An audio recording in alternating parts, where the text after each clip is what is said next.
There we go. We're ready to start. Can you turn up the volume, please? Turn up the volume. See if Jim hears that. We're going to work on that.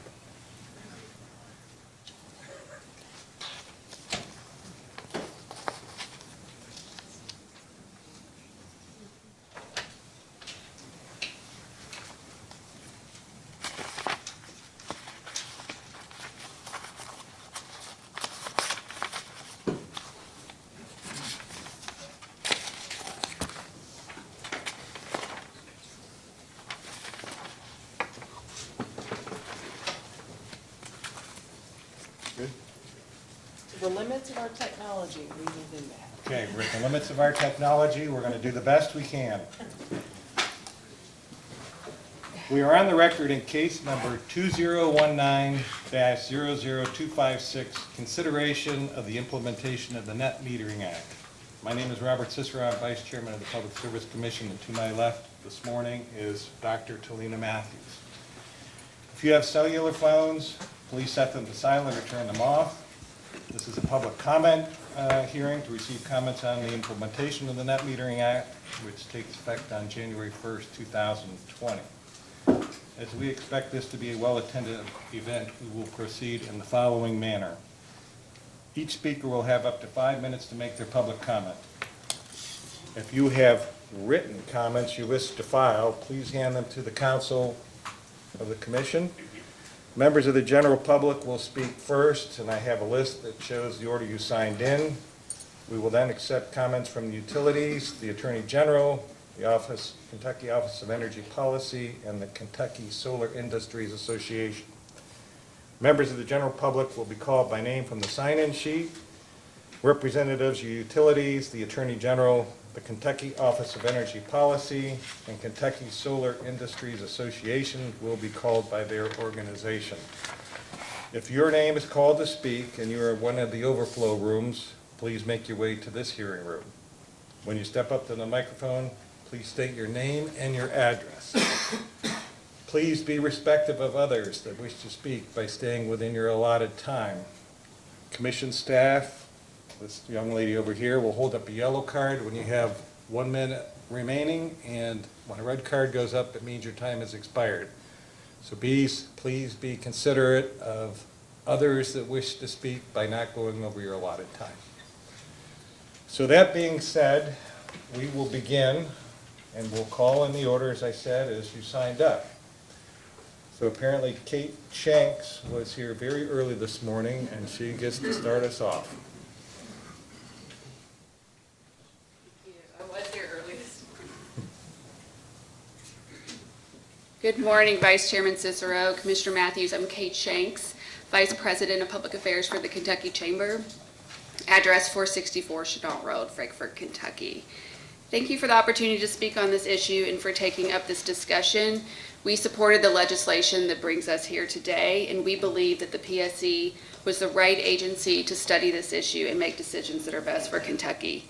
I did send a comment letter on this matter in October. The letter was a joint comment from the Kentucky Chamber, Commerce Lexington, Greater Louisville, Inc., and the Northern Kentucky Chamber. We often join efforts to address issues that are important for the business community, and if you look at our membership across these organizations, we represent businesses of all sizes, from all sectors, and from across the Commonwealth. As membership organizations, we only take positions on issues when our members ask us to do so. And during the 2019 legislative session, we advocated for re-examining policies such as net metering so that we could be sure that all customers are fairly paying the cost of energy infrastructure in Kentucky. In the interest of time, the following comments summarize the collective position of the chambers. First, the chambers believe that now is the appropriate time to reevaluate how utilities should value excess power produced from net metering customers. Nearly 2 decades ago, the net metering statute was adopted to help the emerging solar industry in Kentucky. Solar was a very expensive option. Customers would generate excess power they couldn't use, which created a need to export that electricity to the grid. The net metering law was established to provide a mechanism for dealing with that excess power, and while also subsidizing the expensive equipment. Today, solar is much more affordable and it is gaining in popularity. The industry saw record growth during the first quarter of 2019, and according to the Solar Energy Industry Association, solar PV capacity will double over the next 5 years. And over the past 5 years, the cost of solar has fallen by 34% in Kentucky. But utilities are still required to credit the excess power at the retail rate, which comes at a premium. The retail rate can equate to up to 300% premium relative to the rate for other sources of power. Therefore, now is the time to take up this issue because a lot has changed since the net metering law was first put in place. Ensuring the right energy policy in Kentucky is very important for economic growth. Every dollar that a business spends on utility bills is a dollar not spent on payroll, not reinvested back into the business, or even spent on philanthropic activities in the community. Kentucky's economy is very much dependent on low-cost electricity, which is predominantly generated by coal. Kentucky is a manufacturing state with more than 250,000 people working in manufacturing facilities, some of which are energy intensive and have energy intensive processes. Kentucky is a top producing state for automobiles and attributes billions in state GDP to aluminum, steel, and iron production. Kentucky set records for exports with aerospace and automotive sectors supercharging that growth. While other states that maybe are more reliant on service-based economies and can withstand policies that can impact the cost of electricity, Kentucky cannot. Additionally, Kentucky has seen significant coal production declines over the past several years, resulting in the loss of more than 12,000 jobs. The chambers are not opposed to the use of solar power or net metering to account for excess electricity that is generated. We simply want to ensure that net metering customers pay their fair share of using the grid. The chambers believe any effort to increase the credit and exacerbate the subsidization of net metering customers is misguided. If asked to consider suggested benefits from net metered systems, the chambers would expect the PSC to question the cost effectiveness of generating those benefits, whether benefits actually accrue, whether they can be monetized, as it does for any program administered by a utility. Low-cost power is a significant economic development advantage in Kentucky. As you know, Kentucky is very competitive when it comes to energy costs. According to the Energy Information Administration, Kentucky's average industrial electricity rate ranks 6th lowest in the nation in 2018. The average retail price for all sectors was 8th lowest. We can't afford to lose this advantage, and your role of protecting it has never been more critical. The chambers want to continue the trend of setting economic development records. This can happen in concert with sustainable growth in net metered systems by setting a tariff that is fair and appropriately recovers the cost of serving net meter customers without awarding value for benefits that can't be monetized or are not cost effective. Thank you again for the opportunity to comment on this issue. Thank you. Thanks very much.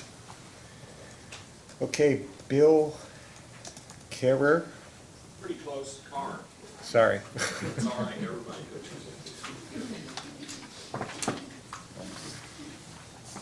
So something.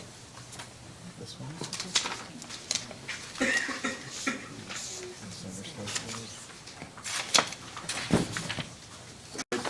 Good. Good morning. Thank you for the opportunity to address you today. My name is Bill Carr.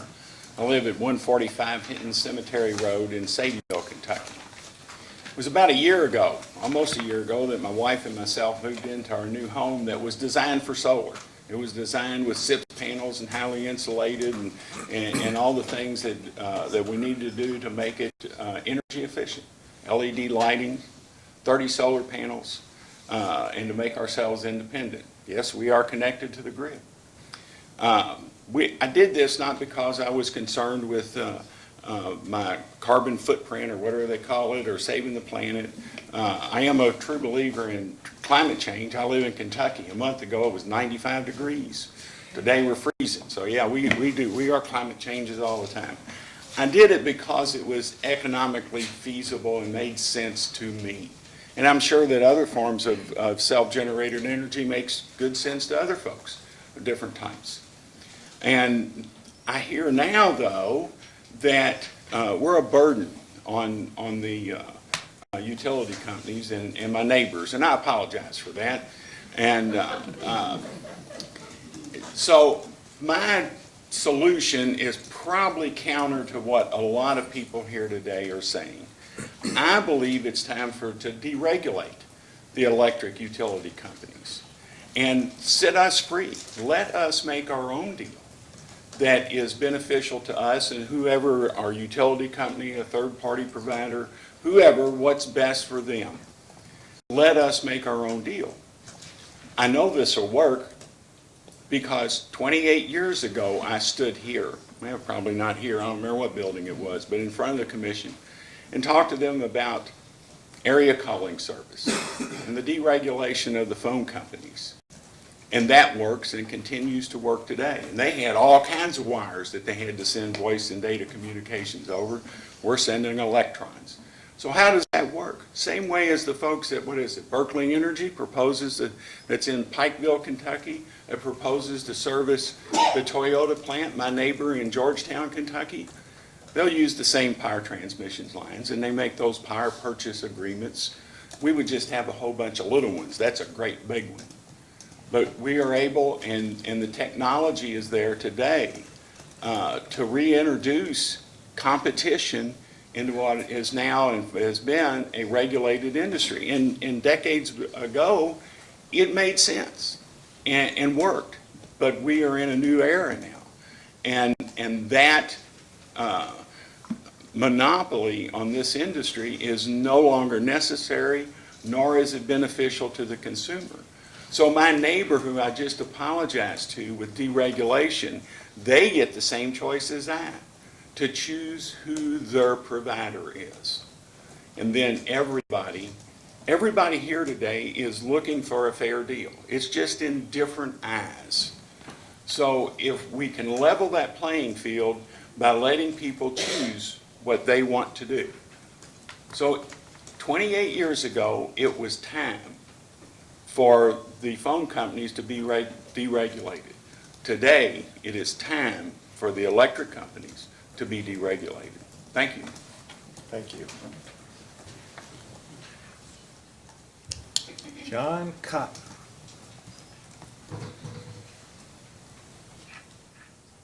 Morning. Thank you for the opportunity to Good speak morning. this morning.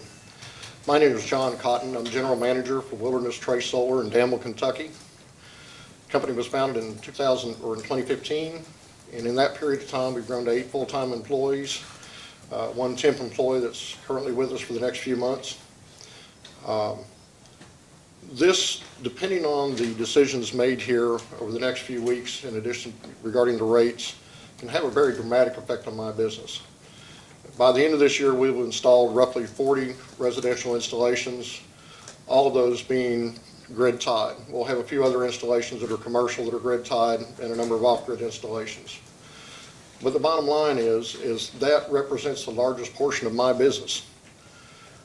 A large portion of that is based on the return of investment ratio, which the 1-to-1 ratio gives a very good advantage for right now. Whatever the commission decides moving forward, I would please ask you to keep in mind that those jobs and those businesses, and it's not just mine, there's several other here in the room also that will be testifying later in the day.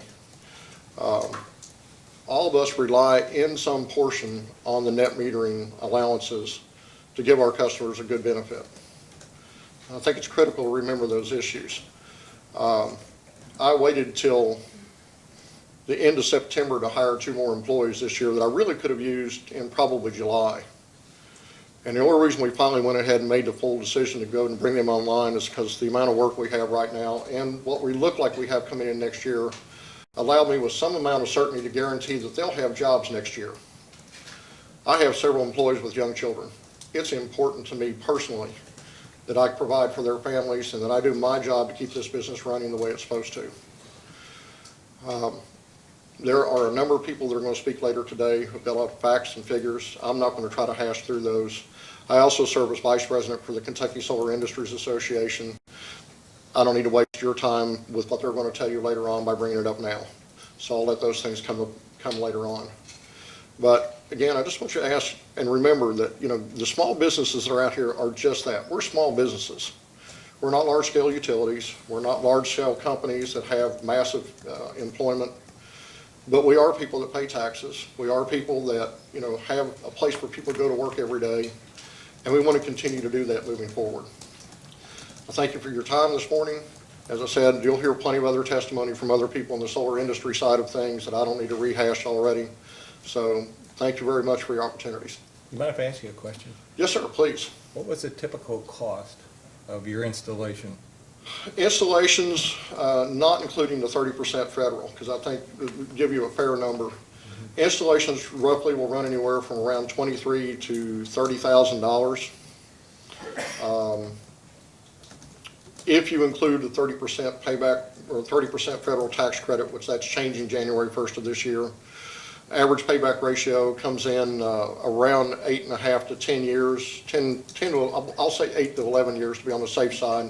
And that's dependent on the individual variations between customers, their power usage, which utility they're on. A number of different circumstances can change that payback ratio. But that's a fairly consistent number. Without the 30%, you're probably looking into the 12 to 14-year window, roughly. And I will tell you also, the bulk of my customers, well over 70%, I just looked the numbers up last night, are over the age of 55. I will also tell you, which was a little surprising, look at the demographics of our customer base, and I dare say a good portion of the other solar installers here, that roughly 60 to 70% are ex-military. They have seen that solar works on military bases around the world. Nearly all branches of the military embrace solar very heavily in their operations, regardless of where they are. One of our recent installs is a gentleman who was stationed in Afghanistan a few years ago, and their base, yes, they had generators, but a large portion of their base backup system was all based on solar, and they realize it works. I can tell you legitimately, there's a very large contingent of people out here who are not here today that are interested in seeing solar continue on in this state and continue to grow. We hear it daily. I run into people at the grocery stores that say, yeah, I'm really interested in doing it, I'm just not where I can do it right now. I think the opportunity here that this commission has moving forward over the next few months has a very strong chance of developing the guidelines of what will happen in this state from a power standpoint for several years to come. New companies that move into this state are routinely looking at what the advantages are for their employees. Those companies that have a very strong environmental stance also look at the stance that their employees will be able to take once they're here. We've installed a couple systems in the past 2 years for people that moved here out of state. One of the first things they did was wanted to put solar back on their property because they had it from the states they moved from. It was a part of the moving here that their company decided this was a good location to locate out of the fact that there were environmental opportunities for their customers. It does follow that far down the food chain. Thank you. Any other questions? Yes, sir. I'm going to ask one last question, and I'm Yes, sir. not going to ask questions throughout this hearing, but because okay. you're the vice president of your solar association, I want to, and you gave me this figure of 23 to 30,000. Do you think that that prices it out of the range of the lower income population? It's a hard question to answer. Everybody's finances are separate. I have customers who have taken out bank loans to get solar who are younger customers, who are in their 20s and 30s. I have customers in the past who are building new homes that see this as a way of them saving monies. We've worked with banks just this year to educate them on the value of solar. And one of the bank systems actually came back to us. They're in the process of creating a special loan specifically for customers who are building new homes that have solar because they realize the savings in the power costs and the additional value to the property are well worth their investment to include that in the loan value. So there are opportunities there. I'm not going to tell you it's out of place for everybody. It's not. Likewise, as I said, a number of my customers are older individuals. Their children are out of the home. They're looking towards retirement. They're looking for ways to cut their expenditures moving forward and save money. Solar is a very prominent level of that. Once you install a solar system, it basically locks in your per kilowatt hour rate at that rate moving forward because it's going to be generating power every year based on that, on the amount of money you spent to install it. So you don't see the escalation in rates that you will typically see moving forward through utility companies. And I know that's part of their motivation. I understand that. You know, as far as looking to change the net metering rates, that's understandable. It's business 101. Does that satisfy your question?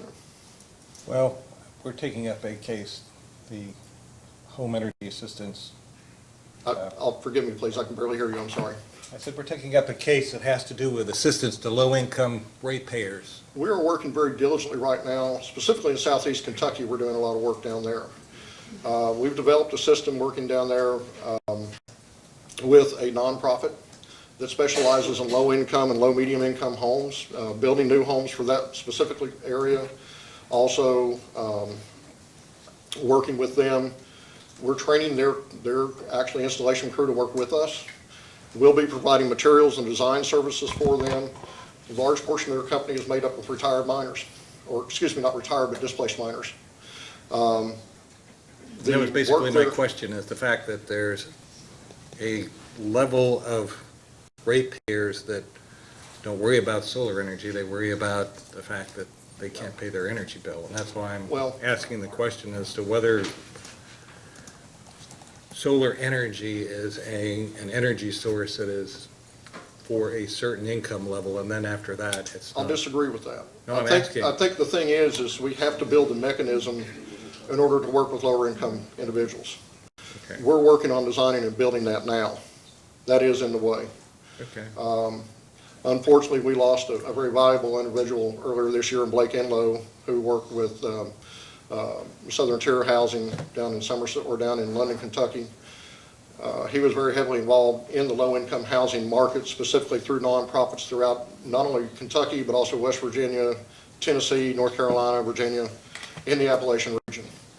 And Blake and I had put together a plan that I still believe is going to work. It's gotten shelved a little bit for the time being until we have another person in place we can work with. But the whole idea is just what I'm talking about, be able to wholesale kits to companies that are actually working with low-income families specifically to help them put the installation into that marketplace. They're the ones that need it the worst. I don't have any question about that. I come from Northeast Kentucky. I'm an East Kentucky boy. I went to Morehead State. All my friends were from East Kentucky. I understand that industry, and I understand the area and what's going on down there. They're in a rough way to go, and it's going to continue to get worse. It's going to continue to get worse. That's the economics of it. All right. I thank you for your comments. I will not ask that many questions to the rest of this, or we'll be You're going to here have plenty of through other people tomorrow. to speak. Thank you, sir. Thank you. Tom Morris.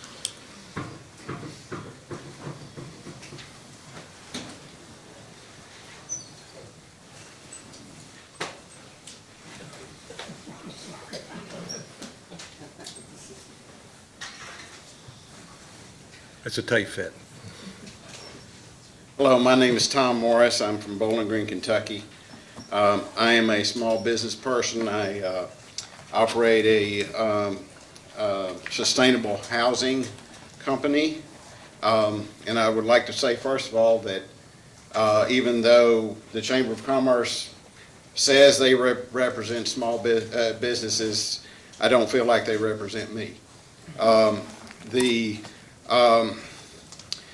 Another thing that I'd like to talk about is low-cost energy.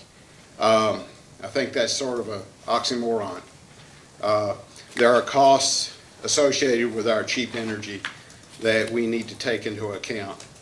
And just because the bill is low doesn't mean the societal cost is low. So we need to really look at that. I understand some of that is out of the purview of the PSC, but nonetheless, the fact exists that cheap energy is not always cheap. We also need to consider that battery technology is coming along, and if it's too expensive to tie to the grid, what's going to happen is that people are going to be driven more aggressively to adopt. Those who can do it will adopt battery technology to completely remove themselves from the grid. I would also like to address the value of a kilowatt hour, and that, I think that's part of the what we're considering here. A kilowatt hour is valued based on when it is produced and what the demand is for a lot of times There are peaker plants that come into play whenever there is a huge demand, and that energy is valued differently because of when it is produced than, say, something at a low demand time. I've heard it argued that where the solar customers are subsidizing utilities. And I would suggest that the utilities should bring data that supports that. That is a logical thing. It might make sense when you're hearing it, but we really haven't seen data that shows that poor people are being hurt because I have solar panels. I've got solar panels on two structures and then going to the third. And the last thing I would want to do is hurt a low-cost consumer. But I have not seen any verified data to prove that assertion. So I would ask that before we go down that road, we ask the utilities to provide in detail justification for that claim, and make sure that we, have the true information, not just broad statements. And that concludes my statements. Thank you. Ron Whitmore.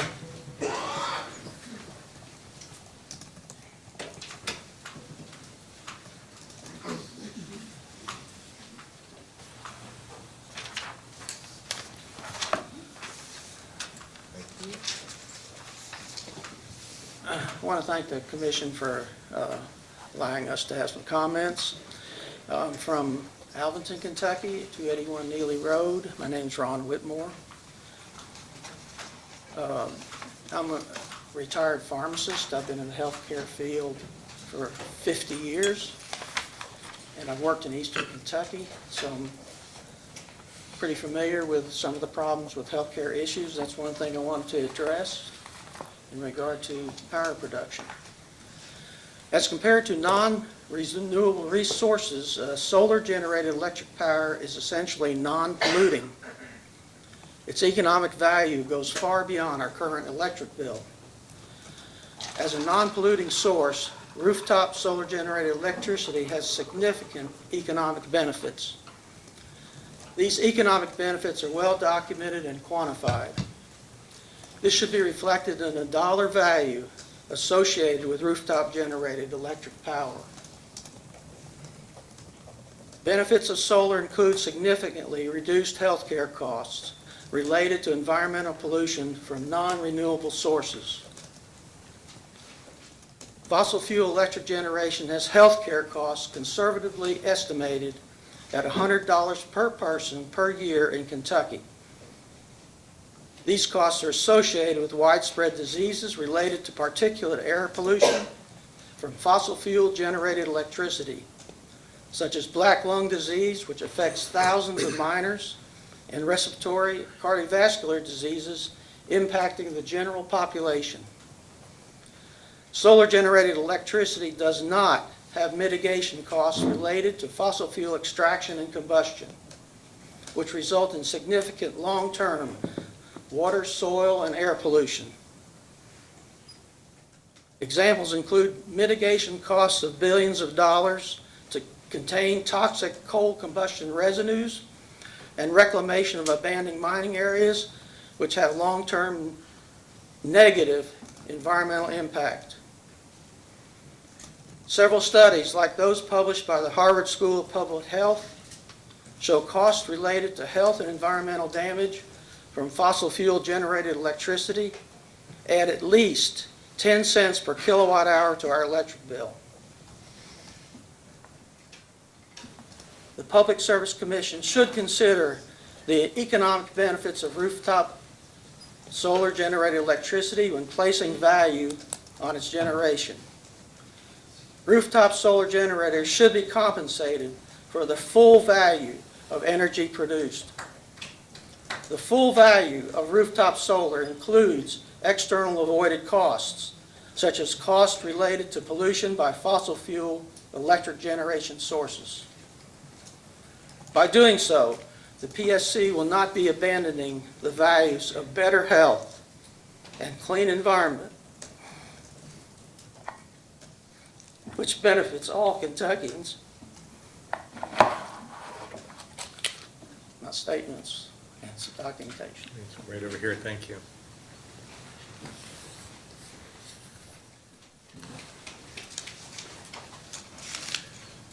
Josh Frederick.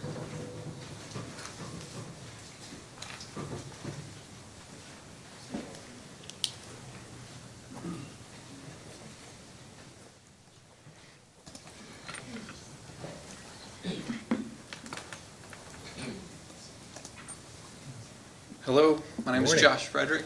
I'm from 8302 Tolles Lane in Louisville, Kentucky.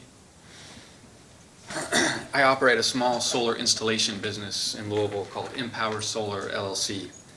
So admittedly, I do have a financial stake in this decision. But I didn't get into this business for the money. I work in solar to fight climate change.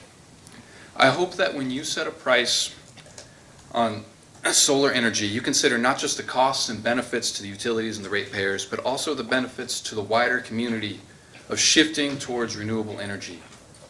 We can see the effects of climate change in the ever costlier hurricane and wildfire seasons. Here in Kentucky, we see it in shorter, wetter springs and longer and drier summers, which could end up being disastrous for our state's farmers. We'll someday face a worldwide migrant and refugee crisis as densely populated coastlines around the world become unlivable. I understand that it's difficult to put a price on such externalities. They're usually priced at zero, and that's a big part of why climate change has become such a big problem.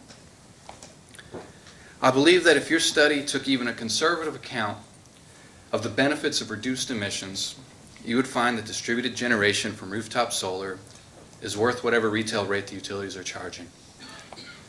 There have been a number of studies throughout the country that have found that net metered solar at retail rate provides a net benefit to utilities and to non-solar ratepayers, even without accounting for those externalities.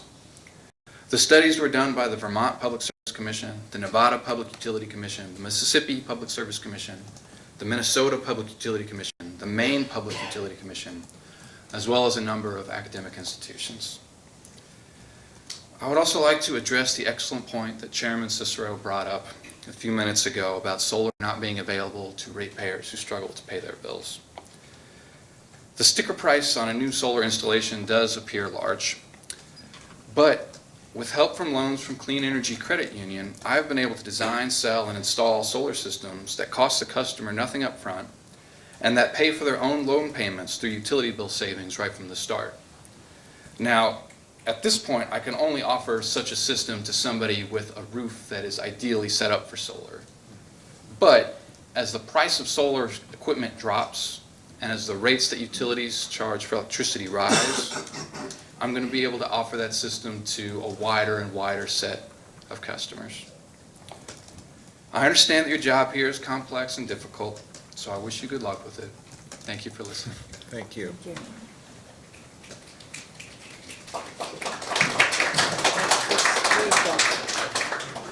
I'm trying to get the temperature turned down. I recognize it's Warm. warm, so I'm trying. David Netherton.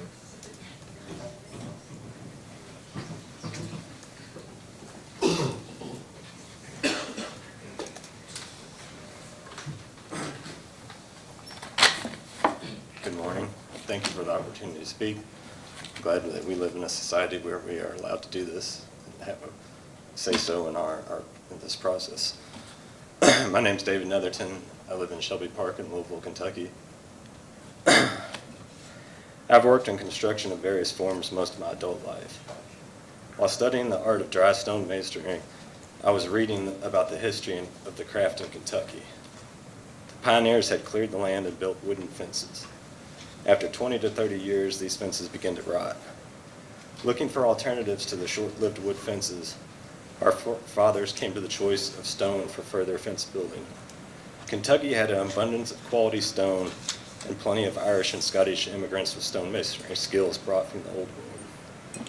What struck me most was the landowners had concluded that a well-built stone fence, although a large upfront expense, would last 3 generations with little to no maintenance. And when it finally did fail, simply restacking the existing stones would result in a few more generations of use. The PSC's mission statement opens by saying, "To foster and provision of safe, reliable service." The current dominant forms of electrical production, e.g. coal, nuclear, and natural gas, are neither safe nor reliable. Analogous to the wooden fences of our pioneer forefathers, they will soon be depleted, proving unreliable, and with pipelines leaking and catastrophes like Fukushima, they are definitely not safe. In order to adhere to the mission statement and foster a provision of safe and reliable service, we must revert to the thoughts and ways of our ancestors and think generations ahead. Although not the 3-generation solution of our dry stone fences, solar is a step in the right direction for providing safe and reliable service to the people of Kentucky. There's something I agree with the utilities about net metering. Rooftop solar should not be given a 1-for-1 credit on excess production. It should be given a more than 1-for-1 credit. Solar often produces at peak demand times that are worth more than retail to the utilities. LG&E and KU time of day peak use rates are roughly 20 cents and 27 cents per kilowatt hour, respectively, which is significantly higher than the standard retail rate. Lexington, Kentucky has a similar peak sunlight hour pattern as areas of Germany. Germany has become a global leader in renewable energy production. Here we have an opportunity to foster safe and reliable service, not by reducing, but by increasing the credit given to excess solar production, reflecting its true value and setting the stage for Kentucky to become a global player in renewable energy. After 150 plus years, there are still many stone fences intact throughout the bluegrass, and many more remnants left waiting to be rebuilt. All I'm asking is that we look at the mission statement of the PSC to foster safe and reliable service. In order to do this, we must stop relying on short-lived wood fence power supplies of the past and start supporting and giving real value to the renewable sources of the future. So I do have one question for you. Sure. You've used reliable in there several times and referred to fossil fuels as being unreliable, and I'm curious what your statement means by it's unreliable. It's going to run out. Okay, so it's a matter of It's finite. supply. Yeah. Okay, thank you. Thank you.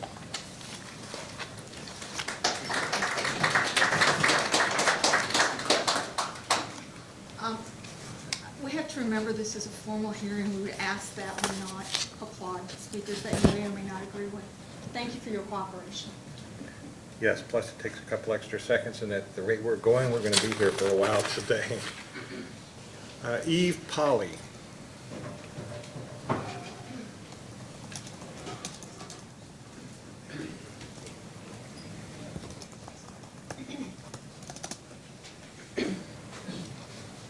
Morning. Morning. Thank you for hearing our comments here today. My name is Eve Polly, 633 Rawlings Street in Louisville, Kentucky. And I'm here as a concerned citizen that is deeply worried about de-incentivizing the possibility of having greater solar installations in Kentucky. I'm among the people mentioned who hope to have a solar installation done at my home sometime in the foreseeable future, but that it's not going to happen, before the end of this year and before the end of these possible changes. And so looking into planning beyond just the next few months becomes very, very difficult in that sense. So following up really on what the retired pharmacist who spoke a couple of ago, I think that we need to consider, especially the medical broader impacts of how our electricity is generated.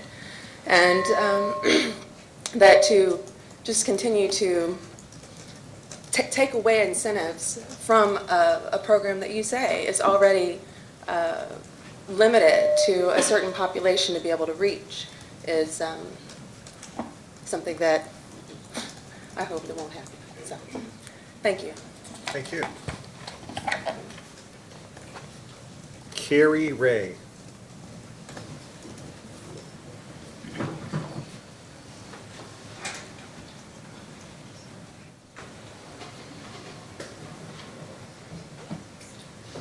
Hi, thank you for the opportunity to speak to you today. My name is Carrie Ray. I live at 331 Stratford Drive in Lexington, and I work for the Mountain Association for Community Economic Development, or MACED, in Berea. We also have offices in Paintsville and Hazard. I work with small businesses, nonprofits, and local governments to lower their utility bills through energy efficiency and increasingly through renewable energy. This is not the first time I've been here to advocate on behalf of our small business and nonprofit clients in Eastern Kentucky, who are typically forgotten in discussions of energy policy and regulations. While impacts on residential ratepayers and industrial customers are of course important, small businesses and nonprofits form the backbone of our rural communities and economy, and we should not ignore them. In their comments on the issue, the Kentucky Chamber of Commerce states, quote, "Every dollar a business spends on utility bills is a dollar not spent on payroll, business expansion, or philanthropic activities. While energy costs are a part of doing business in any state, outdated energy policy should not force companies to pay more than they have to," end quote. I have zero argument with this. It's entirely true, and it's why in the last year alone, MACED has seen a 129% increase in the number of Appalachian small businesses, nonprofits, and local governments interested in pursuing rooftop solar as a way to keep their doors open. The Chamber and the utilities have provided no evidence that net metering has made any type of impact on rates, but Kentucky Power's small commercial customers have faced a 214% increase in their demand charge in the past 2 years, while also assessing this charge on more of its customers. Kentucky Utilities has raised their general service rates by 23% over the past 5 years, and their power service demand charge has gone up about 50%. Solar is not a luxury for the Hemphill Community Center or Southdown Farm or many of the other clients we serve. It is a way to continue to provide services to their community, to employ people, to simply be able to afford their skyrocketing utility bills. We've heard a lot of comments about how low our bills are and how low our rates are. This is not the reality for the folks that we serve. We get contacted by people, small nonprofits who are having $1,000 utility bills every month, and they simply cannot afford them. The Chamber is right. Money spent on utility bills doesn't get spent in other, better, more productive ways. That's why we need to preserve the net metering arrangement as it stands. The Chamber also purports, again without providing any evidence, that net metering causes manufacturing businesses to have higher rates and that this harms the economy as Kentucky is dependent on manufacturing. However, manufacturing rates have actually gone down in recent years in the case of Kentucky Utilities and Kentucky Power. Demand charges have, however, gone up, which is why the Chamber should be pushing to preserve the one-to-one net metering arrangement. Increasing solar on the grid reduces peak summer demand on the grid, which could reduce these skyrocketing demand charges, not just for our manufacturing industry, but for the small commercial rate classes as well. And once again, while we shouldn't dismiss the importance that our manufacturing industry has in our state, we should also not dismiss the importance of the local grocery store, the community center, the library, or the hardware store that is looking to net metered solar to keep their lights on. If we are truly concerned about the externality of economic development, which this PSC has stated that they are, we should look at how rooftop solar has impacted our clients in Appalachian Kentucky, a region whose economy we all know is in dire need of support. In the past 2 years, MACED has helped facilitate 10 rooftop solar installations for small businesses, local governments, and nonprofits. We currently have 17 additional projects in our pipeline. All told, this accounts for nearly $1.7 million of investment in solar projects in Eastern Kentucky, with annual savings of over $90,000 in utility bills for these enterprises. It's a lot of dollars to spend on payroll, business expansion, and philanthropic activities. These aren't solar installations in Louisville or Lexington or even Berea. They're in Whitesburg, Isom, Catlettsburg, Ermine, Prestonsburg, Harlan. Nearly every single one of these projects were installed by Kentucky solar installers, employing Kentuckians, paying Kentucky taxes. In fact, one of our Kentucky solar businesses, Wilderness Trace, John Cotton referred to this earlier, is allowing local tradespeople to assist with installation, providing valuable hands-on training that can be put to use, meeting the burgeoning demand for solar installations in Southeast Kentucky.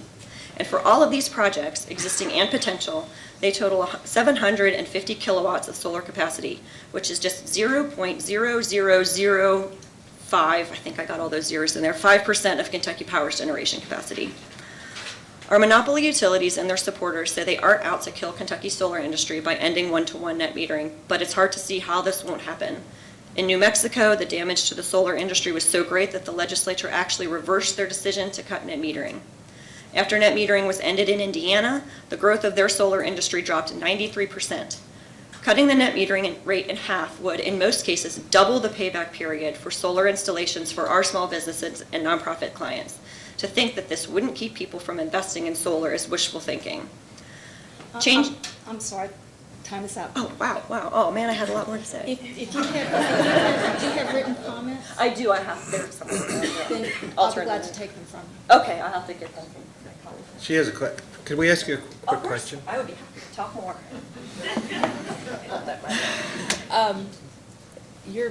Much of your testimony was about commercial projects. Mhm. What is the typical size of a commercial installation in eastern Kentucky? So I wish I had my numbers in front of me. Numbers don't stay in my head very well. But, I mean, they have never been more than 30 kilowatts. I would say probably 10 to 20 kilowatts. It depends on we've had some that have been up to hitting that net metering cap, the pre-existing net metering cap of 30 kilowatts. But they're typically not enormous. Because typically, I've understood net metering to be mostly residential. But there And are- I think that's probably true, but my experience is with small businesses and nonprofits. And we have seen, again, we've had a lot of people come to us say, we're gonna close. We simply cannot afford to keep our doors open with our bills the way that they are. Do you see, is it one service territory versus another? Most of the installations we have seen are in Kentucky Power's territory, and I think that's simply because that makes up the bulk of our service territory, which is Appalachian, Kentucky. But we do have clients in some of the RECCs and in Kentucky Utilities territory. But I think given the massive increase in demand charges that Kentucky Power has instituted, we've had a lot of people just suddenly facing much larger bills, and then they're trying to figure out ways to mitigate that. I would also, if I can just add, I would really encourage future public comment like this to have opportunities in Eastern Kentucky and probably Western Kentucky too. I can guarantee you if we were in Eastern Kentucky, there would be a lot of folks here. And I'm guessing the same is in Western Kentucky as well. Thank you. So I neglected to introduce our staff who are watching over here since I can't see the person holding up the yellow or red cards. But staff, would you please introduce yourselves so everybody knows who you are? I'm Nancy Vinsel. I'm here with Lauren Coltrane and Tina Frederick. We're staff attorneys with the commission. We also have Sarah Jankowski, who's a financial analyst and today serving as our timekeeper. We also have Richard Rath, who's our executive legal advisor. Thank you. Sorry I missed you at the beginning. At any rate, they're keeping track of the time and moving their chairs and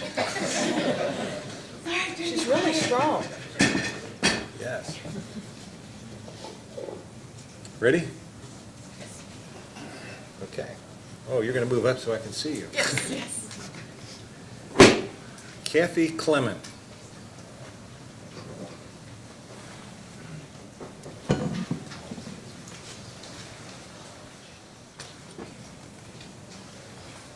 I hope this doesn't count against my 5 minutes. Those chairs are nice and comfortable, but they're impossible to get out of. My name is Kathy Clement. I live at 212 Preston Avenue in Lexington. Thank you for listening today. The PSC's responsibilities are profound. Electric utilities provide a public service that is essential for everyone, and our utilities are monopolies not controlled by competitive market forces. Thus, the PSC must regulate our utilities to ensure that the public interest is served and must stand in for market forces. The decisions on compensation for self-generated energy fed to the grid affect how well our energy system serves the public interest and reflects a competitive market system. Along with others today, I urge the PSC to collect comprehensive Kentucky-based data on the benefits as well as the costs of net metered solar energy. There are numerous short and long-term benefits. For example, solar panels do generate energy during times of peak demand, on summer afternoons when demand is high. This reduces the need to operate expensive peaker plants, reduces line losses, wear and tear on grid infrastructure during pre-peak and peak periods. It also reduces the need to build new infrastructure to meet peak demand. Thus, solar reduces system and customer costs. Beyond such direct system benefits of rooftop solar, I want to argue that the larger public benefits, such as the reduction in environmental and health costs, should be considered in PSC analyses. The avoided costs of carbon emissions and other avoided environmental costs have been quantified and used in other states' analyses of net metered solar. Our PSC should do the same. Some have argued that environment and health are outside the scope of the PSC and that rates are an unsuitable place to address societal costs. Given that the PSC is responsible for protecting the public interest and safety as these relate to the energy system, this restriction of scope is not justified. Externalities are costs that must be borne by someone. While some externalities may have been reasonably neglected in the past, now they can no longer be ignored. Scientific consensus shows that the climate crisis and dangers of fossil fuel use are such externalities. Pollutants directly endanger our health, their effect on climate further endangers our health, and high temperatures increase the negative effects of fossil fuel pollutants. A fuel source that endangers our health and generates climate change poses an energy system threat to safety and the public welfare. With this in mind, the PSC should set rates that encourage efficient use of fossil fuels and that encourage alternative energy sources. Currently, Kentucky ranks 38th among states for energy efficiency policies and also ranks poorly in state support for solar. For example, we allow no virtual net metering, no third-party ownership, and we have no renewable portfolio standard. Our existing net metering policy is the one positive step Kentucky has taken, and the compensation in this policy should be maintained. Economic development has been considered in past PSC rate decisions. We must recognize that climate, health, and the environment are deeply intertwined with the economy and economic development. A healthy workforce raises profit margins, and state renewable policies can affect decisions to locate in Kentucky. Businesses are increasingly responding to citizens, employees, and investors' concerns about climate change and a healthy environment. Companies not only want renewable energy for their own operations, but also seek locations with strong solar policies in order to attract employees.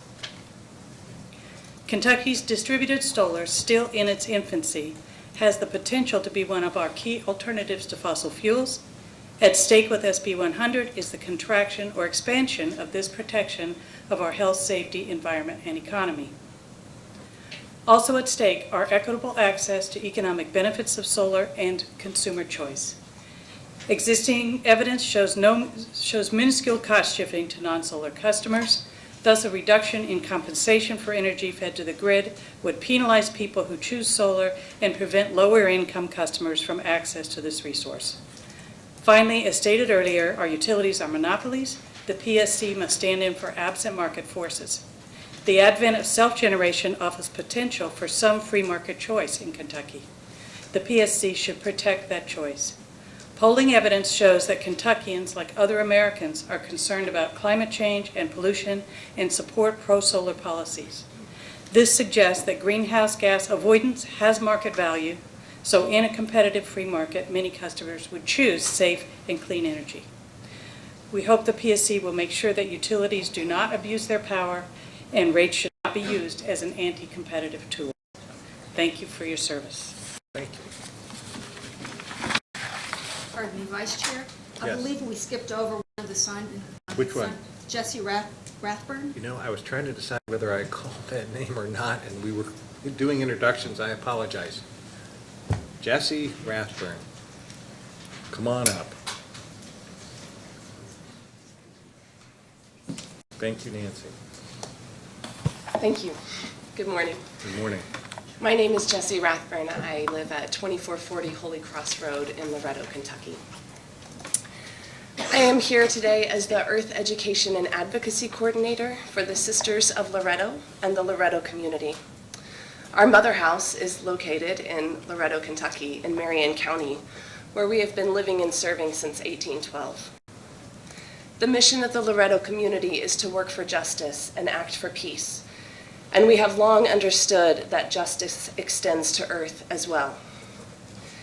In 2018, recognizing that violence against Earth intensifies the suffering of people on the margins, as well as present and future generations of all species, the Loretto community committed to significantly mitigate our impact on climate change and ecological degradation. We are now taking significant steps to lessen our consumption and waste, move toward utilizing renewable energies, foster ecological restoration on our land, and more deeply understand and take responsibility for our role in contributing to the climate crisis. This is a commitment that was made not only for our campuses, but for our individual lay members across the nation, many of whom live right here in Kentucky. One of the most feasible ways for our individual members to reduce their personal impact on climate change is to invest in rooftop solar. The current net metering structure is fair and simple and allows people to live out their values in a meaningful way. Solar is working for Kentucky, and the impacts are far-reaching. Cleaner air, improvements in public health, new areas of economic development, and more. So we, the Loretto community, are asking you, the Public Service Commission, to be transparent in your review, to rely on evidence-based, Kentucky-specific data when considering any changes to the current system. Please include in your evaluation all of the many far-reaching benefits of solar. We are reminded in Laudato Si that the climate is a common good, belonging to all and meant for all. Humanity is now called to recognize the need for changes of lifestyle, production, and consumption in order to combat this warming, or at least the human causes which produce or aggravate it. Thank you. Thank you. Dennis Naiman.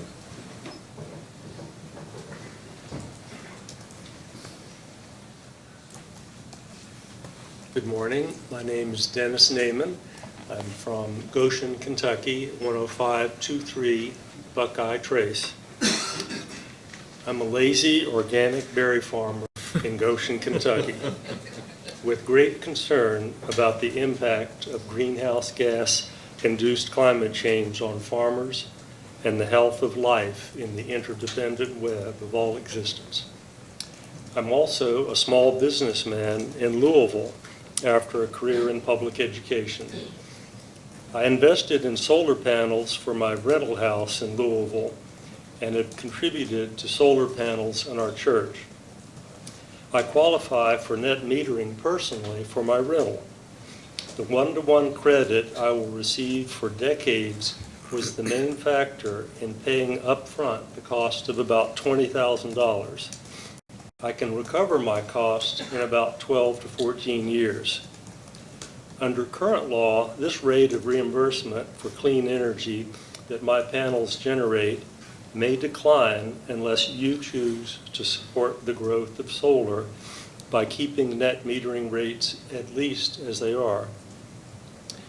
In response to your question about affordability of solar for low-income citizens, local nonprofits in the Louisville area and houses of worship are developing plans to collect donations from people seeking to buy carbon credits to lower their carbon footprint, and in the process to install solar panels for low-income communities.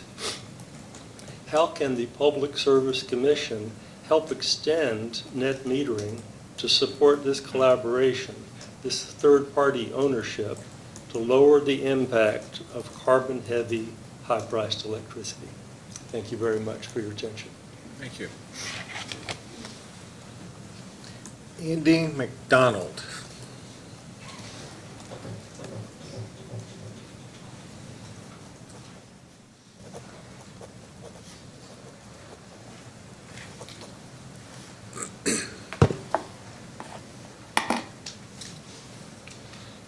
Morning. Morning.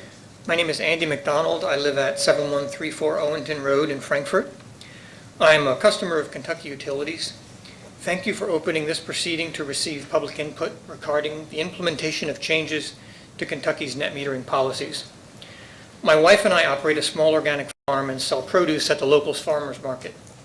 In 2011, we began net metering with a 1.1 kilowatt PV system, which supplied 100% of the net annual electricity needs for our home and farm. In 2017, as our electricity needs increased, we expanded our solar array to 2 kilowatts. In 2018, we bought a used electric car, and we are planning to add another 2 kilowatts to bring our home and business back to net zero. Away from the farm, I work for the company Earth Tools, where I develop and consult on solar energy projects. Earth Tools also sells and services agricultural equipment throughout North America and has 16 employees in Owen County. Earth Tools is a net metering customer of Owen Electric Co-op, using a 23 kilowatt PV system to meet most of our annual electricity needs and keep our electricity bills low. Net metering has been an effective and simple program enabling my family, our farm, and the company I work for to enjoy low, predictable, and stable energy bills. Thanks to net metering and solar energy, we don't worry about our electric bills. We also care about the environment and the health of the people of Kentucky. It's important to us that we can contribute to making Kentucky a healthier place to live by investing in solar energy. Net metering has made this possible. We want other people and businesses to have the opportunity to benefit from solar energy and for these opportunities to be available throughout Kentucky.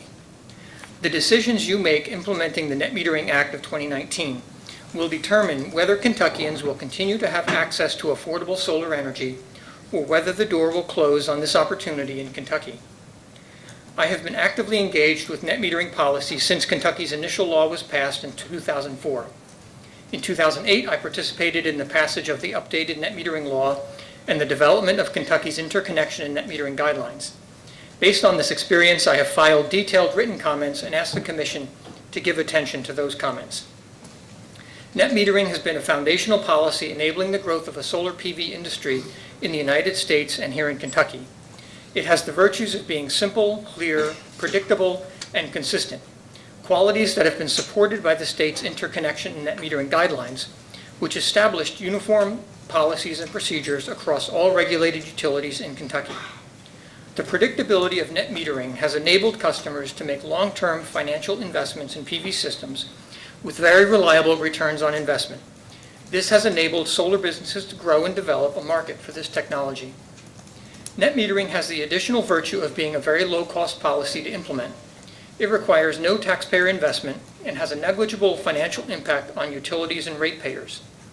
Analysis of Kentucky utility data shows that the financial impact of net metering on residential ratepayers is less than 1 cent per month, even before accounting for the benefits it provides. Please refer to the written testimony of Carl Rabigo for more details on this analysis. As a policy which has been essential for people who want to produce their own power, to control their long-term energy costs, and to protect themselves against future rate increases, and as a policy which is central to the success of Kentucky's small solar businesses, I am very concerned with how the Net Metering Act will be implemented by the PSC. There is the risk of ending a policy that works well in order to solve a problem which does not exist, and of spending more money to fix the problem than is gained by the solution. I therefore urge the Commission to establish an open process for investigating this issue in its full complexity before accepting any utility rate cases to implement changes to net metering.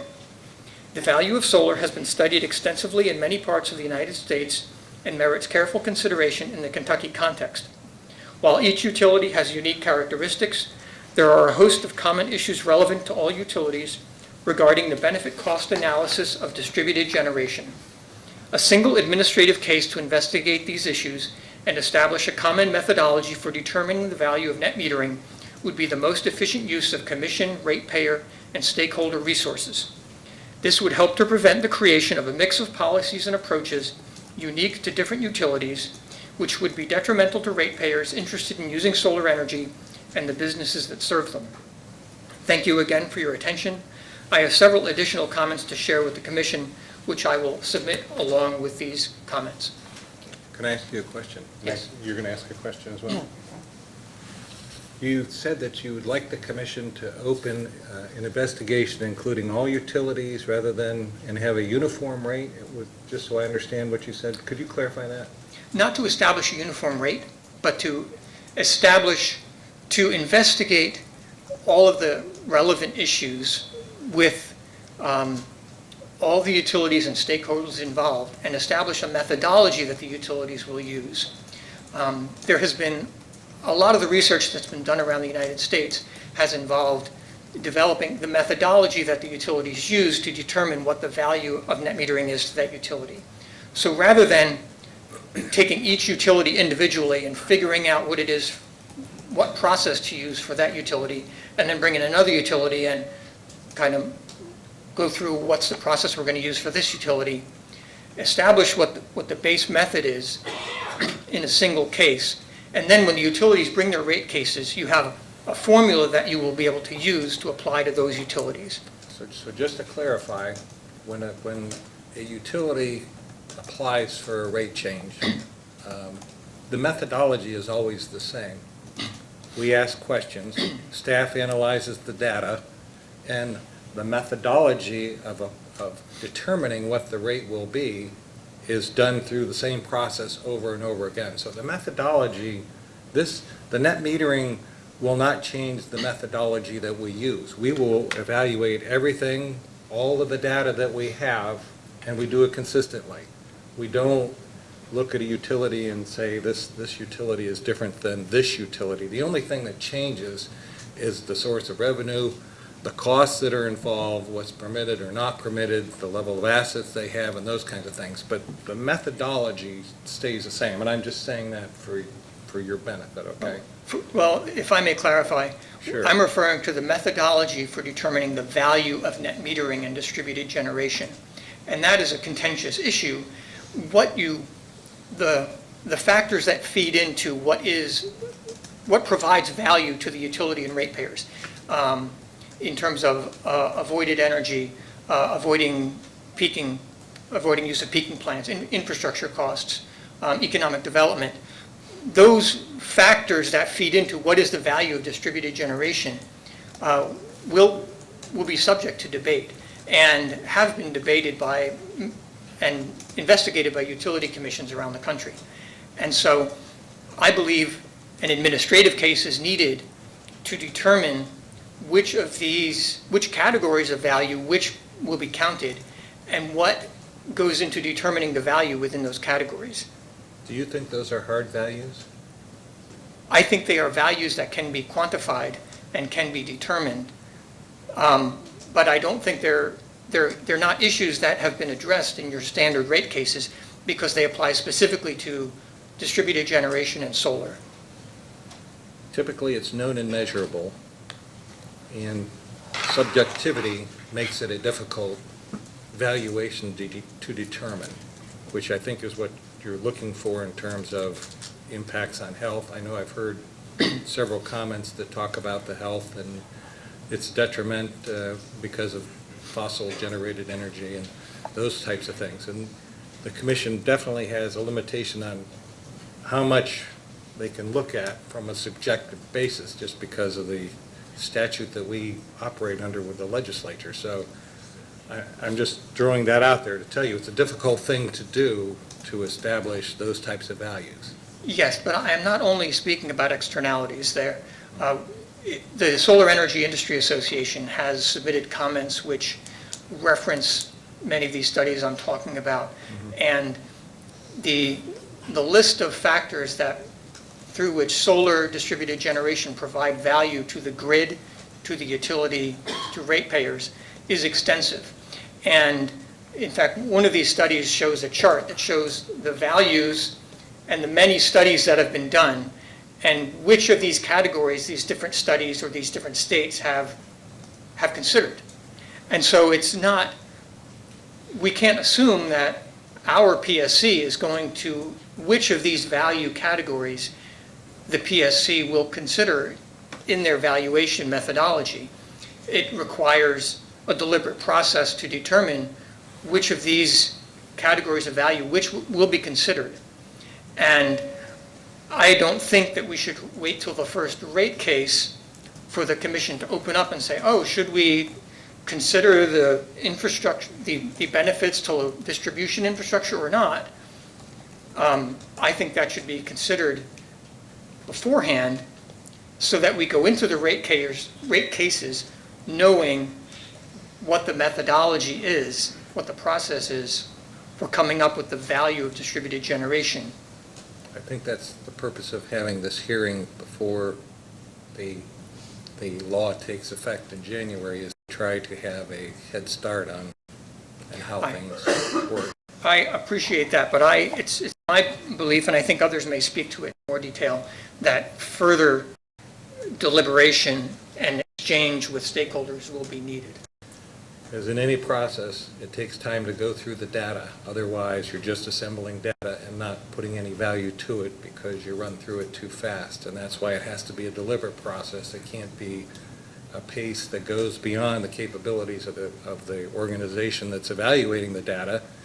And we have a staff that does a very good job at analyzing data because that is their job. So I can assure you that we are trying to do this in a deliberate manner, and we're trying to take all the variables into consideration. And I'm saying that for the benefit of everyone, not just yourself. I do have one last question. You said that the rate impact on other ratepayers was less than 1 cent per month. And my only question is, as the volume of solar generators increases and the number of standard electric consumers or fossil generated consumers decreases, does that rate change, that 1 cent per month? It may change. The figures, the analysis that I've referenced is provided in detail in the comments of Carl Rabigo for MASET and KFTC. And it's based on the data utilities reported to the Energy Information Administration of excess generation that was fed back to the utilities. And as more net metering customers come online, that number would increase. But for instance, when I said less than a penny a month, with regards to Kentucky Utilities, it's 0.3 cents per month. And so you can do some simple math and extrapolate to greater numbers of net metering customers. How many more customers would you need to come up with a meaningful financial impact on customers, not a non-negligible impact? But this figure doesn't account for any of the benefits that solar provides to the utility. So it's the most basic view of the cost.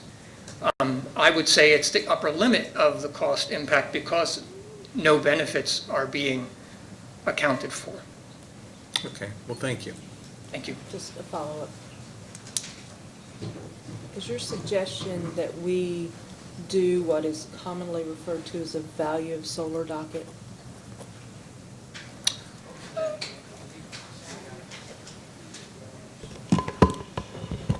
Is your recommendation that you've referred to that we institute what is in other states has been called a value of solar docket or a value of DER docket? I think that may be one way to describe it. It would be something along those lines. Okay. Yes. Thank you for your time. Jack Morris?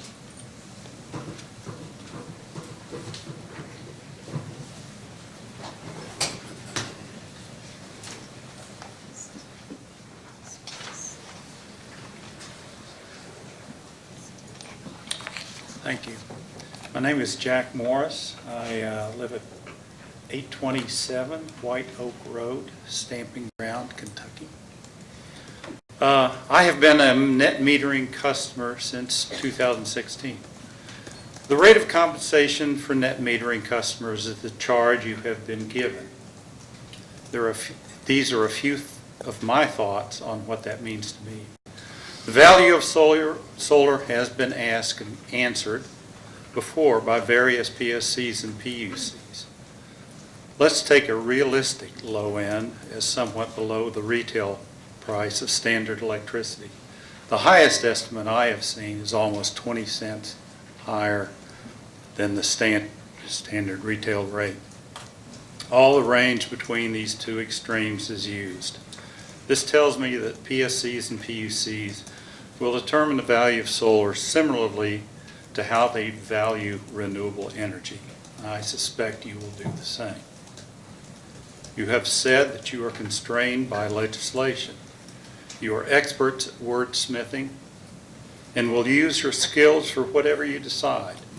If you decide to not value the policy, societal, and environmental benefits of renewable energy, that is a decision too.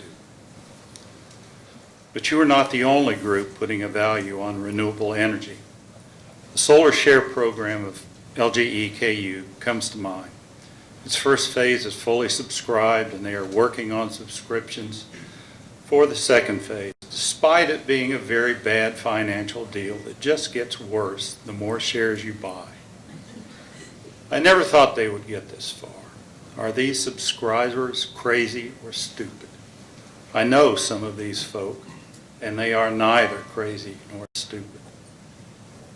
They have made their value judgment and concluded that doing what they can to avoid excessively burdening average or below average income people, increased insurance rates, drowned islands and coastlands, species loss, polluted air, etc., makes this a good deal. The utilities have added another whine to their complaints about net metering. They are now trying to devalue the energy that net metering customers put on the grid by saying that net metering customers do not have to meet all the reliability, safety, and other standards that they do. This is true enough. But they made a safety and reliability deal along with a universal coverage deal as part of the trade for regulated monopoly status. Besides, they have no qualms about taking my poorly papered excess electron, jumbling it with their improved pedigree electrons, and selling the lot of them to my neighbors for full retail price. The laws of physics say this is what actually happens. I hope we can all stop posturing and tell the truth. Thank you. You're welcome. Thank you. Vice Chair, we inadvertently skipped over Chris Zitelli. Might take his list. I thought we We can arrange for that. I would also remind everyone again, I understand that passions are running strong, but this is a formal hearing, and we ask that you act accordingly. Thank you. No, I missed something. I haven't marked it. Sorry, Chris. Okay, good morning. Thank you Good for morning. having us. I appreciate you opening this up for public comment. I think it's very important. I think, I kind of sat here, I didn't really come with a long list of prepared comments. I really have been sort of hearing what's been discussed, and then wanted to just sort of like talk on a couple of the points. We're talking a lot about costs, and everything that I've seen, everything that we've considered, is that we just really don't have enough of an impact on the grid yet to measure what that cost is. I think statistically it's challenging to come up with some real hard numbers on what that cost might be. But then the costs that have come up that we've discussed have been maybe 1 cent, maybe less than 1 cent, based on what we see now. What we've seen in more mature markets is what has been alluded to, is there may be even a cost benefit as opposed to a true cost to having more solar on the grid. Again, I think that it's really important that we figure out a way to analyze real data based upon what we're seeing here in our market. I think a lot of this legislation was passed on sort of hot button issues. And I think, again, I'm kind of a simple guy. I'm a solar installer. I got into this market because we saw that financially it really started to make sense in the state between the cost of the materials and the net metering agreements that were in place, that this was really indeed a growth market. And now we're looking at trying to put the skids on it. But again, I think, costing, we're talking about a 10-cent compensation on average. It just depends on the utility. Some rates are a little bit different for the one-to-one. But if the utility is selling energy at that same time that we're generating it for, up over 20 cents a kilowatt hour, to me, it seems like that's a great deal. And I don't really know why we're even having this in-depth conversation about cutting these costs. I think, there's been some comments about business development, and job creation and business development is really a big issue. Everybody wants to talk about it. That's a feel-good thing. When we decide what materials to buy, like for instance, we have a ballasted system for flat-top roofs. We chose to buy from this particular manufacturer because they're actually buying their ballast trays from an aluminum plant in Kentucky. We are supporting business development in this state. We are paying taxes. We're hiring people. My electrician is here. We're between us and Josh, we're keeping him just hopping. I think this notion that somehow poor people are subsidizing rich people's systems, I think is a really difficult issue for me to contend with. I think it's somewhat disingenuous. We've had a very large increase in the base rate for utility customers, and in that conversation, groups that were there that wanted to come and sort of defend the lower rate case earners were not allowed in the conversation. I think that if we really, really care about making renewable energy accessible to the lower rate payers, then we need to support more programs that are actually out there happening now. I work in the affordable housing industry, and I will tell you that in all the new affordable housing complexes that are being developed in Louisville, solar energy is part of the mix. They're using that to lower their operating costs on those buildings so they can afford to put more money back into quality housing, into local healthcare units, and into local schools and daycares. They do have access to it. But, much like we had at one point a demand conservation charge, Public Service Commission approved that policy. I came in as an energy rater, and I can't tell you how many hundreds of thousands of dollars my customers collected out of those programs for energy efficiency, for energy rating work. And I think that if we're really, really concerned about the poor ratepayers, we should do similar things. Let's not do away with the solar energy industry, but let's actually make that possible. The state of Illinois has a Solar for All. I think these are great programs. If we really care about the poor ratepayers, then let's put our money where our mouth is. Let's, instead of cutting these rates, let's take some of this money out of these base rates and let's put it into subsidizing programs for poor ratepayers in the mountain regions, in the urban corridors. That's all I've got. Thank you. Thank you very much for the time.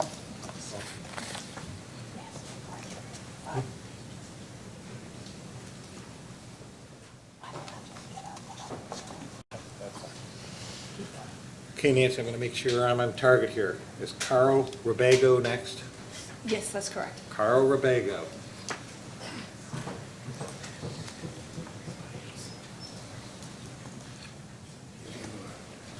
A couple of copies for the record. And thank you very much. My name is Carl Rabago. I'm a principal of Rabago Energy LLC, a Colorado limited liability company. I'm here on behalf of KFTC and MESED today.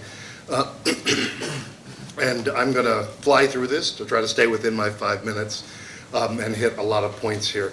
I've been active in this electric utility industry for about 30 years and mostly working on advancing opportunities for clean energy. My resume is appended to my formal comments, so I'm not going to use any additional time discussing me. The first thing I want to talk about is the opportunity for people to engage in this proceeding. I want to thank you, commissioners, for providing this opportunity to submit both written and oral comments. It's vitally important that you do this, but it's also even more important that you continue the opportunities for stakeholders of all kinds to participate in any subsequent proceedings that you conduct under this docket and as well as under any rate proceedings that the utilities may file as you implement SB 100. The subject matter before you is nothing more than the right of all Kentucky citizens to participate in the self-generation marketplace and to become at least in part free of monopoly domination over electric service and their needs and their bills. Everyone in Kentucky today and tomorrow has a stake in this. Therefore, everyone should have an opportunity to participate. In addition, on a procedural note, I would note that it is critical that the Commission hold all its utilities to their full legal burdens of production and proof regarding the proposals for net metering rates that are likely to come. Those rates must be supported by competent and substantial evidence, or they will not be just and reasonable. KFTC and MASED and I filed comments, as I said earlier on in the docket, and they're pretty extensive. We ask that you devote some attention to those and all the comments filed in this proceeding. I think there's a wealth of information there. I've read all of them, as well as the comments of the citizens, and it's pretty impressive, the level of interest and passion and thought that has gone into trying to help you work through the difficult work ahead. I want to summarize a few points from my comments, our comments that we submitted. So, a rapid-fire list of things we think the Commission should do. We think you should preserve the fundamentals of net metering, including monthly netting with full retail rate credit. We think you should conduct or adapt and require utilities to use a comprehensive benefit cost analysis framework that evaluates all resources fairly and transparently. You could call that a VETR or a value of solar type proceeding, but a BCA analysis is really the more generic term. You should use that analysis to develop and then adapt a fair cost of service based methodology for all Kentucky utilities to use to determine any net metering rates they want to propose. You should prohibit the utilities from unjustly discriminating against non-utility generation through their net metering rates. You should approach net metering in the broader context of distributed energy resources as a whole. It is a family of technologies and services that can create new sustainable jobs, help keep valuable ratepayer dollars in your state, and provide a more affordable path to reliable electric service for the Commonwealth. Again, what you do now will determine the future of electric service in Kentucky. You should take time to engage with the stakeholders and advisors necessary to do the job right. The distributed generation market in Kentucky is tiny. Any financial and operational impacts are almost too small to measure. There is not adequate statistical foundation for sudden and dramatic changes to net metering. Action in the absence of that data is neither justified nor prudent. You should be skeptical, especially of parties that assert the existence of cross-subsidies, cost shifts, grid costs, and market distortions. The data is simply not there. You should do what's right for Kentucky and not just for the utilities. The legislature did not eliminate net metering. It asked you to work your way through it. Net metering was created to create an incentive for distributed generation. The legislature did not ask you to allow a regulatory evisceration or repeal of net metering through regulation. They want net metering to continue. You should look at the experience of other states. And finally, and generally, you should understand and you should continue to bear in mind that not using what the utility offers you does not and cannot create costs. At best, it creates the potential of a cost shift, and there are ways of dealing with that. But it does not create costs when I do not use the amount of electricity that the utility thought I would. Elsewise, they'd be charging us for a whole lot of things we didn't buy. Keeping that in mind is important. Keeping in mind that net metering can encourage customer investment and private dollars to provide electricity services for the Commonwealth is the greatest value you can get. I'll stop because my time is up. I'll tell you that we'd love to have an opportunity to talk more. We'd love to rebut some of the comments. KFTC and MASED would love the opportunity to participate as stakeholders in further on discussions.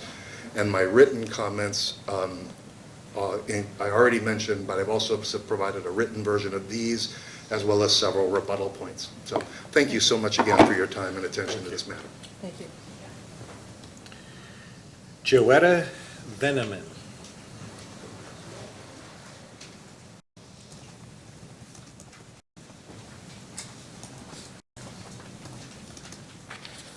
Good morning. Thank you for allowing us to speak to you as public citizens. My name is Sister Joetta Veneman. And I'm here representing, first of all, 4707 Lynn Lee, Louisville, Kentucky. I'm representing the Sisters of Charity in Nazareth, Kentucky, an international community of Catholic sisters who have lived and ministered in Nelson County and around our world for over 200 years. Our mission statement as Sisters of Charity of Nazareth states that we are committed to work for justice, the poor, and to care for Earth. We're now considering Earth one of our poor and have taken steps to do our part to reverse this trend of planetary destruction. We've made a commitment to reduce our greenhouse gas emissions to 0 by 2047.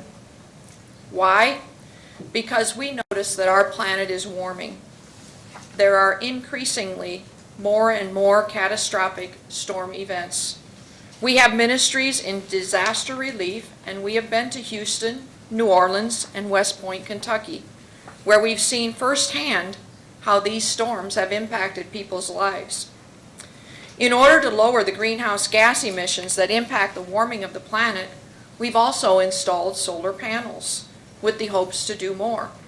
Residential solar is part of our solution, and it's needed to reduce these natural disasters. At a time when we should be encouraging more people to invest in rooftop solar, our local utility companies appear to be bullying our regular citizens out of the market, even when we are nowhere near being a threat, with solar customers being a lot less than 1% of the Kentucky citizens. And so this is where we ask you, the Public Service Commission, to come in. We are asking you to conduct an objective, a transparent, and a comprehensive study as other state public service commissions have done. We ask you to examine the facts of how residential solar helps or hurts the utility companies and the residential solar companies' customers financially.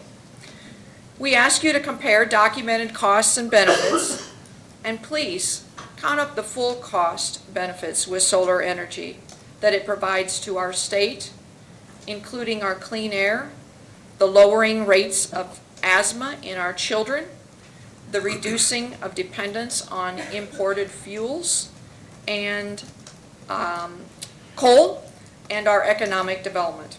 We are so glad that you, our Public Service Commission, exists to protect consumers from utility monopolies, and we thank you for your service. Thank you. Sarah Lynn Cunningham.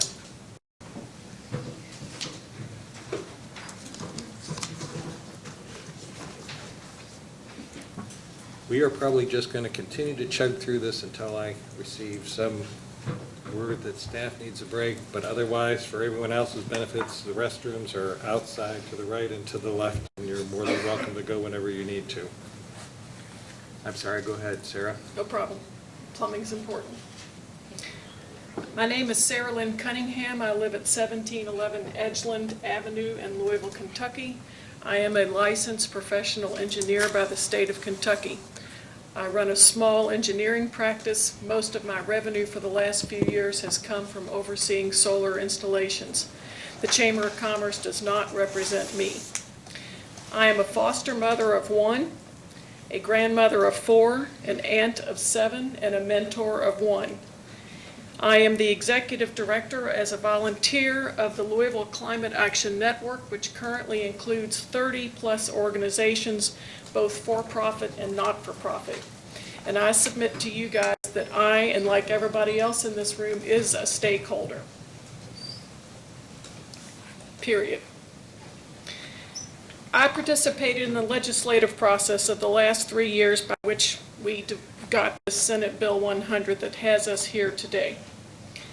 And it was stunningly clear to me that the utilities never produced a single study. We produced studies that showed we weren't imposing subsidies onto others, but the utilities did not. And they can get away with that stuff with elected officials, but they should not be able to get away with it with you.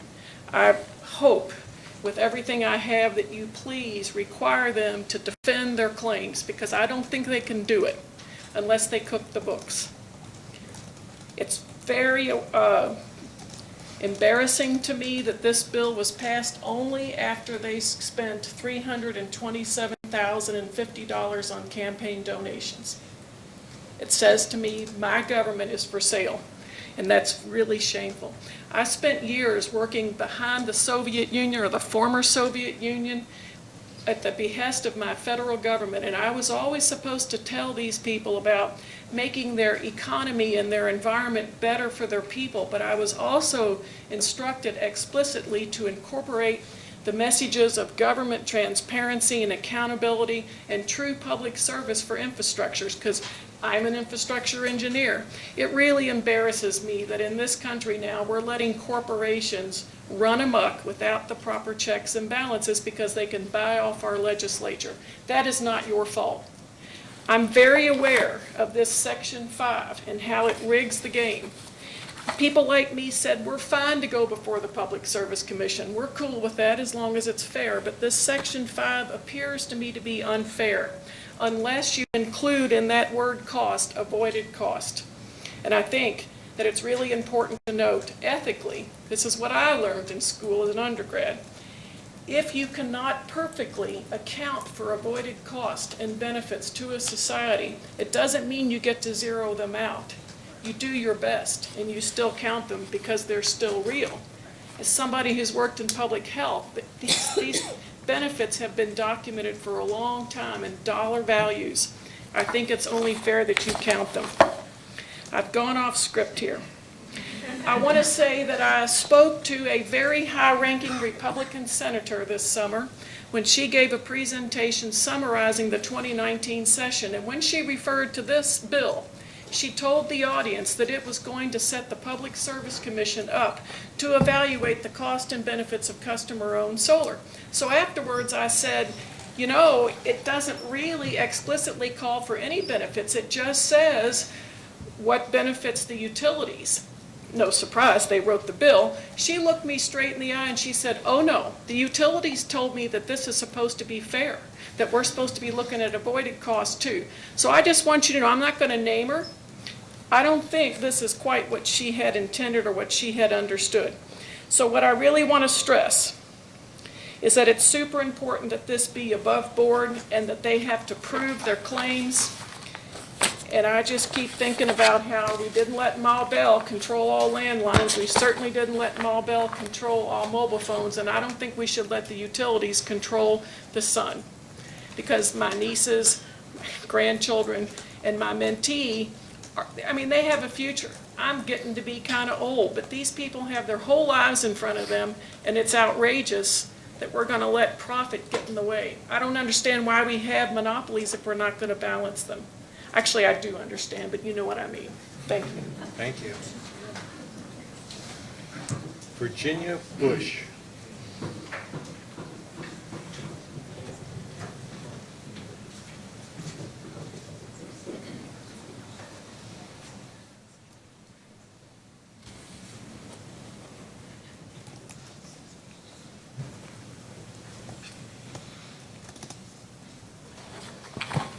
Good morning. My name is Virginia Bush. I live at 1111 Forest Street, but today I'm representing the congregation of St. William Catholic Church in Louisville, Kentucky.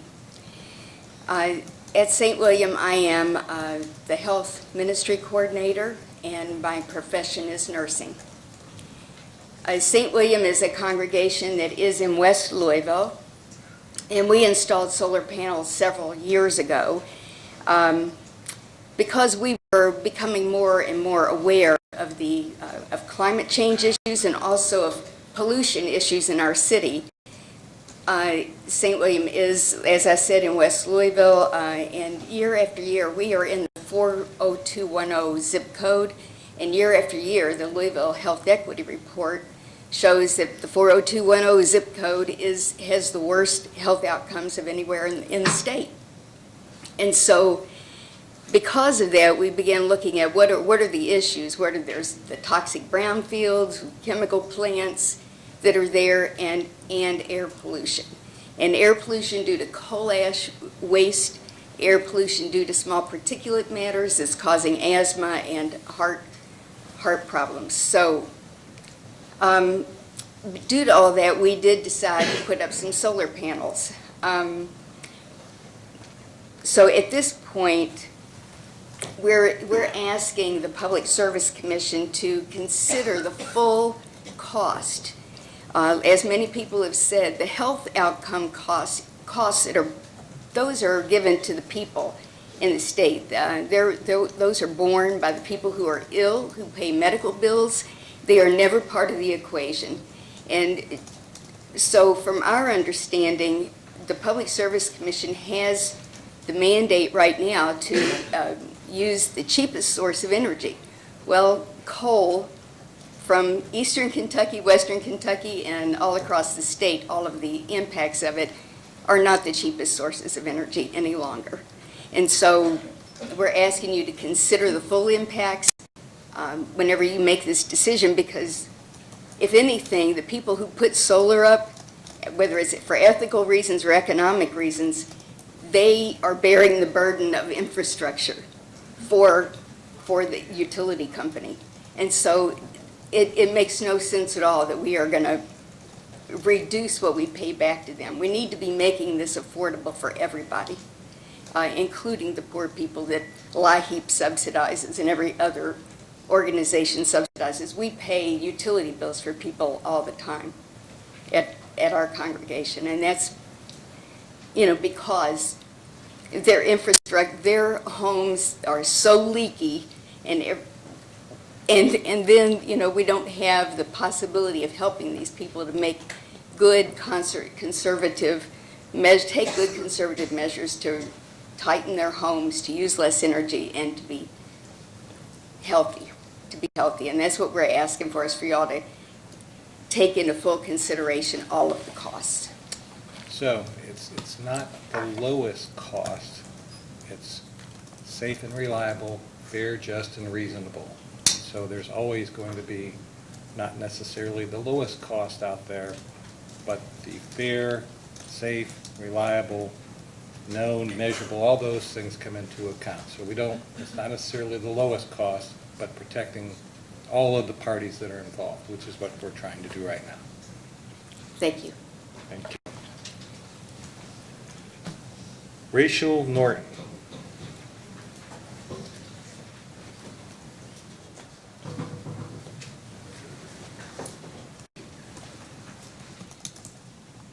Good morning. My name is Rachel Norton. I live at 568 North Broadway in Lexington, Kentucky.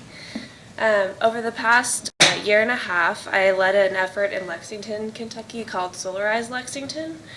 In this program, several volunteers, most of which are in this room with me today, created space for community conversations about rooftop solar energy, and ended up organizing a 15% discount on panels for the participants in the program. Through this, we discovered not only that we had the opportunity to organize and create tools for our community to access solar more easily, but we also learned that many of our community members care deeply about preserving the opportunity to invest in solar in the same way utility companies have the ability to do as well. This program ended with 25 new rooftop solar installations in Lexington on homes, and interest in solar panel ownership is growing. Programs like this have also helped spur conversations about financing, and continues to prove the case that solar panels pay for themselves over time and are becoming more accessible to all citizens as financial institutions become more savvy. I also wanted to lift up the conversation considering benefits of solar and externalities. While this conversation has a distinct focus on the value of solar that is important, it is clear that on a national level, conversations about health, energy, environment, and the impacts of global climate change are inherently intersectional. One example of this is the Green and Healthy Homes Initiative, which operates all over the nation in New York, Georgia, Texas, Ohio, Michigan, and Tennessee, just to name a few states. This program is designed on the basis that energy efficiency improvements not only lower people's energy bills, but also improve their indoor air quality and decrease symptoms of asthma. Through this, the program is able to access Medicaid dollars to pay for portions of weatherization and energy efficiency costs due to proven decrease in emergency room visits, missed days of school, missed days of work, and overall improved quality of life. The program's success is far-reaching and largely due to the consideration of multiple benefits and inherent intersectionality of health, energy, environment, and global climate change. Kentucky should follow suits in these national trends and take advantage of the opportunity that we have to consider all of the benefits in preserving solar opportunities for all people and not just companies. Thank you very much. Thank you. Are you guys doing okay?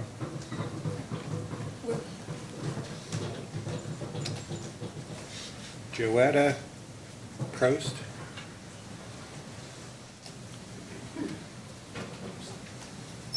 Morning, Commissioners. Morning. Excuse me, it's not often, I bet, that you have the opportunity to hear from two women named Joetta in the same day. Pretty amazing, right? I thought I had Sister made a Joetta mistake. preceded me. I'm Dr. Joetta Pro. I'm a psychologist. I live at 1600 South Cross Road in Hebron, which is in Boone County, Kentucky. I'm here this morning to talk with you, and I appreciate the opportunity to do so. We are served by Owen, where when we had our rooftop solar installed in September 2018, the gentleman from Owen who came to inspect it said that we were one of about 20 customers that Owen has out of 60,000. So when we talk about the minuscule impact of current rooftop solar coverage in Kentucky, that number sort of captures it right there, doesn't it?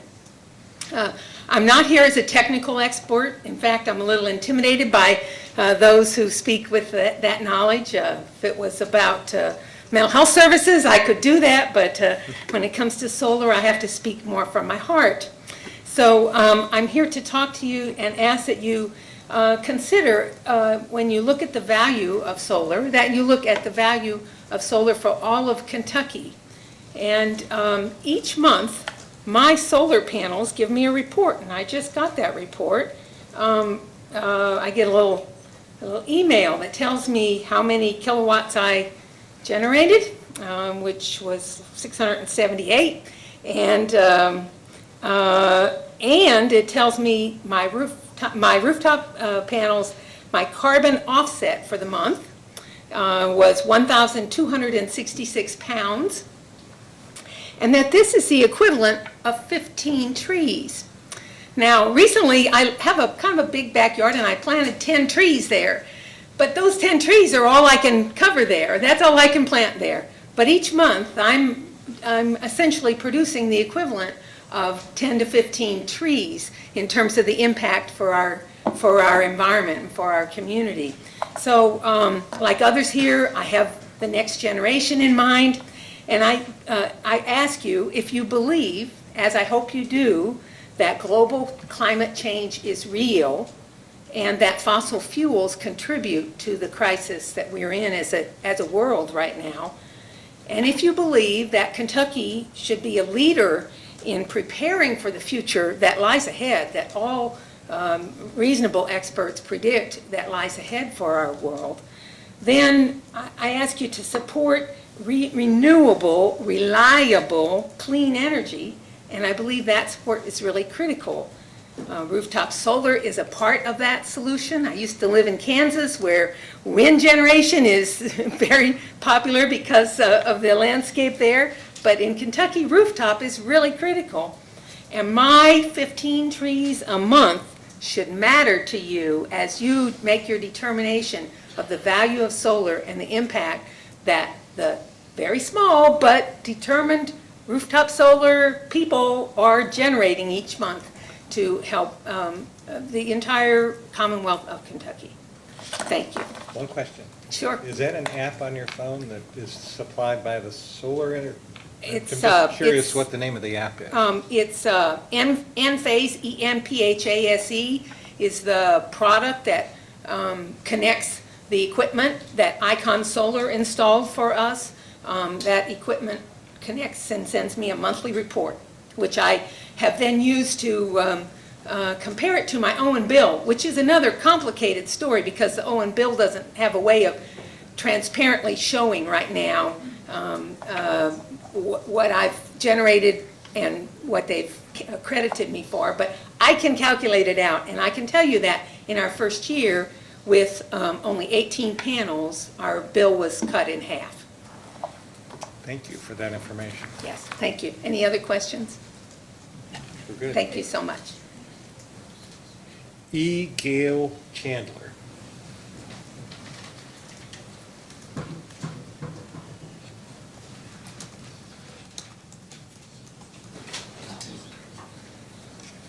Okay? Yes. Okay. I would like to speak as a retired person on a fixed income. My name is E. Gail Chandler. I'm from 935 Trout Lane, Shelbyville. I grew up in eastern Kentucky. I saw electricity arrive, and I do know the benefits of the rural electric co-ops. My father worked for one. My great-grandfather died of black lung. I went to school on coal money, and I owe a big debt to Mother Nature. It's a no-brainer. Cities have more people, more blacktop, more carbon, and are hotter. And the weather now is scary. 4 years ago, we bought into solar as a hedge against inflation and to keep our income stable. That will be paid off in 10 more years, and I'll be 86. Hopefully, I'll see a few years of profit. But it should go without saying that reducing the size of the credit by even a little bit makes solar cost prohibitive for people like me. Thank you. Thank you. Laura Cole.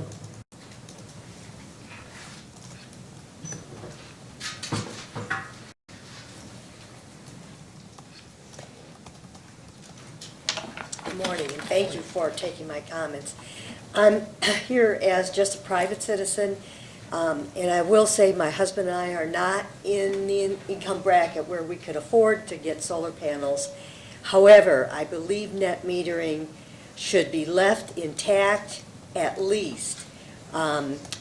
It's very important that people who can afford solar energy are out there being, early adopters and adopting solar energy, because we need to pivot to solar very quickly. And that's one way that will help it happen. And I also have actually purchased into the solar share with Kentucky Utilities. I may be stupid and crazy, probably both, but I did it because it's the cost. I could absorb that small cost a month, and I wanted to encourage the utilities to move to solar. We in Kentucky could be leaders in this country, and we are usually behind. And in this case, I think we really need to step forward and become leaders in adopting solar energy, becoming green in every way, because that is where the future lies. Thank you. Thank you. Earl Hampton.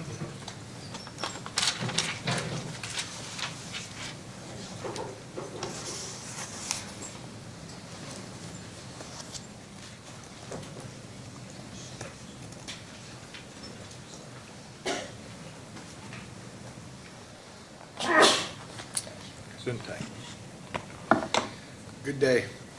There's much that's been said here today. And I basically could add to all those numbers and stats, but they've already been shared, and you've heard many of them. So the young lady that just shared about being one of the 20 customers of Owen Electric, I'm one of them also. Okay? So I come before you, though, as... You stated your address, right? I did not. Okay. Earl Hampton, 2544 Eagle Tunnel, Glencoe, Kentucky. Thank you. So I'll stand before you and share the heartfelt side too then, in the sense of over 30 to 40 some years desiring to do solar and retiring from another career job. And I have kids, 3 children, just become a grandfather this year. That's exciting. And raised 6 foster kids. Congratulations. And had the opportunity that my middle daughter, who's 25, says, "Dad, let's start farming again." I never farmed. We grew a few things. So now we do 100% sustainable agriculture with grass-fed beef, pasture-raised chickens, and so forth. But I said, let's go a step further and be really sustainable. So I started putting solar panels on every chicken hutch for lights in the winter and fans in the summer. Well, that's not grid tied. So then I took that to the next step, and a partner that's an engineer, we went together, and we made this a very low cost. If I was to put the price out, some people's heads may fall in here, less than $10,000 to do a 5,200 watt system that powers over a 2,500 square foot home that's grid tied. So yes, that's installed by myself. Yes, that's having the engineer from Owen Electric come out and see our equipment. Yes, that's seeing that run. That has reduced our electric bill by almost 75 to 80% every single month for the last 2.5 years. I think I speak on behalf of the grandchildren of mine that are growing to see a greener, cleaner air, a country, a planet that is cared for with the solar that once powered this planet. And as we move through the Industrial Revolution, maybe we need to take the steps to go back to that original solar power and keep those things with the technology we have. And using that technology here in this state, as many people have said, make Kentucky great with the solar outreach. So on our farm, we raise some of the finest food that you will eat on the planet. I also like to think, let's create some of the best energy that's used on the planet from the sun that doesn't seem to diminish like our planet Earth is. So if you would, seriously consider keeping that for my grandkids and yours and the rest that are in the state, whether it's from the east to the west and all through, urban or rural. Thank you. Thank you. Alex Hay.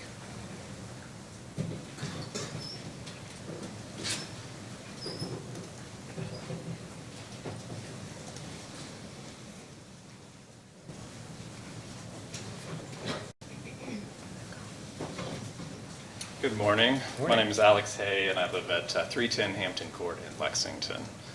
And I'm here today as a citizen of the Commonwealth. I do work in the solar industry. I work for a utility-scale solar developer out of North Carolina, so I'm pretty familiar with the solar business, although I don't actually do business in Kentucky. Would like to very much. But I wanted to just talk to you about my thoughts on what everybody said. I had some prepared comments. A lot of them have been covered by folks. I think the key thing is, the utilities will come before you. I understand the legislature has passed this bill, is requiring you to consider a request from the utilities for a rate change to incorporate the potential costs of delivering the potential cost reductions,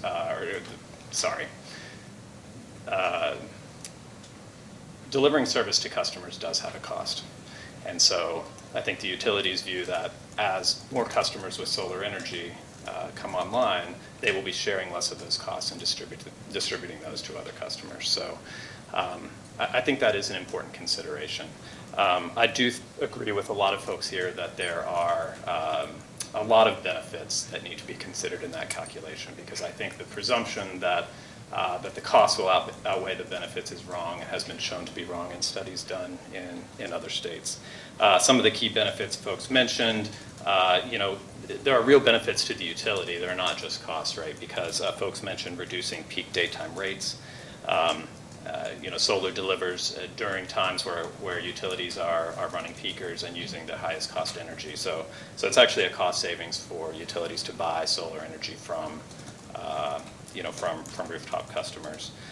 There's also the benefits of the fact that distributed generation actually reduces strain and reduces the need to invest in the transmission system. So as more folks are building and installing solar on their roofs, we're having to deliver less power across transmission lines. We're saving losses on that. And we're also increasing the resiliency of the power grid and improving reducing the likelihood of outages and increasing the ability of the utility to recover quickly from those outages. All of those are quantitative, quantifiable impacts that benefit the utility and need to be factored in when considering, the impacts to the utilities of rooftop solar. I think there are also benefits to other non-solar customers. You know, we talk about the potential that they're bearing a larger share of the burden of the distribution system. But also, I think the increases in system reliability and the reduced need to invest in transmission and distribution infrastructure will ultimately lower costs for other customers. So ultimately, I think all ratepayers in Kentucky will benefit from more people having rooftop solar. And finally, I think there are lots of benefits to the Commonwealth. You know, in my work, I work a lot in Georgia, North Carolina, Alabama, Mississippi. We've developed hundreds of megawatts of solar, utility-scale solar in those states, but the solar industries there are huge parts of the economy now. You know, in Georgia, Hanwha, which is a major solar panel manufacturer, based on the demand in Georgia, just opened a manufacturing facility that will be producing basically 1,000 megawatts a year of solar panels. That's hundreds of jobs brought to Georgia because of the support from mostly the Public Service Commission for supporting solar in the state. So there are very real benefits to the Commonwealth, to the ratepayers, and also directly to the utilities. So, and I think my final point would just be that there's less than 0.1% of the utilities generation that is now served by rooftop solar. It's a very small amount. I think LG&E mentioned they have 1,000 customers. It's just not enough information to understand and do a thorough analysis of the costs and benefits to the utilities. It cannot be a material financial impact on the utilities at this stage. So my recommendation would be, let's wait a couple years. Let's wait for solar penetration to increase to a sizable level. There are studies in other states that show even greater than 1% penetration. There's no impact to retail rates for customers. Let's wait a couple years. Let's keep retail rates, you know, net metering at retail rates to encourage the solar industry to grow. It will not have a material impact on the utilities in the meantime. And then I would encourage you to do an independent study, take the utilities data, but also, you know, hire a third-party consultant who's done this before. Let them evaluate both the costs and benefits. So before you go. Sure. You're advocating that we keep the rate at a 1-to-1 credit, even though the legislature's mandated that we look at net metering from a cost perspective, and the law becomes effective January 1st. Are you saying that we just ignore the mandate and keep it the same until we determine there's enough data? The legislature has not mandated that you reduce the rate. They haven't mandated we reduce the rate. They've mandated that we review the rate. That's right. And so you're saying that rather than utilize the current data and whatever input we receive through this process, to ignore that because there's not enough verifiable data? I'm just trying to understand your position. My position, the utilities will come to you and they will present you with data and you will need to analyze it. I would suggest that you consider whether the data we have now is sufficient to justify a rate decrease, and I would mostly suggest that you look at the materiality of the impact to the utilities. So you will definitely need to, I mean, you're required by law to do that evaluation. But my point is that I hope that you will consider the material impact, the low material impact on the utilities versus the very high impact on potential solar customers. Does that answer the question? Yeah, I just needed a clarification there. Thank you. Thank you. Philip Woolery?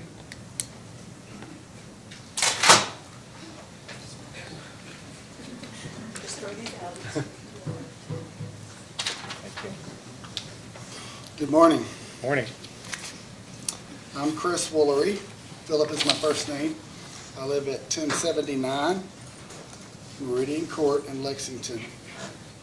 I want to thank you for this opportunity to raise my voice today, and especially for your concern about the potential impacts of distributed solar on low-income Kentuckians. I grew up low-income, and I share those concerns, your concerns.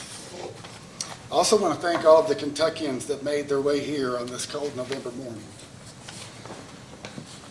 I'm proud to be a Kentuckian today. I can't in good conscience speak to this issue without saying this first. we're in a climate crisis, and lives are on the line.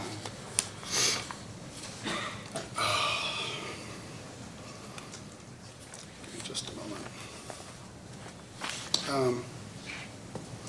June 2019 was the hottest June on record in the United States. July 2019 was the hottest month on record in the United States. August 2019 was the second hottest August on record. September was the hottest September on record, and October was the hottest on record. And I agree, it's hard to put a price on health and clean air and water.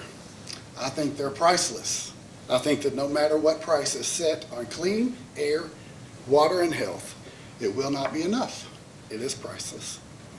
But the good news is that the solutions to our climate crisis can and should help the Kentuckians that are suffering the most from poor housing stock and high energy bills, like my mom, when she raised me as a single mom in a one-bedroom apartment and slept on the couch. To be clear, the best responses to our climate crisis are opportunity for average Kentuckians, not a burden.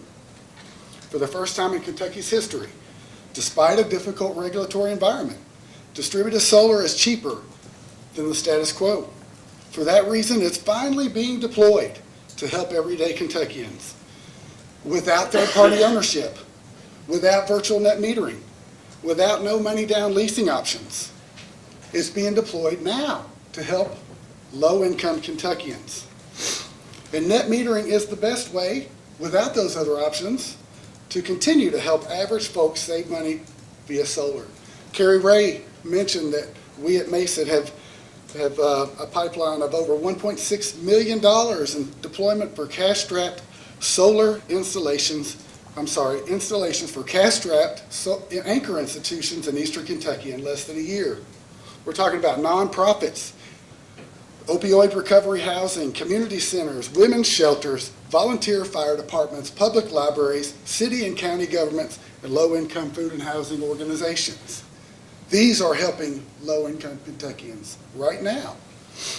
Why would we make it harder for these organizations and the people they serve to benefit from the opportunity that distributed solar can be for us in Kentucky? Instead, why wouldn't we make it easier and put our friends and neighbors to work in one of the most fastest growing and good paying jobs in the country? And that's what Mesa's doing right now. We're taking displaced coal industry workers and others, and we're training them to provide clean energy solutions to their friends and neighbors across Eastern Kentucky. We have 2 displaced coal industry workers that went into business for themselves on May 15th, and they're busy doing a lighting installation, a lighting retrofit in Letcher County this morning.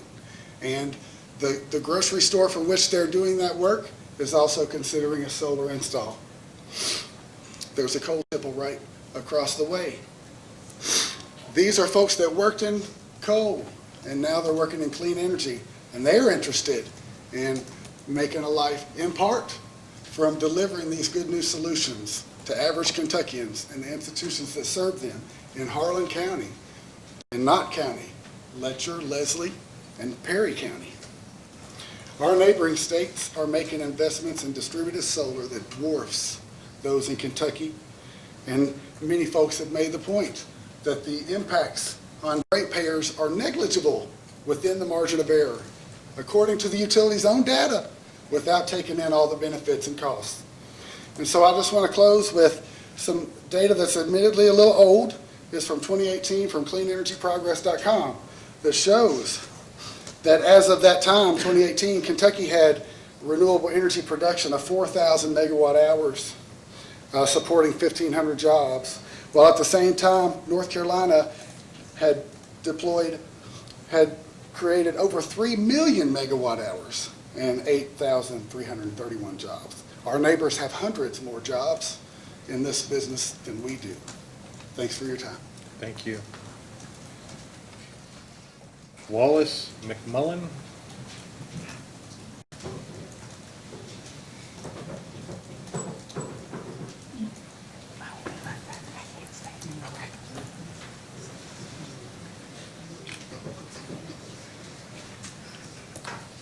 Are you doing okay? Good morning. Good morning. I'm Wallace McMullen. I'm chairperson of the Kentucky Solar Energy Society, and serve as a data point for one of the questions you asked earlier, Mr. Cicero. My annual income's about $26,000 a year, and I was able to install a solar system without difficulty. I have read filings from utilities in this case who argue that their costs are not fairly compensated by the small fractions of their residential customers who own solar PV systems. They will argue that the fixed or basic mandatory charge that every homeowner with electricity pays every month does not reimburse them for the cost of providing electricity to customers who have a small self-generation capacity.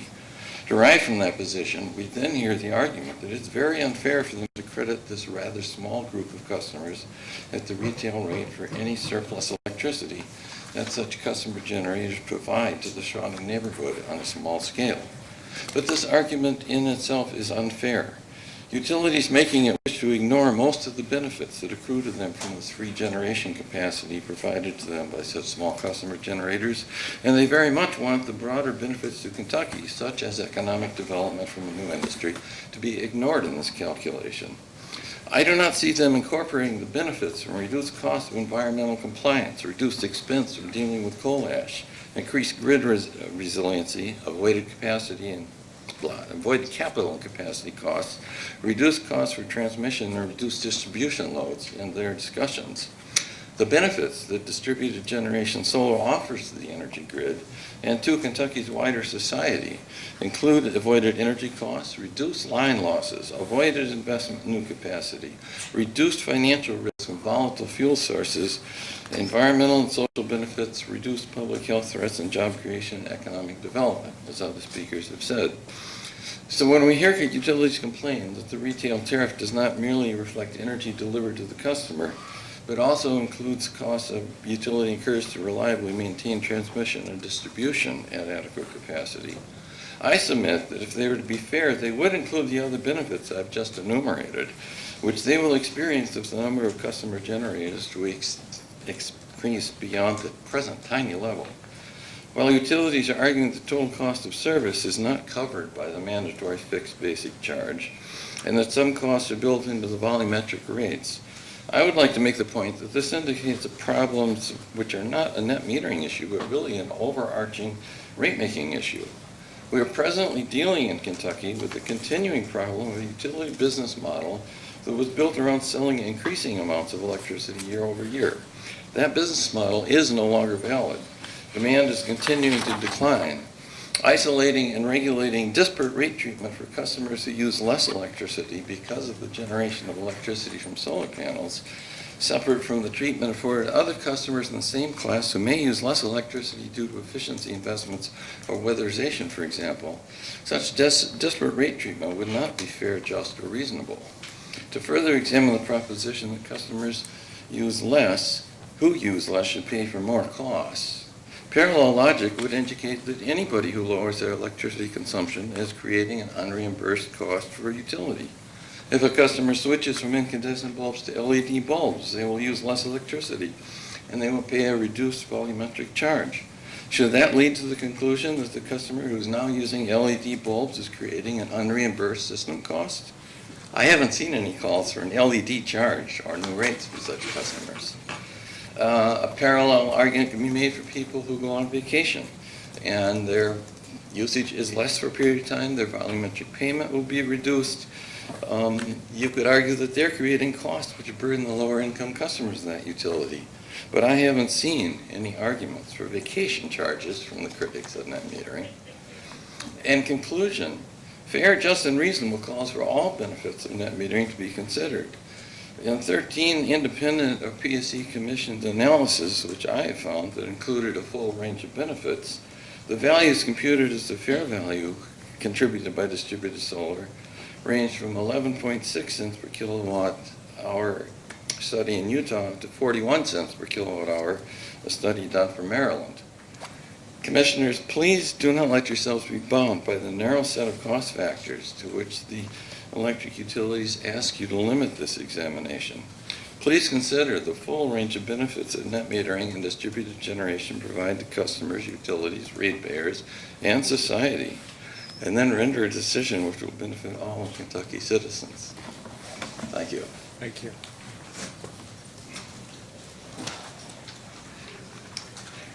Chris O'Daniel.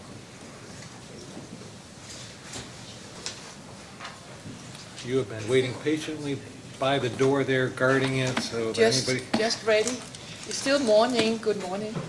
Chris O'Daniel. Chris is for Kirsten, as I'm a Danish native. Thank you for my address 647 Beachland Road, Washington County. Thank you to the Commission for taking initiative to this hearing. I'm here as a ratepayer and as a net metered ratepayer. I'm also a landowner and a prospectful landowner that could lease land for a solar facility, utility scale solar facility. I would like to bring attention to matters I find relevant in the forthcoming very extensive and expensive rate case. I've heard that there are utilities who stay away 10, 15 years because it's a very expensive matter to go in front of the PSC with their rate case. The purpose of the rate case is to define a compensation rate for net metered residential customers and their surplus distributed generation. It's my understanding there's no one exact way to establish the cost of electricity. The cost varies through the day and the night, and the variable cost is averaged into the retail price. And to identify the cost providing service to each customer class, and there are 3 of them, is not straightforward either. So it appears that it takes some measurable, considerable unit to be able to see it even. And it has been shown through many analyses in multiple states with a variety of situations that net metering at the 1% cap, the 1% peak generation, will not cause any measurable cost addition to utilities. In Kentucky, we know net metering to rooftop solar is only at around 0.05% at peak generation. So the utilities' opposition to net metering in Kentucky have been claimed to be about a concern for ratepayers' cost or cost to other ratepayers. I see it the other way around. Ratepayers have reasons to be concerned about utilities.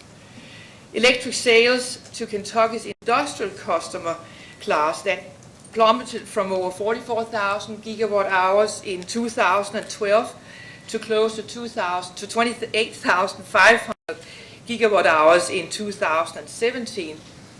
That's a 36% decline over these 5 years. This was the utility's largest customer. The revenue loss was around $738 million over this 5-year period. Declining sales illustrates a changing energy market where cost of electricity is not the only competitive parameter. The demand for zero-carbon electricity generation is equally important. This trend may be illustrated by looking at NextEra Energy. It's a power company that generates from wind and solar only. Its stock in 5 years has gone from around $100 to $233.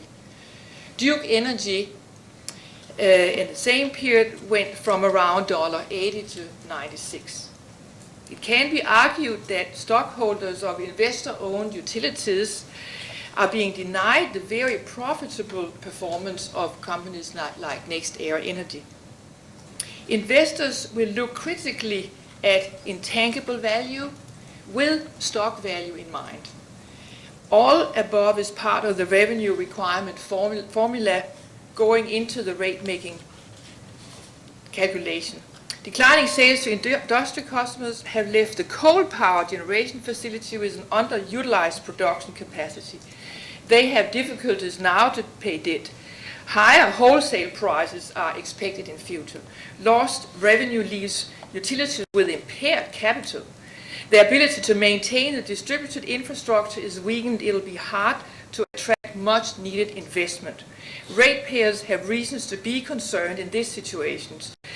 The utilities can't have debt, but the ratepayers have debt.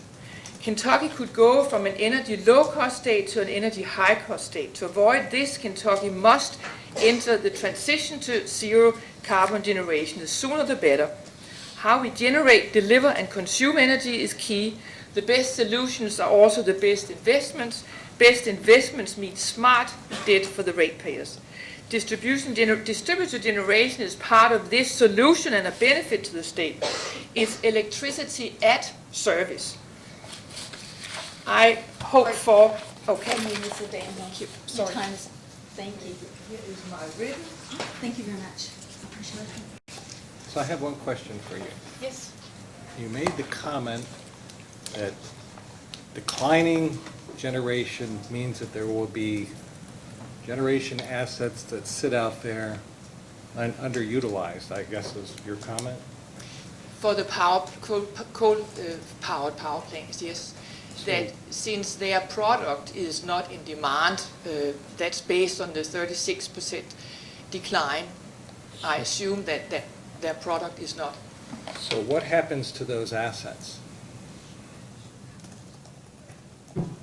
The problem is that there are assets, but they are not going to be actively used.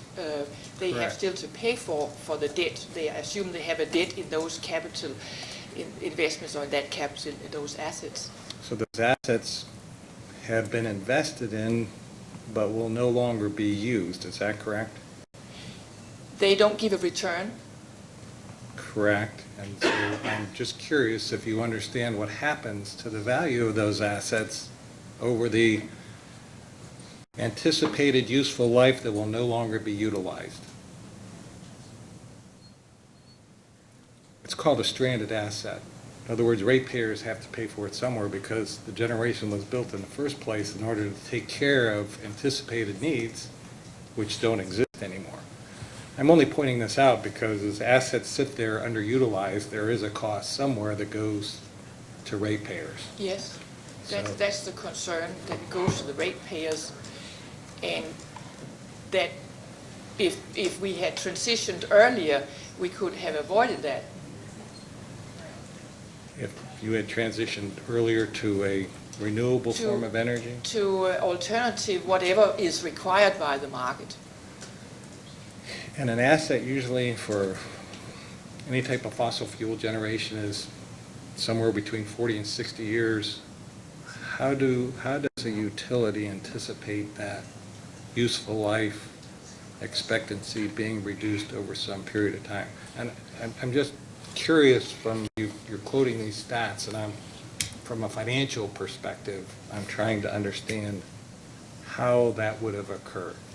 Yeah, I'm not, I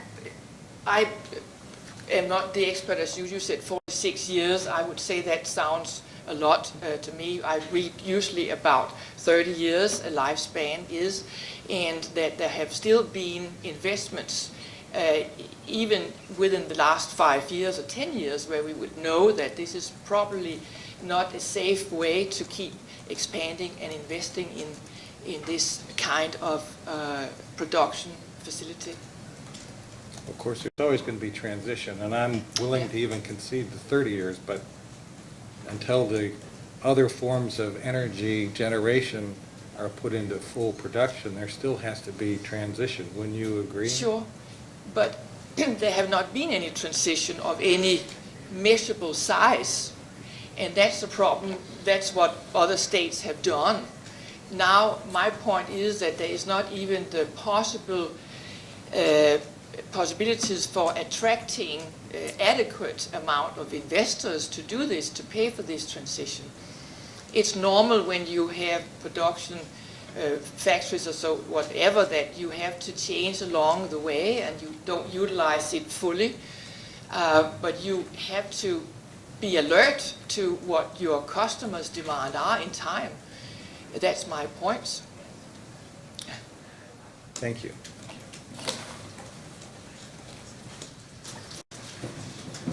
Anastasia Kaufman?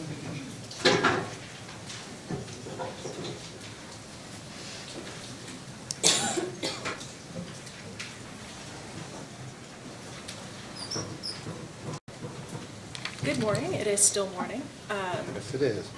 My name is Anastasia Kaufman. I live at 2713 Grinstead Drive in Louisville, Kentucky. I will be speaking on behalf of Kentuckians for the Commonwealth, of which I am a member. I'll be reading part of our comments, and Maria, who will be going after me, will read the other half of our comments. We are Kentuckians. Our grassroots organization, Kentuckians for the Commonwealth, represents thousands of people living across the state. KFTC is a community of people inspired by a vision and working for a brighter future for all people, no matter our skin color, gender, or how much money we have.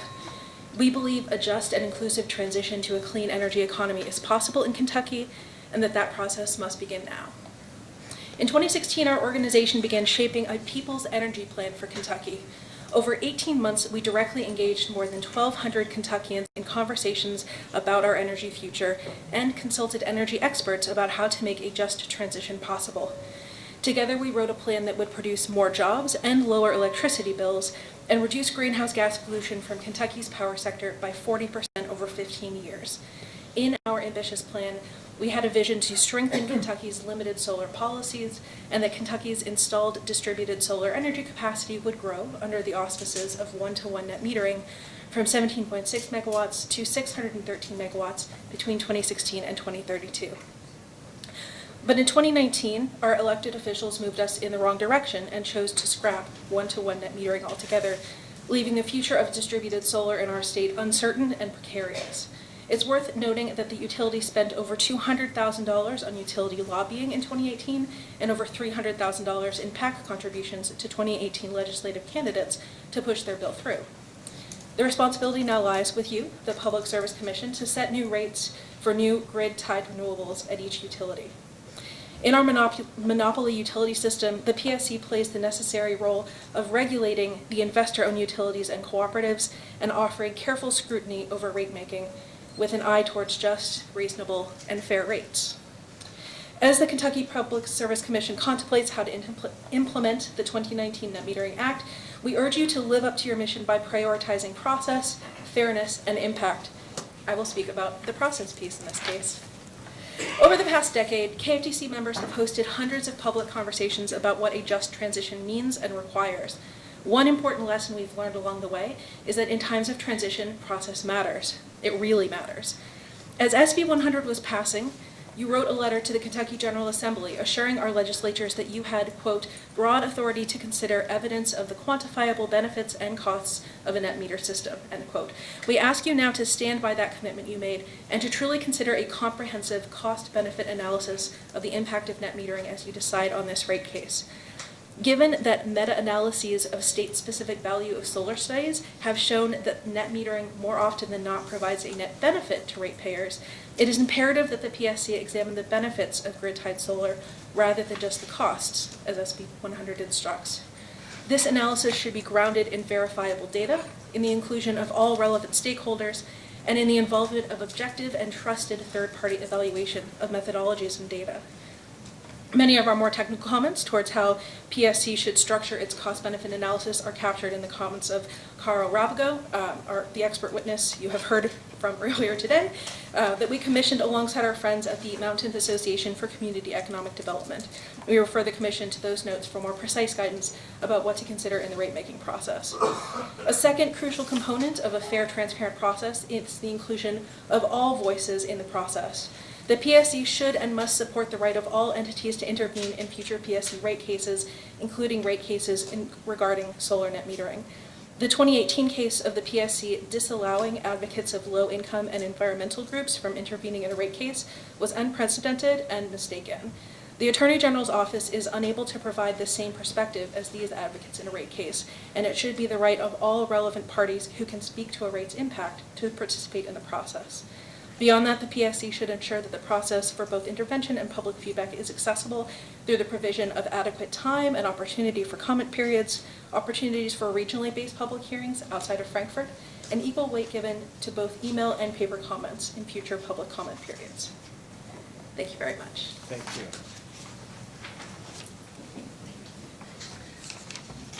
Vice Chairman, I have a very small housekeeping issue. It's a more general thing. A housekeeping issue. We need to remind all attendees that smoking is not permitted on the grounds of state property. So please don't smoke out near the building or in the parking lot. Could you come here a second, Nancy?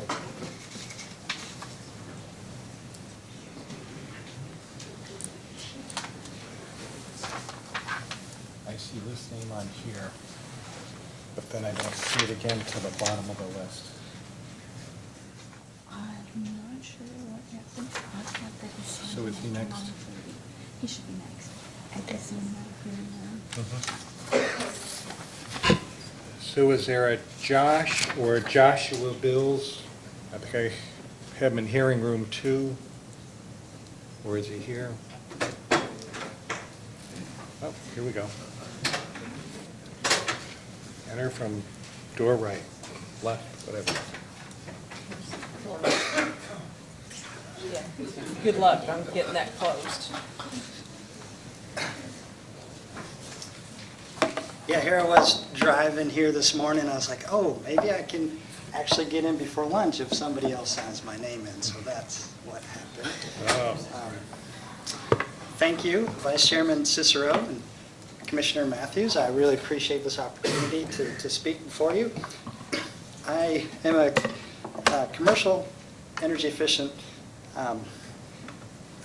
expert, and I've been at this for a long time. I do work at Mason. We've got a great team of folks to work with, and we really do advocate for small businesses in Appalachia, Kentucky.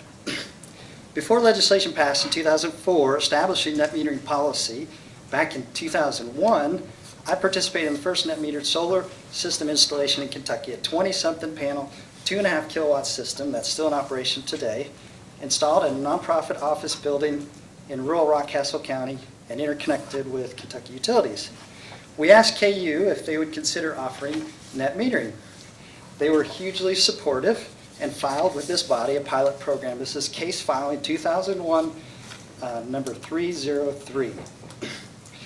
In March 14th, 2002 order, the PSC approved that pilot, 10 kilowatt residential, 25 kilowatt commercial, but did find some issues. I recall one issue being the ability of LG&E and KU to record the amount of power delivered to the customer, amount of power received from the customer, and the time period during which that power was either delivered or received. I thought it was extreme overkill, but KU continued to be supportive and installed time-of-day metering, capturing flows in both directions. To us, we were making a simple capital improvement for our facility to reduce electrical consumption that would be equivalent to switching our electric water heater to a gas water heater. In that order, the issue of fixed cost recovery was brought up. The PSC stated at the time, for customers served under tariffs with demand rates, the utility is still able to recover its investment in fixed costs through a separate demand charge. So with that perspective, perhaps you can make your lives really easy, and any rate case or rate class that has a demand charge, keep it 1-for-1, because that's already in that demand component. And keep it a 1-for-1 policy. You know, I still, almost 20 years later, have real trouble with this cost recovery argument. Net metered customer generators, unlike qualified facilities, have no way to cash out their excess generation. They use it or lose it. Any net excess that's still with that account, when that person moves to another house and closes their account, that's freely given to the retail electricity provider as a parting gift. This forces system sizes to be commensurate with the annual use and not any larger. And that does end up, you know, continuing with the life of the account. We talked about low income in here, others have brought it up. I really like Oregon's net metering policy. Any annual net excess generation goes into low income home energy assistance programs. So it's there to help the low income, which I think is a great policy. Fortunately, we didn't have net metering that passed that policy. Also, the final net metering interconnection guidelines that came out of the PSC administrative case, this is 2008-169, addressed aspects of utility rates concerning cost recovery. And I thought that was a great process to have utilities and advocates at the table talking about interconnection, talking about issues, talking about not wanting to have $400,000 or $500,000 homeowners policies because we've got solar, and considering some of those utility raised concerns. One of those in those guidelines is condition 2, generation capacity will not exceed transformer nameplate rating on any shared secondary. So this means if I share a transformer with 4 or 5 neighbors, and we're all doing solar, somebody that's out there that wants to install once that transformer capacity is met is not required to do that, because it's not allowed to do that, because it would mean an investment by the utility to that transformer.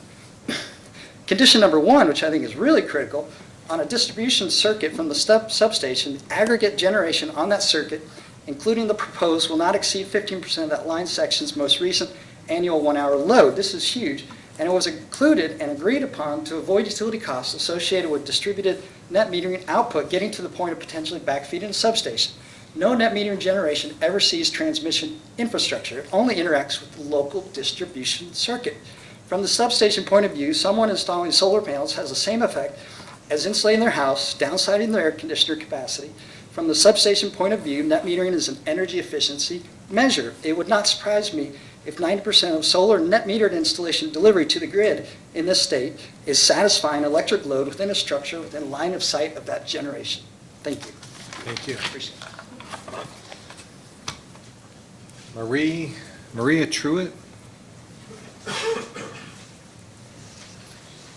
Since I didn't get to finish.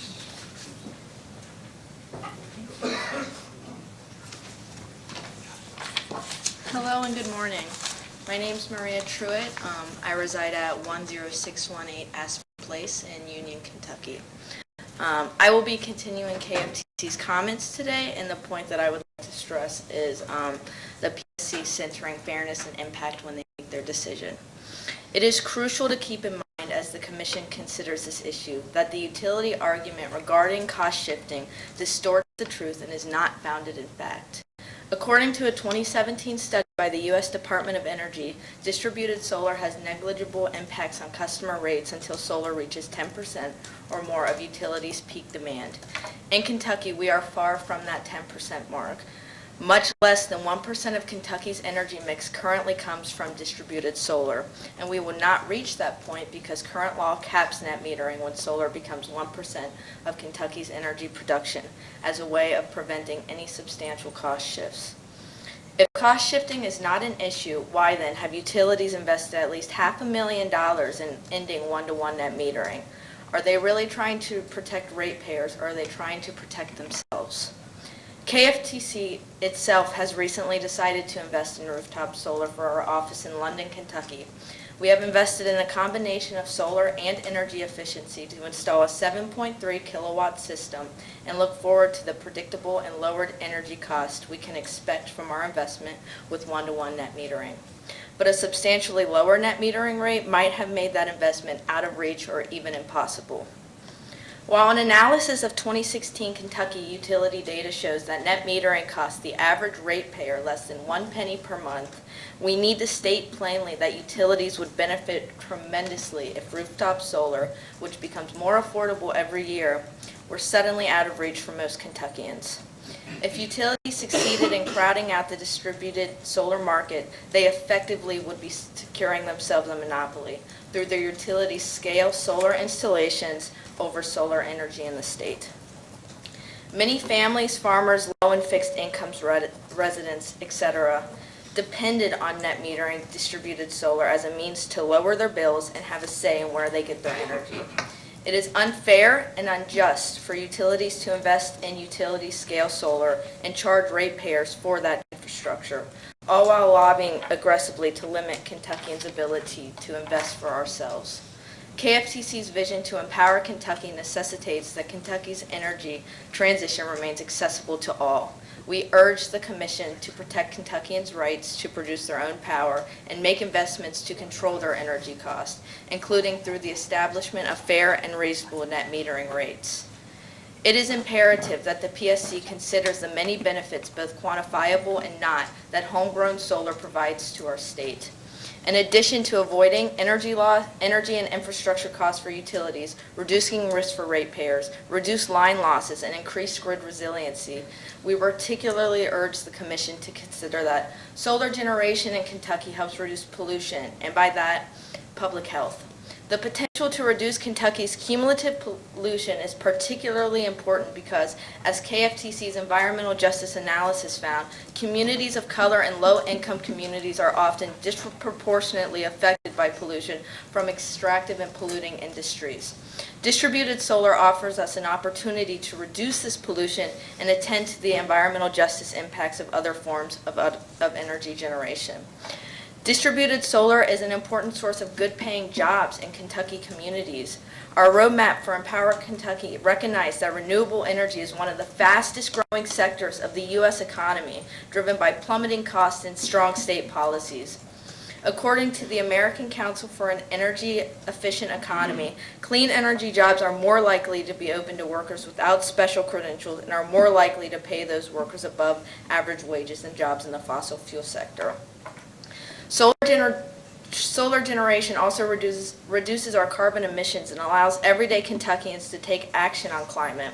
We believe that our state has a moral obligation to protect the well-being of our children and future generations by reducing emissions of CO2 and other greenhouse gases harmful to our climate. Global climate change makes many life-threatening health risks and conditions more likely and more severe, and we are starting to see those impacts today and every day in Kentucky and around the world. I should be in class right now, but I am instead busy fighting my government to make our state a more efficient place, and I hope you can help me make some of those efforts less of a struggle. Thank you for your considerations. I have a question for you. Yes. You said that solar jobs and renewable energy jobs are higher paying than the current fossil fuel industry jobs. I'm just curious where that stat came from so I can include it. You can refer to comments of consultant Carl Rabaga for more detailed comments. So do you have a copy of? I do. Okay, Thank you. thank you. Nikita Permumal. Did I pronounce that right? Close. Well, you can tell us your name and your address. Hey there, my name's Nikita Perimal, and I live at 153 Penmoken Park in Lexington. I'm a renter, but I hope one day to own a home, and on that home to put solar, rooftop solar. It will be a little bit of a investment up front, and I just wanted to note that any reduction in the current net metering rate just makes my access personally one day in the future to rooftop solar just a little bit more inaccessible. And then I also just wanted to note, as like a thing on process, I'm very grateful to the Commission for holding this opportunity for public comments, and I'm just cognizant of the fact that having a hearing at 9 a.m. on a Wednesday makes it quite difficult for a lot of ordinary Kentuckians who have obligations to their jobs or school or family to make it, and I'm just realizing that we do have some key voices who are missing today. And with that point, I would urge the Commission, as you go into your utility-specific rate cases, to make those as accessible as possible, including some of the suggestions that KFTC just made for, regional hearings, making sure that all voices who wish to intervene are granted that intervention access, and also making sure it's at times that are accessible to working folks. And then for the rest of my comments, some of us took some time to go through many of the written comments that were submitted to the Commission in October, and found some common themes of points that different utilities made, arguing that the net metering rate should be substantially reduced. And so I wanted to just address some of those in my comments.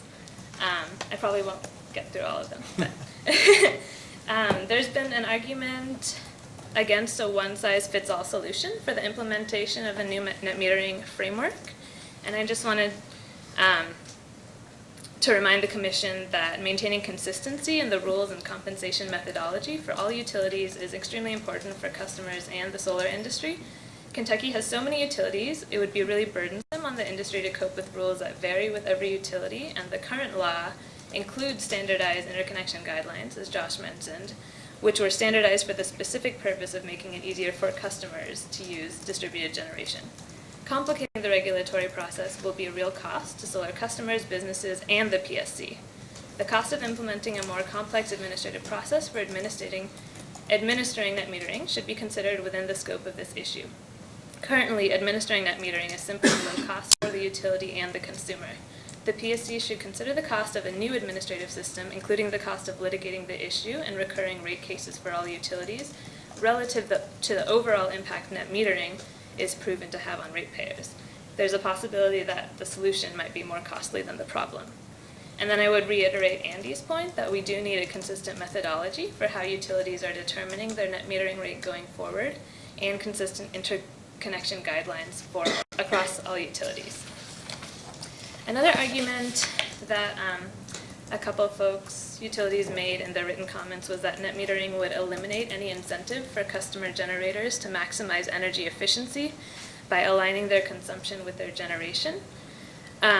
There is some evidence that customers with new solar systems will use more electricity in the first month or two after their system operates.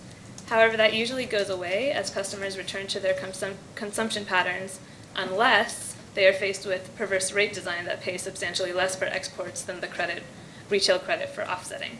In only that case, the utility and the rate are actually sending a price signal for the customer to use more electricity when solar is generating.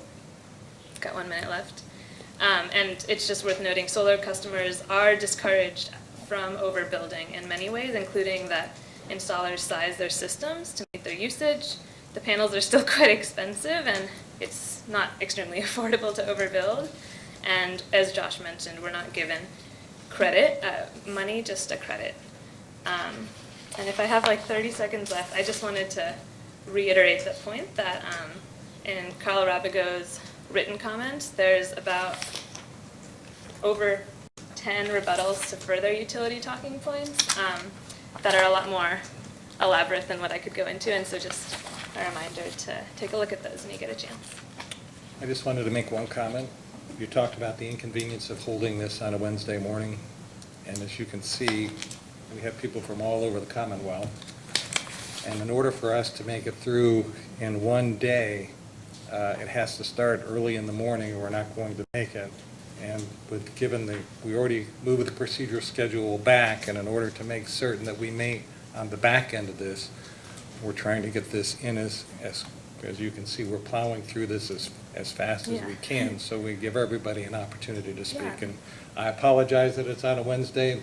When there's actual rate hearings, we go to the area where it's impacted, and again, the public is given an opportunity to speak. Absolutely, and I hope y'all do that for your utility-specific cases Yes, when you yes. look into That's this always occurred. tariff. Can't say always, but typically Yeah. that's the way it occurs. And just a suggestion, I think Saturdays are great. Like, I don't think starting on a morning is really the issue, but just folks who work, it's hard to get out of work. And it's awesome that we have a full room, but I think if we look at both the folks who couldn't make it, whether they're from Eastern Kentucky or they have a job that wouldn't let them out, I think there's a lot of key voices and demographics that couldn't make it today just because of that extra hurdle. If that makes sense. It'd be interesting to take a vote on that Saturday. Yeah. I vote yes. Well, Thank you. Whitney, Vice yes. Chair, I need to have a small consultation. Sure. Our timekeeper's phone battery is going out. Oh.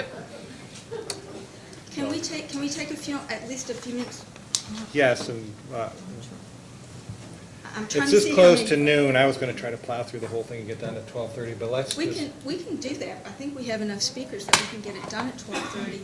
If Sarah can just take a minute to go get a charger. Okay. You can also have, Or do you want me to have your phone? you can have this one. I think we can make it through the public comments by 12:30. Then we'll take a break from 12:30 to 1, and then we're going to start in on the stakeholders' comments. So just to give you an idea of the schedule we're trying to work through, obviously the public comments will be completed, and then we'll go to the stakeholders' side after lunch.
Okay, are you ready?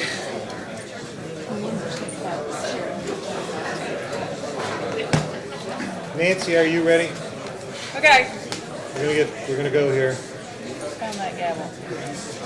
Yes, I think we can begin. Excuse me, we're gonna continue with the comments, please. We're gonna go to Whitney Wurzel.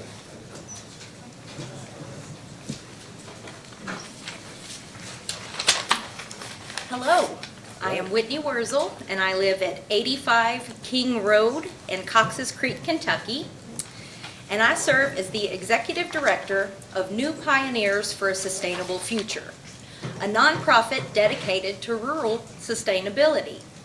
While our work is focused in Washington, Marion, and Nelson counties, New Pioneers members and supporters span central Kentucky and beyond. For 15 years, New Pioneers has promoted sustainable thinking and sustainable development to create a healthy, safe, and productive future for rural communities. Much of our success can be attributed to the fact that environmental sustainability supports economic sustainability. Many individuals, families, and businesses in rural communities do not have the luxury of choosing goods and services based on what they want, even if they want to choose for the good of the planet, but they must instead make these choices based on what they can afford. When New Pioneers educates, demonstrates, and advocates for rooftop solar, net metering is one of the most appealing factors to our rural residents, as it allows them, one, to reduce the amount of money spent each year on energy, and two, to pay off the upfront cost associated with solar installation in a shorter period of time. If net metering is killed or even compromised, so too is the ability for many rural citizens to invest in solar, which is a huge setback for rural communities that could greatly benefit from innovative energy opportunities. So on behalf of New Pioneers and our rural communities, I ask that the Public Service Commission, as so many others have asked, please conduct a thorough and objective study to determine how residential solar affects both utility companies and residential solar customers. And please make sure to include the economic benefits that net meter customers' solar panels provide to the utilities, public health, and the climate we all share. With that, I thank you for your time, and may the sun continue shining bright on all Kentucky homes. Thank you. Dale Shuck. Morning. Hello. Good morning. Thank you for allowing me to comment.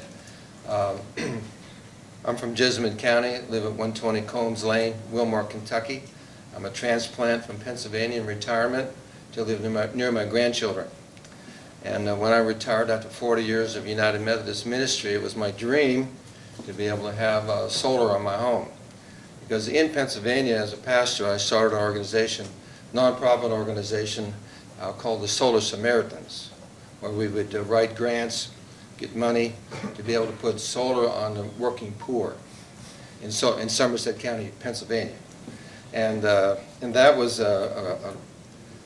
quite an accomplishment because we have 2 ski resorts in Somerset County, and everybody thought, well, you can't do solar here, but it does work. It works for all people in Pennsylvania, it works for all people in Kentucky.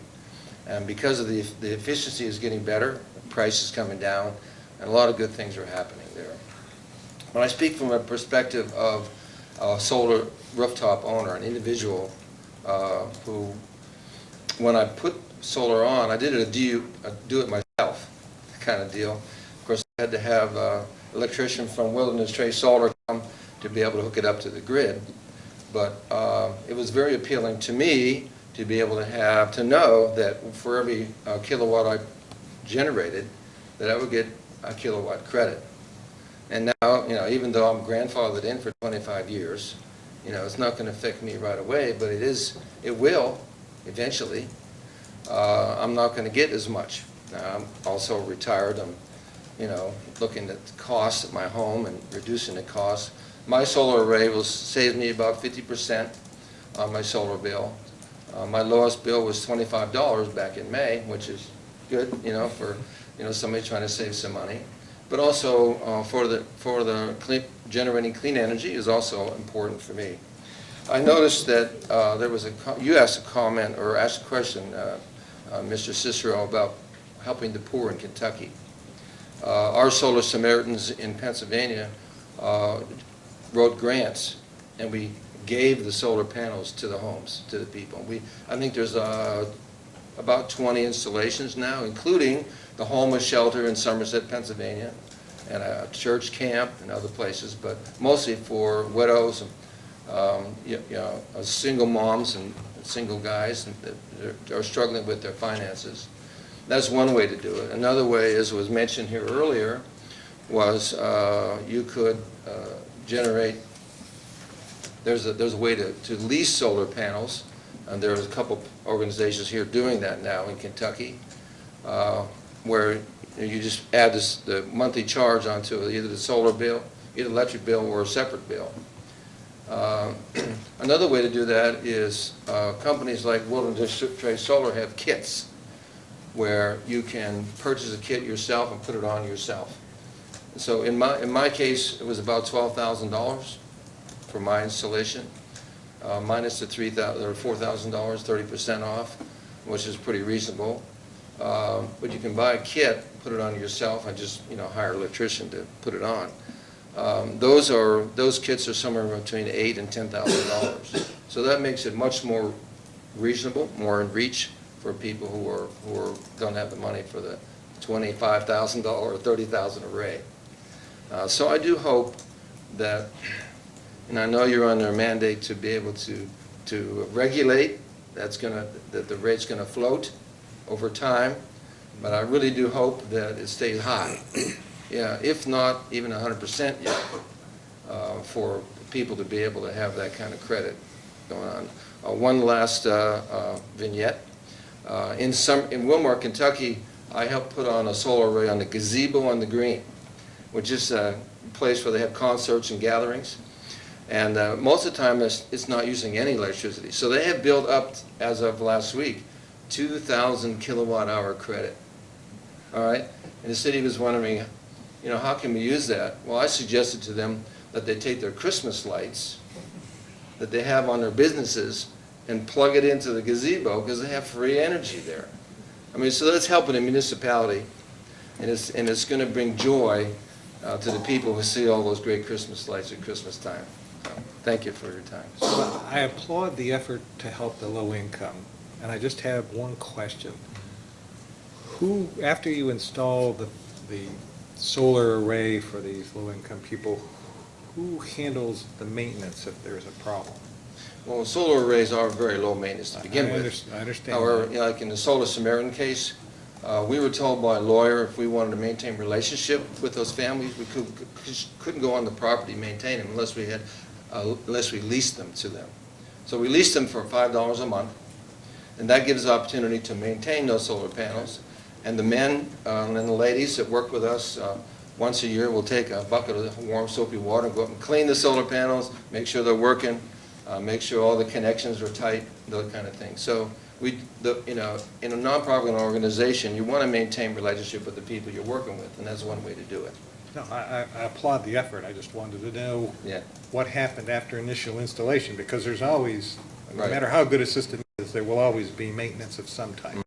Yeah. Thank you. All right. Alice Melendez?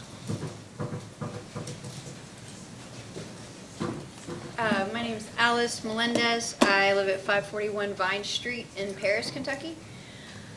So my starting point would be that we accept that the realities of global heating and ecological collapse are much worse and moving much more quickly than predicted even 5 or 10 years ago. So locally, it's the hottest, driest September in history in Louisville. Chris Woolery had a list of stats in that vein.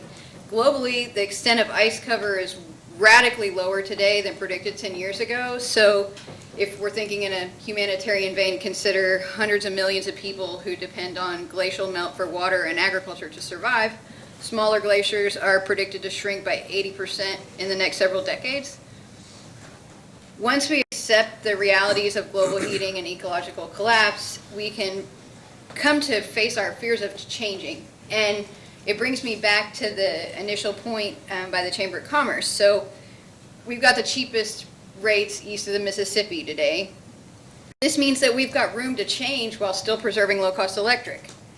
In 2017, 82% of our power came from burning coal. This means that nationwide, like kilowatt for kilowatt, us shifting our power towards renewable has like the biggest bang for the buck in the whole United States, along with West Virginia and Wyoming, who are the only people who kind of use more coal in this sort of heavy carbon-intensive power as we do. So we've got all this room to move. We've got data showing that we have very poor scores in terms of energy efficiency. So if we're talking about benefiting low-income households who need cheaper bills, increasing energy efficiency is a great way to do it, and is often linked to putting in distributed solar. And I'm saying that as a low-income person who's managing bills closely, who runs a small home repair business, a self-employed, tiny, employer of people, and who is actually looking at a small lump sum of money from selling a property of a deceased family member with which I intend to put in a solar installation. So like I'm speaking in a sort of nuts and bolts practical way as a low-income person trying to do this. So there's a lot of room to change in Kentucky, and our change can be really impactful. I want to keep coming back to this implication that low-income, non-solar installed homes are subsidizing the solar industry or the solar installations of people who can afford to put them. Remember, 100,000 people, ballpark, live within 3 miles of a PPL or an LG&E coal-fired power plant. And the number of people who live within range of, storage and mining, the whole life cycle of coal power is much higher. They're breathing hundreds of thousands of tons of sulfur dioxide and NOx, like the toxic emissions are very high and are heavily weighted towards low-income people. So the average income of people who live within 3 miles of these power generating or these waste storage facilities is consistently well below the state average income. So the costs of the existing systems tend to fall more heavily on low-income people. From that point where we sort of face the fear of changing and look for ways that we have all this opportunity, the common sense solutions to transition our whole civilization away from fossil fuels and towards a new model over the coming decades needs administrative backing. And you guys are in a position of influence, and so you're in a position to be literally like heroes that humanity needs. I mean, it seems weird, but bureaucratic, the bureaucratic systems that hold things in place are also going to be the place where heroic efforts can occur to transition us, because that's where the nuts and bolts, that's where the rubber meets the road and how our power generation system works. And we know that, and that's why there's so many people here. So we really appreciate the opportunity to talk to you, because you have a lot of power to do something really enormous. So, thanks for having us. Thank you. Edward Roberts.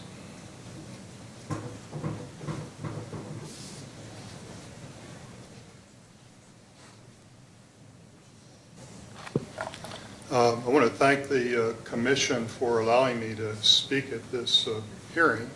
My name is Edward Roberts.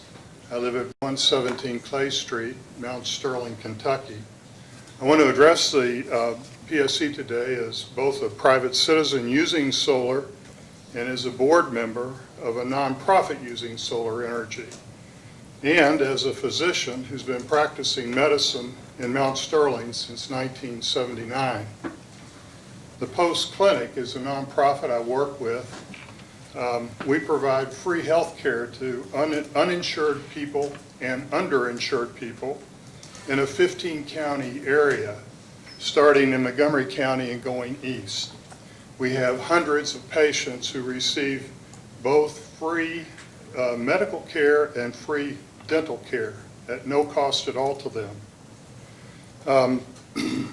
This clinic, as I mentioned, is located in Mount Sterling, And from December of last year, 2018, when our 9-kilowatt solar array was installed, to October of 2019, we've generated about 12,000 kilowatt hours of energy, saving our clinic more than $1,300 in electrical utility costs. This money was used to purchase dental and medical supplies. We have a very limited budget. The physicians that work at the clinic are all volunteers. Most of the people working in the clinic are volunteers. We don't charge anybody anything to come and be taken care of. So these kinds of cost savings are very, very powerful for our clinic. Net metering allowed us to predictably calculate the cost benefit to our clinic's bottom line. The Post Clinic is planning on building a new clinic building, and we would hope that the current one-to-one net metering system would continue.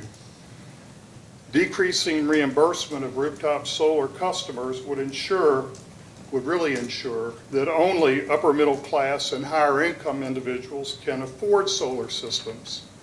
Exactly the opposite of what should be happening. And it would effectively snuff out a growing rooftop solar industry in Kentucky.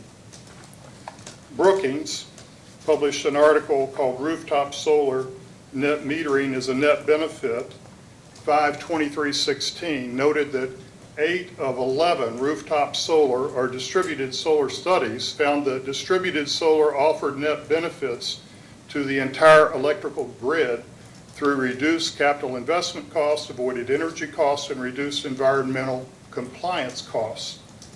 The conclusion was that in 8 of 11 studies, the value of solar energy was actually higher than the average local residential retail electricity rate.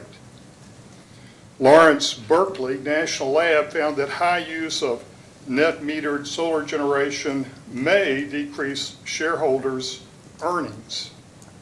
At a 10% solar penetration rate, which is much, much higher than the less than 0.1% in Kentucky, the impacts on ratepayers without solar are modest. It's estimated to be less than 1 cent per LGE-KU customer per month. My home solar is clean energy. Coal-fired plants put mercury in the air, rivers and lakes and ponds. In my medical practice, I've actually treated mercury poisoning from fish consumption. It's why the Kentucky Department of Health now says that pregnant women and children under 1 year age should have less than 6 servings of fish a year. That's 6 servings of less than the size of a deck of cards from Kentucky waters. Our waters are rich in mercury from coal-powered plants. You can't eat Kentucky fish. The coal-fired plants also put particulate matter in the air.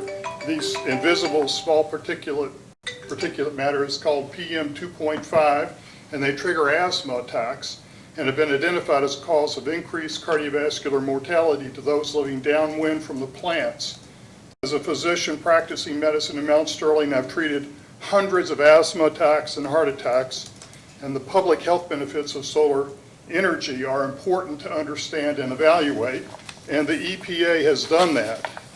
The EPA says that solar energy health benefits in Kentucky are worth 4 cents per kilowatt hour, and that is a very, very low estimate in my opinion. My time's up. Thank you. Thank you.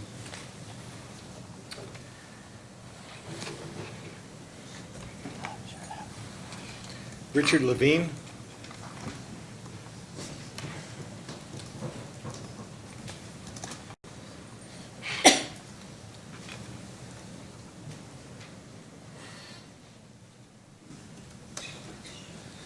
I see it's good afternoon. My name is Vic Levine.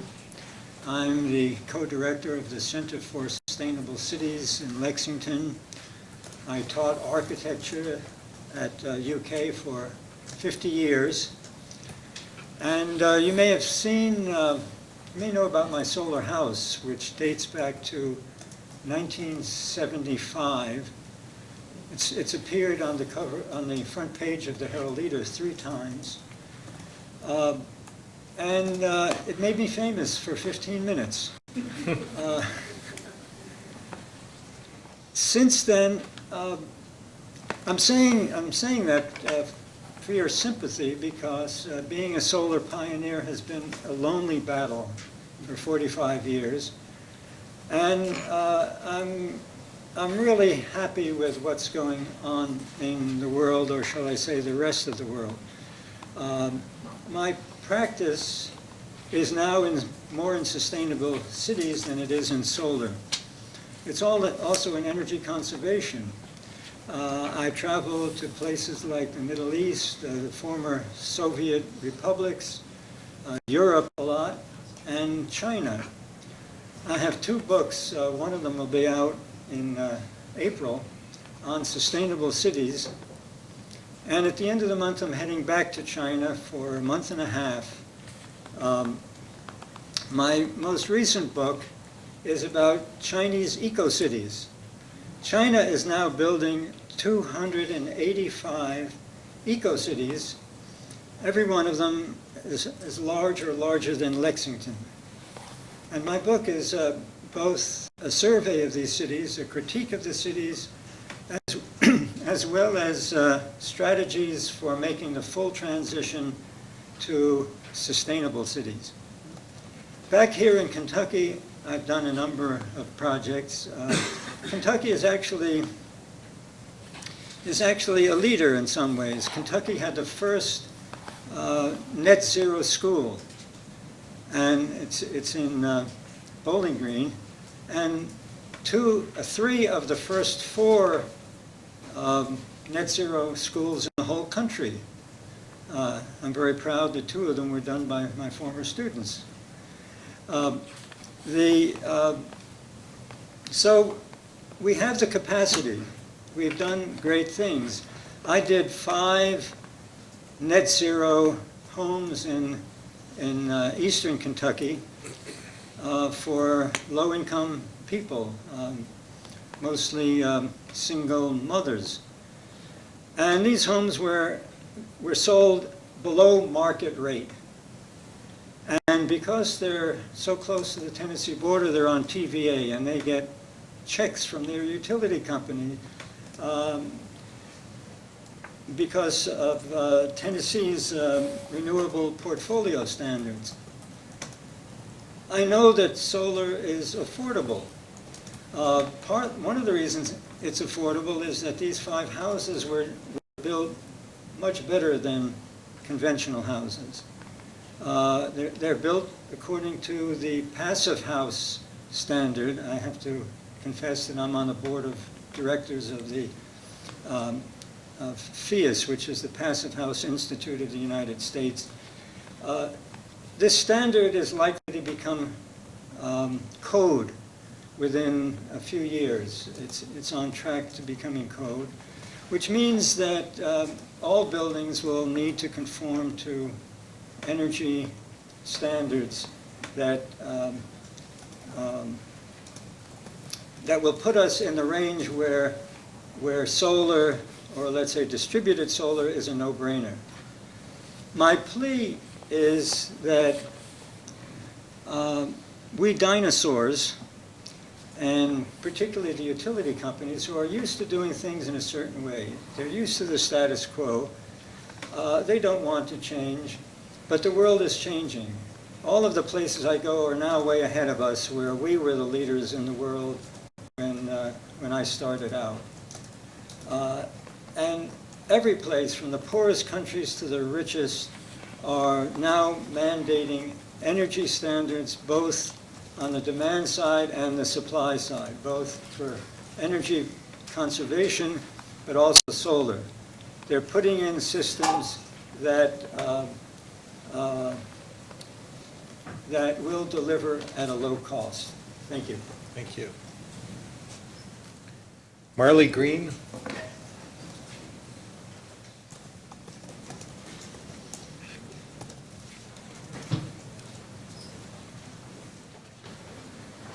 Here on behalf of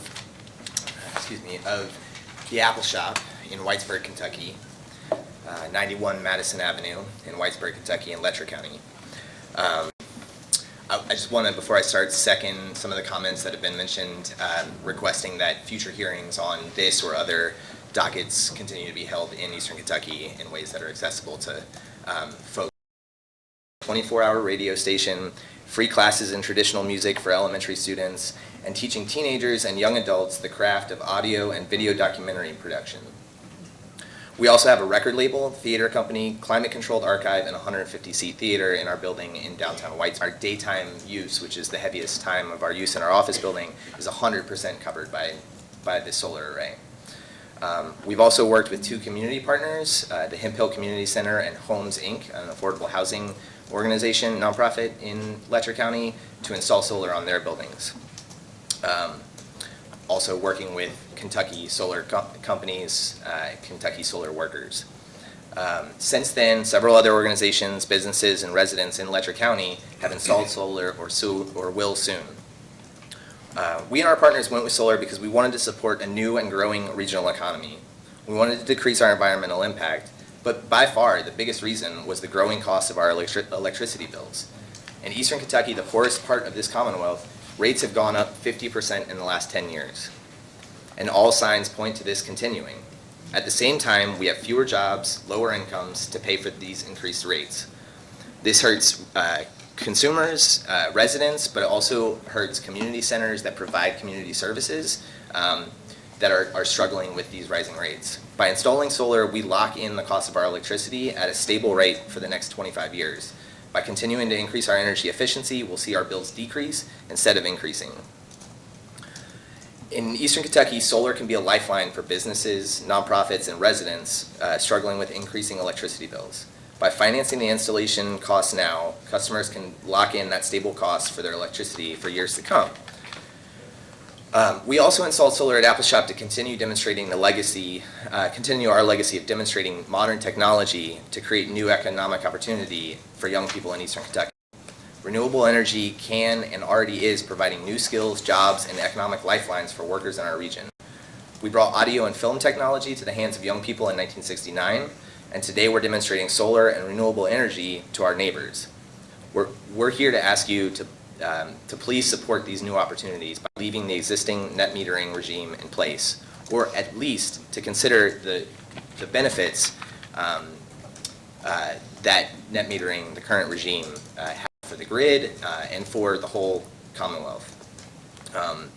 We hope that you consider the many benefits the solar net metering provides, from job creation and financial health for organizations like ours, to the benefits that distributed energy production can have on grid stability, efficiency of electricity transmission, and stable fuel costs for energy providers and consumers alike. In considering the path forward for net metering, we urge the PSC to side with low-income consumers in parts of the state like ours, where rising energy rates are threatening the long-term sustainability of community centers and businesses.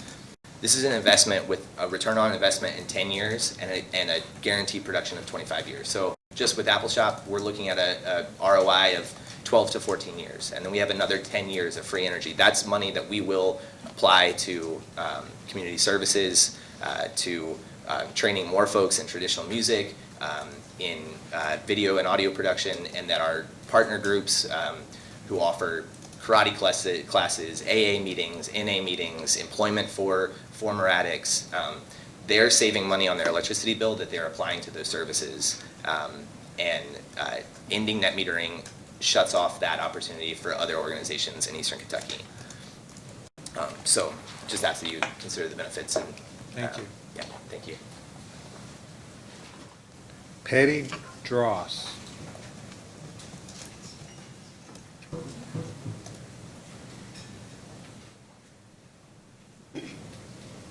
Good afternoon. My name is Patty Drouse. Thank you for taking our comments.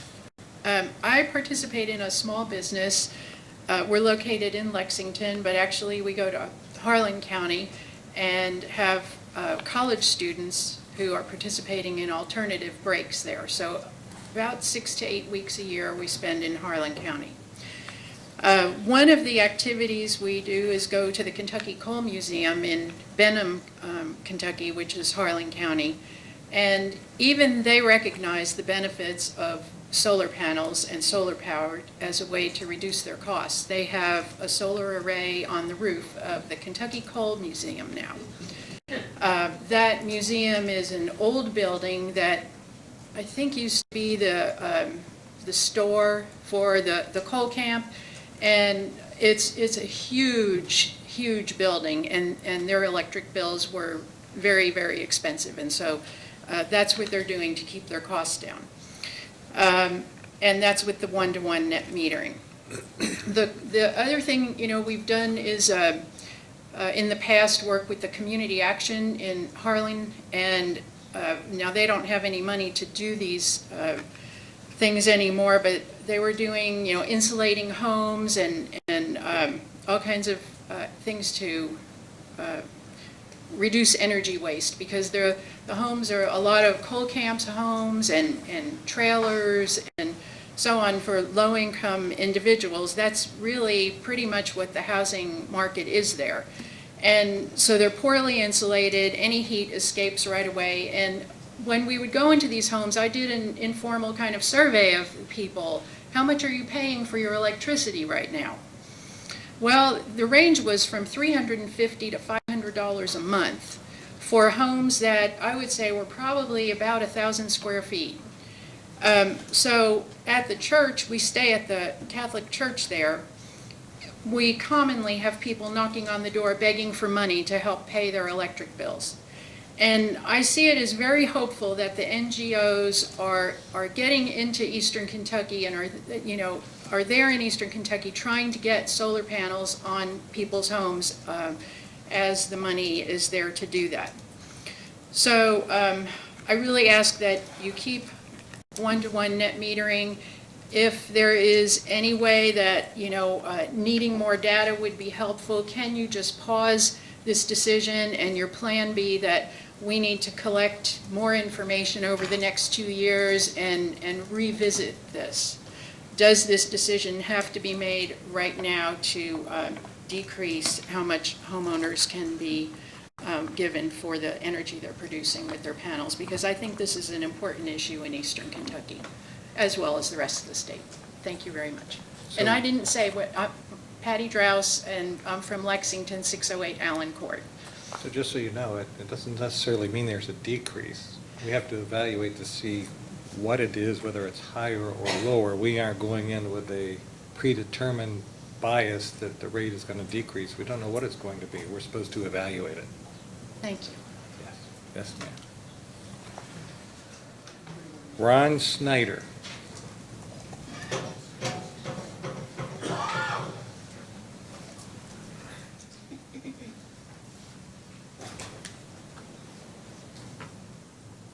I'm Ron Snyder of Louisville. Most of the points I've made have already been made, but I wanted to reiterate some things. There's actually no evidence that has been presented by any of the utilities that there's any significant increase in rates for non-solar customers because of solar customers. The costs keep going down for solar power, and in some cases it has been a public utilities option to go to solar, and for example, I know of one in the town of Bergen in Mercer County where they actually opted for solar panels over any other form of electricity. There's also another factor about this. The coming climate catastrophe is going to cause an increase in everyone's insurance rates as disasters become more common, and that includes public utilities and individuals. There's also the fact that the two largest utilities in Kentucky are not Kentucky-owned, LG&E, and they're not even U.S.-owned. LG&E and KU are both owned by a foreign company. Only if Pennsylvania is out of the Oh, country. it's Pennsylvania? I thought it was, that was overseen. They've been sold. Yeah. Okay. Well, I haven't heard anybody, I missed the first few speakers, but I haven't heard anyone speak about how their bills have gone up because too many people have installed solar nearby. Actually, people's rates have been going up, but that's because the utilities have petitioned to get higher or increases in the flat usage rate rather than, or the flat fee rate rather than the usage rate, which is their another way they have attempted to punish people who use renewable energy. Thank you. Thank you. Is there Wilson Dickinson that wants to speak? I have a question mark beside his name. No? How about a Brenda Marlin?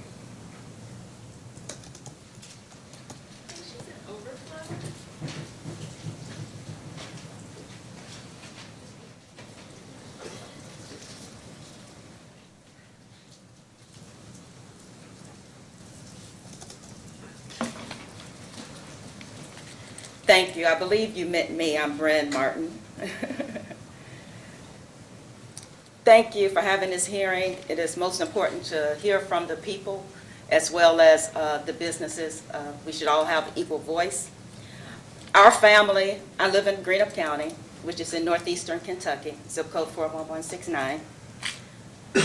Our family is considering getting some solar panels to try to improve the efficiency of energy in our home and hopefully enjoy some of the benefits of what that would do, as that might even influence our community and other communities. It's been said that there are many health benefits, and that's true. The cost of utilities must be looked at because they're really driving a big wedge between people and sometimes being able to eat or choose between medications. There are many job benefits, economic development. The technology is great when it helps the businesses, our homes, and the farming.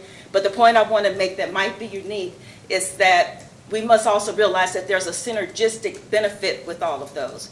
When we help our farmers, we can help get more affordable, healthy food to the marketplace and to people. And when they get that, that helps their health, which helps in health costs and help to keep that down. And so there's lots of benefits that come from just tackling some of these individually. I also think we need to recognize that we must update the utility business model. The profits and the money that they save because of some of our sacrifices should not just go to the stakeholders. I'm sorry, it should not just go to the stockholders, but should come to the stakeholders and benefit the communities that struggle to help make that happen. There's also a benefit that's being removed of when you sell your home, if you do already have the solar panels. I believe that was offered in House Bill 227. That is not right because many people who perhaps considered getting the solar investment for their homes did so considering the future possibilities of being able to pass that on to other buyers and to make that part of their sale pitch. So to have that taken away is not good, even though they're going to try to grandfather some of the benefits in. That's good for that family, but it still produced an institutional gap, an opportunity gap, a generation gap for other people who deserve to get some of those benefits and health benefits as well. We also recognize that some of the lower income businesses and lower income people do not have the same competitive model as some of the big businesses, so they can't afford a lot of the full-time advocates that they do. So a lot of them are making minimum wage, which is just above the poverty level and well below a good living wage, and can't just take off, come out here to help speak up for themselves and for their communities. So that, to me, isn't right. We also recognize that it should not just be a privilege offered to the privileged to have influence into our government the way that they have. This is a job for all of us as community residents and as leaders to be able to have our voice heard and to be able to make sure that those people put in power for checks and balances are not just capitalizing on those poor people who are having a hard enough time balancing their checkbooks. It was said earlier that there was close to 500,000 that big businesses have paid some of our legislators or people who have been campaigning, and that isn't right. The rich should not profit at the expense of our environment or our youth. Our sun, as was said earlier, the S-U-N, belongs to all of us.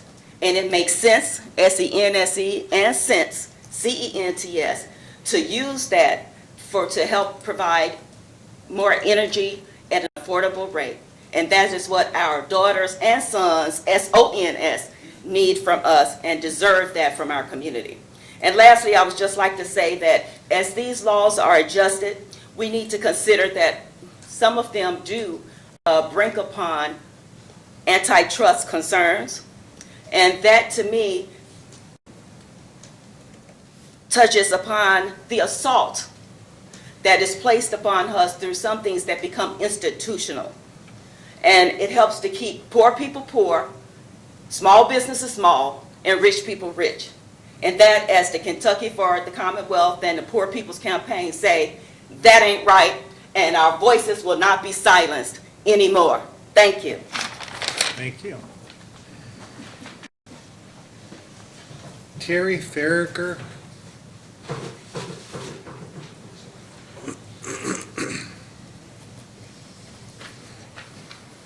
I'll go ahead and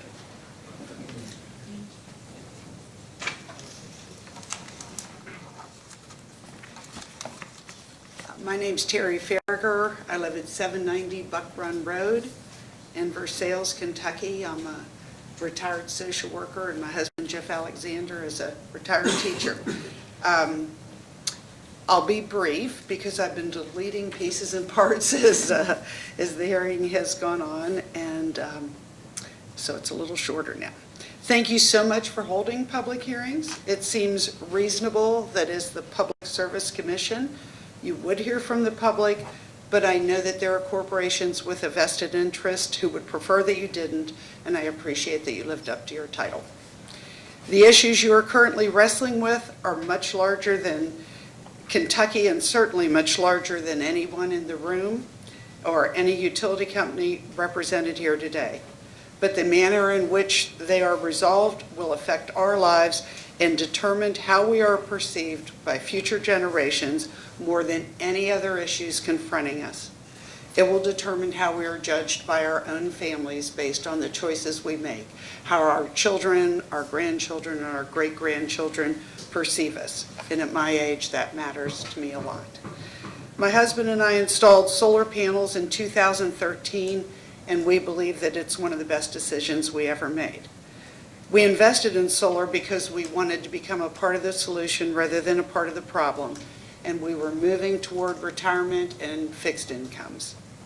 We primarily heated with wood and propane backup until 2013, when we installed solar panels and switched to geothermal HVAC. It was a decision that probably wouldn't have been possible for us without net metering, considering the limitations of fixed income. In the 6 years since, we have viewed our relationship with the Kentucky utility as a partnership. We pay our monthly service fee to KU for use and maintenance of the grid, and we generate power that helps them avoid the cost of creating new energy capacity while increasing grid resiliency, creating jobs, and reducing environmental impact. It is a win-win situation, and I believe the data you've heard here today bears that out. I'm really sorry the KU doesn't view it that way. Since we personally invested in solar, it has been encouraging to watch Kentucky solar industry, economic investment, and jobs in renewable energy grow as the technologies have developed, improved, and become more affordable. The renewable energy experts in this room who have been here today are the people who are going to inform Kentucky's economic development and energy in the future. It would benefit utility companies greatly to partner with them rather than to try to hinder them. And it would benefit all of us if the utility companies, the Public Service Commission, and Kentucky's independent renewable energy companies place the common good of our citizens where it should be, above profit. It is the common good of Kentuckians that should drive all decisions related to energy policy. We particularly depend on you, the PSC, to safeguard the public good and see that it does. The transition to renewable energy is not a question of if, but a question of when. And the sooner we make that transition, the better chance we have of leaving an inhabitable planet for our children, grandchildren, and great-grandchildren. There is no question that we have to embrace renewable energies if we want to stem the tide of toxins that are poisoning our planet because we give preference to fossil fuels in our energy policies. I'm sure that as whale oil was replaced by coal, those with a vested interest in whale oil opposed this transition and fought hard with many of the same arguments used today to hang on to fossil fuels. But it's time for us to hang up our harpoons and to develop policies that support and promote renewable energies. We can't waste any more precious time allowing whale oil salesmen to delay this transition from reliance on fossil fuels to clean energy sources. Thank you so much. Thank you. That is the entire list that I have of those from the public that wish to speak. Is there anyone else from the public that wishes to speak before we take a break till, I'm going to say 1:15, and then we're going to go into the stakeholder portion of it. So would anybody else like to speak while you have an opportunity before we take a break for lunch? Okay, with that being said, we're going to break until 1:15.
Start. Yes, we are. We're on the record now. We're going to start the second phase of this, but I'd like to make a little announcement that we will, unlike in the past where we normally cut off public comments at the beginning of the hearing, we will continue to accept comments through the end of business today. So if there's anyone else that would like to submit comments, make sure you give them to one of the staff attorneys over here to my right. Other than that, I think we're going to start in the same way as we did with the public session and the stakeholders who have signed up. We're going to call them in the order that they signed up. At this point, is Joe Arnold available to speak? Okay, come on down, Joe. Same thing, if you state your name and, in this case, the address and company. Appreciate that. Thank you, Commissioner, Chairman, Vice Chairman, and Commissioner Matthews. My name is Joe Arnold. I'm with the Kentucky Electric Cooperatives. I'm Vice President of Strategic Communications for the Association, 1630 Linden Farm Court in Louisville. And we appreciate the opportunity to offer a summary of the comments that were submitted on behalf of the association concerning the implementation of the Net Metering Act. We represent the 24 distribution cooperatives and the 2 generation and transmission cooperatives in Kentucky, of which 21 are regulated by this commission and are subject to the Net Metering Act. Cooperatives are led by, built by, and owned by the very people they serve in their own local communities, and all about 1.5 million people in 117 of Kentucky's 120 counties. Those consumers are members of their co-op. Each co-op is unique. Each is locally controlled with the interests of local communities in mind. Cooperatives are not motivated by profit or by rates of return, but by their purpose to provide consumers safe, reliable, and efficient electric service consistent with cooperative principles. With the enactment of SB 100, this commission is now called upon to implement a better net metering framework for each of Kentucky's electric utilities. This new framework is to replace the outdated and unsustainable net metering scheme that inappropriately promotes the subsidization of costs among consumers and falls short of ensuring utilities receive fair, just, and reasonable rates for the services they provide. A more reasoned and realistic approach to compensation for customer-generated energy promotes the cooperative principle of serving all consumers with fairness and with equity, including both those seeking to sell energy and those simply wishing to purchase it. For these reasons, Kentucky's electric cooperatives support the Commission's role in setting utility-specific compensation rates and future rate designs as required under the Net Metering Act. As noted in our written comments from the association, the Public Utility Regulatory Policies Act of 1978, PURPA, provides a well-established methodology to determine compensation rates for distributed resources. Typically under PURPA, qualifying facilities, or QFs, may sell energy and capacity to a utility at compensation rates which reflect the utility's avoided costs. This framework already exists in Kentucky, as reflected by relevant Commission regulation and Commission-approved QF tariffs. The avoided cost approach embodied in the existing QF framework remains fundamentally sound today, not only for commercial and industrial resources, but also for any resources that supply energy or capacity which otherwise the utility would have to generate itself or purchase from a third party. Thus, the decision by a utility to embrace its applicable QF rate as its net metering compensation rate presents a reasonable means of implementing the relevant requirements of the Net Metering Act. However, because each utility has unique characteristics relating to costs, customer density, topography, customer characteristics, power supply, and other matters, no utility should be precluded from taking other reasonable steps to address net metering compensation based upon that utility's unique circumstances. And finally, because safety is the foremost concern of every Kentucky Electric cooperative, our member co-ops wish to underscore that the penetration of distributed generation resources presents certain operational and safety-related challenges that must be approached with due care. Consistent with KRS 278.466, both prior to and following its amendment by the Net Metering Act, utilities should be permitted to establish terms and conditions of service that are consistent with the National Electric Safety Code or other accepted safety practices or guidelines. These safeguards will help ensure the careful and reliable operation and maintenance of the grid, as well as the safety of both the people we serve and our co-op employees. Co-ops believe that distributed resources such as solar will be an important aspect of the future energy landscape. We believe innovation will continue with respect to solar, electric vehicle penetration, and home automation. Our goal is to be responsive to consumer needs, our local co-op members, and provide reliable and efficient energy. We believe the costs and compensation rates should be evaluated in a rate proceeding and that existing precedent should be applied. And we thank you for your time and for your consideration. So quick question. Yes, sir. How do you foresee rates for individual co-ops? How do we foresee rates for the individual co-ops? In other words, will East Kentucky Power have one rate for all co-ops in their group, and Big Rivers a rate, single rate, in terms of solar compensation on a net metering basis, or how do you see that working? Could I defer to an expert from the co-op world to help me answer the question? Who's your co-op expert? I'll ask for David Cruz from East Kentucky Power to make sure that I'm answering the question correctly, sir. Mm-hmm.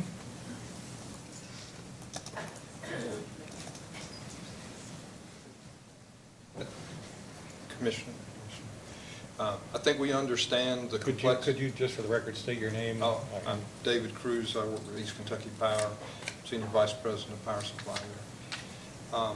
We understand the complexity and the administrative burden of submitting 16 different net metering policies. I believe that we will work with our members to try to develop one overarching policy that we can submit at one time to the commission. That would be our intent, would be to work with our members. We haven't had, many discussions with our members yet about how to actually implement, but that would be I think that would be the tack we try to take on it. One standard rate. One standard Right. umbrella Well, rate, at similar least- to what you do when you do the demand-side management program rates. Similarly to the way we've done with our cooperative solar program, our energy efficiency programs, our demand-side management programs, things of that nature. Okay. All right. Thank you. Thank you, sir. Alex Vaughn from Kentucky Power.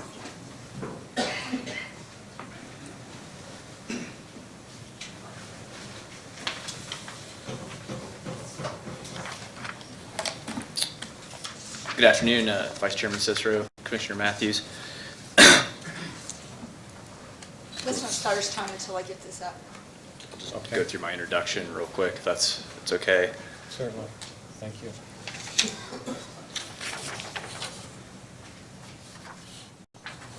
Perfect. I need to.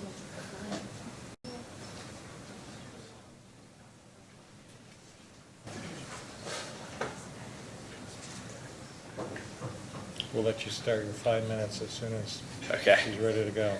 Gotcha. There we go. Okay. There you go.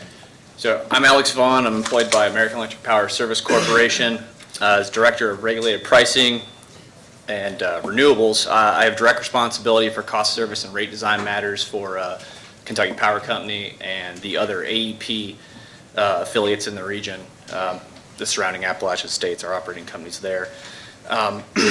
We really appreciate the opportunity to come here today and speak on this important cost, service, and rate design matter. I'm going to work through a couple different themes here. We'll start with the subsidy discussion. Up on the screen and the handout you have there, you might recognize the graph. It's from our last base rate case. It was in my testimony there, just summarizing the overall cost of service of Kentucky Power Company. 65% is related to generation, both the infrastructure capital costs and the fuel-related variable costs, and then we have 35% of the cost service related to our wire service, whether that be transmission or distribution service. And the uniqueness there is that roughly Well, over a third of our customers are connected at transmission voltage, so they do not use or pay for the distribution system.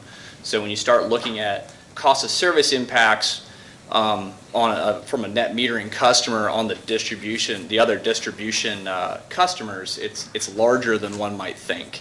So when you look at that box below, I just took, as of yesterday, our typical residential bill for Kentucky Power using 1,000 kilowatt hours, it's standard.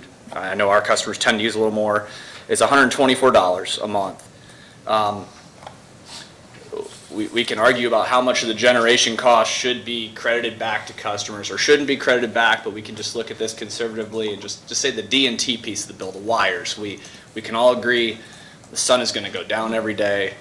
Solar net metering customers are going to use the company's grid at some point throughout the day when they're no longer producing enough energy to fulfill their requirements. So that being said, roughly half the bill currently, 45%, is related to distribution and transmission costs in our residential class.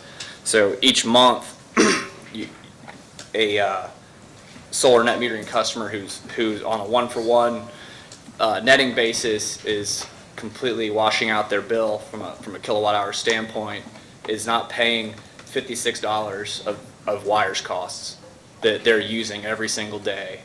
And so annually, that's a $672 subsidy per customer that's getting baked in to the remaining customers' rate, the wire customers' rates, because as you know, we divide by the available billing units when we're making our rates. When a customer net meters, we're not seeing any billing units there. So that's the subsidy discussion. You know, it does exist purely from a cost standpoint. It's there.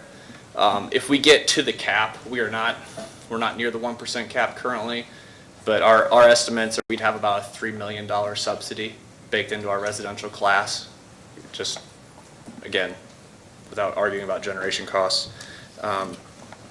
So with that said, we think this is a good forum to get the rate design and the policies correct on this as to avoid this. And you've heard some comments about, well, just wait till there's more. We think that is the wrong answer. You have a chance right now where customers that have made a decision, I believe that the act requires that they're grandfathered, so they'll receive the same compensation that they made their economic decision on. Seems fair. But going forward, we can provide customers the correct price signal so they can make an informed economic decision as to whether they want to invest in panels on their home or not. Let's see, I have a minute left, so I want to tackle the value of solar we've heard about a lot today and in other comments. So there isn't a need in our mind to do a value of solar study because the market has put a cost on the renewable, has already put a value on the renewable attributes from a solar energy facility or from a hydro facility or from a wind facility. It's their renewable energy certificates. And within PJM and with the RTO that we're in, or within other national markets, there's a clear, defined value of those. And customers that net meter, they're not giving us the utilities, those RECs. They still retain them, renewable energy certificates. They retain those and they can monetize those if they want. So there's no need to bake that value into the company's rates as well. And I've been given the... So, question for you. Yeah. You said purely on a cost basis. Yeah. The monthly subsidy is $56 or $672 annually, right? Just for wires. There's no generation infrastructure in there, but yes. But it's based on purely a cost basis. Straight out of our cost of service, yes. So there's been a lot of discussion this morning that talks about health benefits, economic development, lots of different benefits that are intangible in measurement in a lot of different ways. How would Kentucky Power evaluate those, if at all? So we don't do value-based rate making. We do cost-based rate making in the regulated regimes, in this state and all the surrounding vertically integrated states. I mean, we don't argue for the value of the grid. There's those studies out there that when there's a large blackout from whatever reason, whether it's a hurricane or whether it's from a cascading outage or something like that, how much economic value is lost just from the grid being down for a certain amount of time. You know, that's not baked into our rates. The value of our security team at our nuclear plant isn't baked into our rates, or the value of Smith Mountain Dam not failing, that's not baked in our rate. We do cost-based rates. So we would prefer that if the Commonwealth wanted to value those other attributes, that it do it in some way that isn't in the utility rates, whether it's through like the Northeast states being involved in RGGI, the Regional Greenhouse Gas Initiative, or through some other tax or other incentive program. But we would prefer to not be in our rates, to keep things on an apples to apples, cost to cost basis. You also said that basically solar power is already valued through PJM and the RECs, and that's the established value. For the renewable attributes, the renewable energy certificates are the legal claim on all of the environmental attributes from a renewable generating system. So yes, there's state markets, because a lot of the other Mid-Atlantic states have created renewable portfolio standards, and therefore they've created the demand, they've created a market, and so anyone can go sell their renewable energy certificates produced from their system into said market.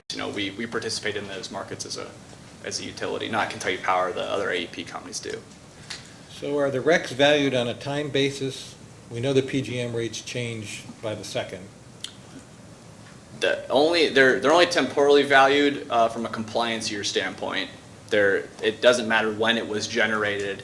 It matters not from a time of day, time of use standpoint, but from generally they have a clock on them. They're usually good for compliance. The year they were generated or 2 years after that. So they have some temporal value. It's a use it or lose it thing. But no, one generated at 4 in the afternoon is not worth more than one generated at off-peak hour.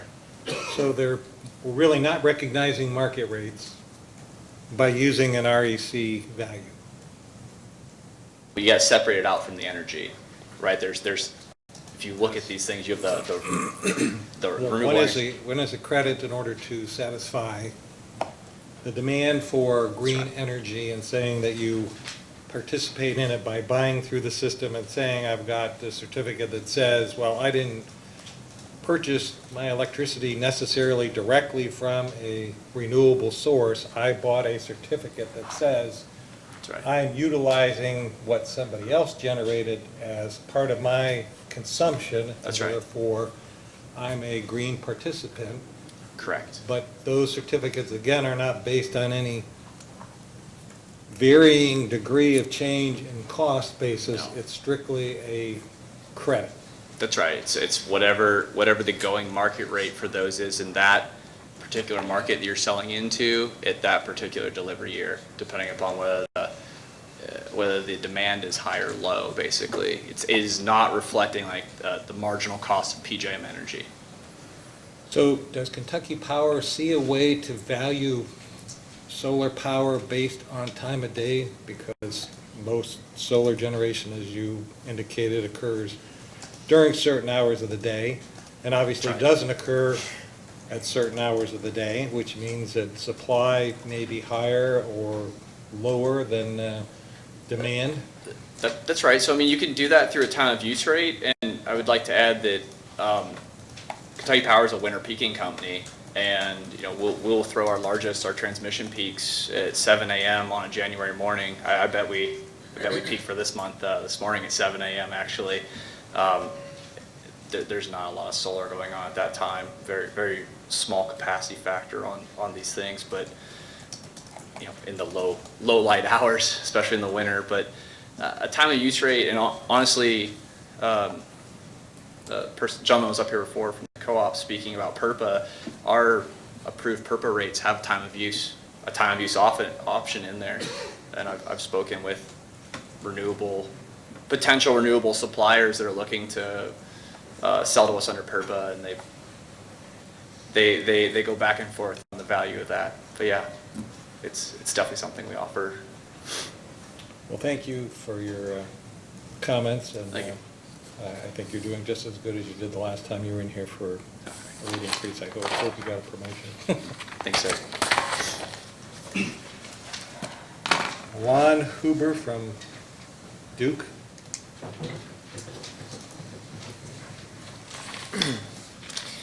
Vice Chairman Cicero, Commissioner Matthews, my name is Lon Huber. I'm the Vice President of Rate Design and Strategic Solutions for Duke Energy Kentucky. Truth be told, I just joined the company last week, so I'm a little bit new to being a utility employee, but certainly not new to the issues at hand. As a former consultant, I worked across the country on net metering reform for both commissions and consumer advocates. I was also the lead employee for the Arizona Consumer Advocate office tackling these issues. And modernizing DER compensation is a subject that I've spoken on many times at NARUC and NSUCA. In fact, up until about 2 weeks ago, I was advising 2 state utility commissions and 1 consumer advocate on these issues. So thank you for giving me the opportunity to speak today and to share the perspective of Duke Energy Kentucky on some of the key issues to be considered as the Commission prepares to implement the Net Metering Act. Soon, the Net Metering Act will eliminate the current practice of 1-to-1 kilowatt-hour netting that for many years has compensated customer generators at retail rates for energy fed back to the distribution grid. As distributed renewable generation has grown in popularity nationwide and become an established industry, Kentucky has recognized that the generous subsidies provided by 1-for-1 netting no longer make sense. As the Net Metering Act specifies, the Commission will set new rates for compensating customer generators for all electricity that flows back to the retail electric supplier. Additionally, a retail electric supplier shall be entitled to implement rates to recover all costs necessary to serve its customer generators. Both of these rates will be set for each retail electric supplier on a case-by-case basis via its usual rate-making process and proceedings initiated by retail electric suppliers. In setting its post-net metering compensation rate, each utility will face the same burden to demonstrate that its proposed rate is just and reasonable. As the Commission evaluates proposed rates under the just and reasonable standard, Duke Energy Kentucky would like to highlight 3 key features of just and reasonable compensation rates for customer generation. First, a just and reasonable compensation rate will ensure that customer generators, like all retail customers, bear an appropriate share of the cost of the transmission and distribution infrastructure on which they depend. Utilities will deliver energy on demand at all times of day and night throughout all seasons of the year. Thus, the retail rate includes both the cost of an additional kilowatt hour and, most importantly, the cost of guaranteeing that kilowatt hour's availability. A just and reasonable compensation rate for an unreliable, sporadically available kilowatt hour, as is the case with customer-generated exports, should reflect only that kilowatt hour's incremental value. Second, for utilities belonging to regional transmission organizations, a just and reasonable compensation rate will reflect the wholesale market price. This is because the wholesale market price is the most that a utility can hope to avoid or obtain in exchange for a kilowatt hour of customer-generated energy. Requiring a utility to pay more for that kilowatt hour would be a subsidy from non-net metering customers to net metering customers. Third and finally, a just and reasonable compensation rate will encourage customer generators to align their self-generation technology with their own patterns of energy consumption. This is what Kentucky law has always intended. Indeed, Section 278.465 of the Kentucky Revised Statutes specifies that a customer generator must be generating energy for the primary purpose of supplying all or part of the customer's own electricity requirements to be eligible for net metering. While every case will present unique factual circumstances, Duke Energy Kentucky hopes the Commission will consider these 3 broad principles in its decision-making. Again, thank you for the opportunity to speak and for allowing the utilities to aid in the process of determining the best way to implement the Net Metering Act. And I just want to say how much of an honor it is to be here, and I'm looking forward to rolling up my sleeves and working on other issues here in Kentucky. So with that, if you have any questions, happy to take. I do. Duke just announced an initiative to go 100% renewable by the year 2050. 2050. Yeah. So given that that is their goal, what they must be giving value to other intangibles in order to say that they can reach a target like that within the next basically 30 years, correct? Because it's almost like a political mandate, only it's a corporate mandate or a shareholder mandate. Whatever mandate it is, it's a mandate that's not based on a market-driven decision. It's based on something else, as far as I can tell. So I'm interested to hear what that is and how you're valuing benefits that maybe align with some of the comments this morning.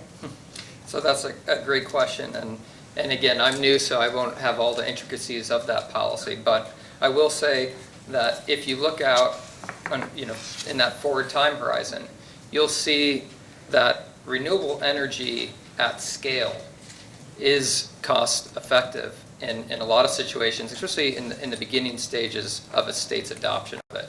Now, what we're talking about here today is smaller scale systems that don't benefit from the economies of scale that you see in other renewable energy installations.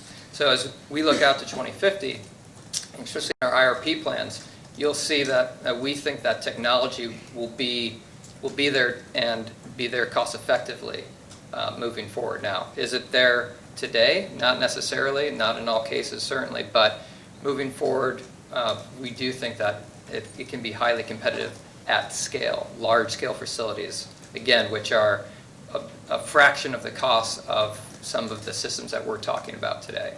And so you can see in parts of the US, you can actually get solar plus storage for around 3 cents a kilowatt hour for, say, rooftop, which is, can be around 10 to 15 cents a kilowatt hour. So you don't see small-scale solar generation as being a contributor to that long-term goal, just because of the economies of scale that it lacks? It could have certain applications in very localized situations and maybe a congested load pocket, for instance.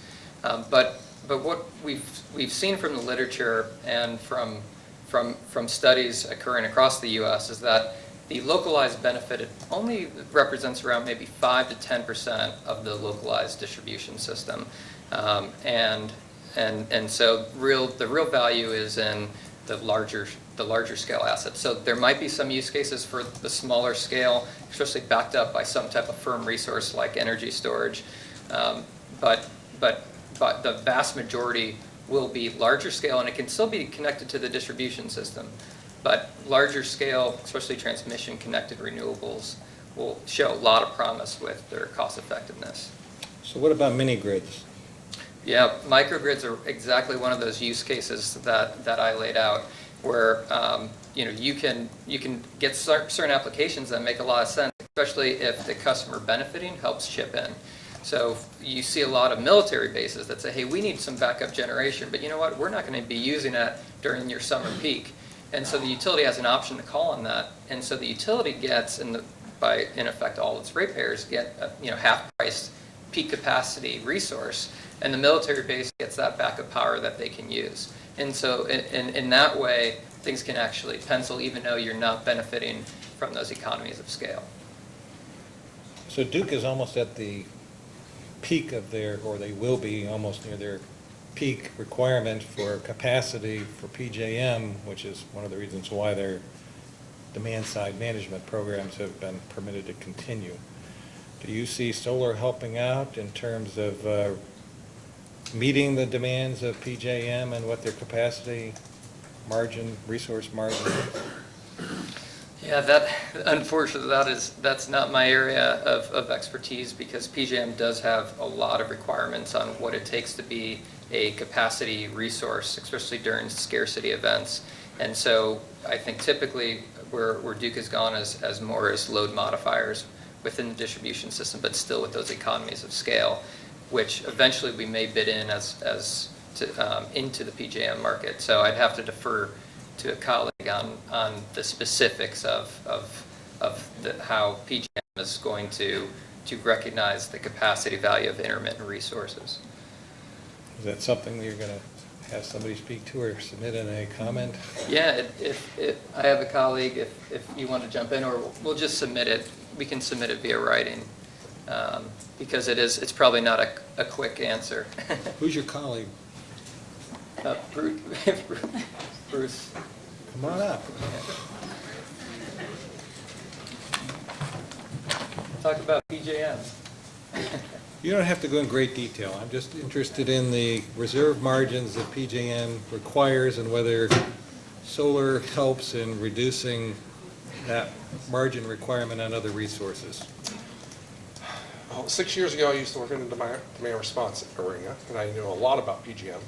I don't keep real close tabs on it since then, but I know they've changing their capacity requirements going into next year. I'm not exactly sure what the impacts are on that in solar installations, but I do know that there's a heavy discount for solar in terms of capacity credits. Like if you installed a 1 megawatt system, you may only get 100 kilowatts of capacity credit for it, just because of the way the solar starts to tail off towards the summer peak as it gets to 5 or 6 o'clock. So in reality, you're saying it doesn't contribute much to meeting that margin requirement? It does 10%? contribute, but it doesn't contribute much based on its installed capacity rating. Okay, thanks. See, that was easy. That wasn't that bad. Oh, pardon me, can I have you give us your name? Yep, Bruce Sailors from Duke Energy, 139 East 4th Street. Thank you. Thank you, Nancy. Okay, so next we have Robert Conroy from LG&E KU. And Vice Chairman Cicero, if you would like more information on that, we can have John Verderami maybe file some comments if you think that would be helpful. He's PJM. I just think it would be interesting to know whether that source of energy provides any relief in terms of the ceiling that Duke is running into right now with their requirements from PJM for their capacity reserve. And I understand you're close, at least going forward in the out years, just because that was what convinced me that you still had to have your DSM programs in place, which that's a socialized cost as far as I'm concerned. And if I had my way, everything except low income would be done away with. But, and except in cases like Duke where it shows that it has a benefit. Morning, Robert. Afternoon. Afternoon, sorry. Yes, I had to change my statement here. So, good afternoon, Vice Chairman, Commissioner. I'm Robert Conroy, Vice President of State Regulation and Rates for LG&E and KU. Companies appreciate the opportunity to provide comments in this matter. As previously stated, the Net Metering Act was passed earlier this year and is effective January 1, 2020. As specified in the Net Metering Act, through the normal rate-making process initiated by a retail electric supplier, the Commission shall establish the compensation rate for energy put back onto the grid by customer generator.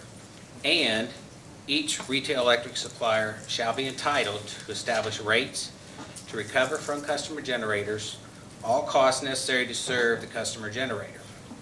The companies recognize and fully accept that some customers desire to own and operate generation on their premise for the purpose of supplying all or part of their electricity requirements.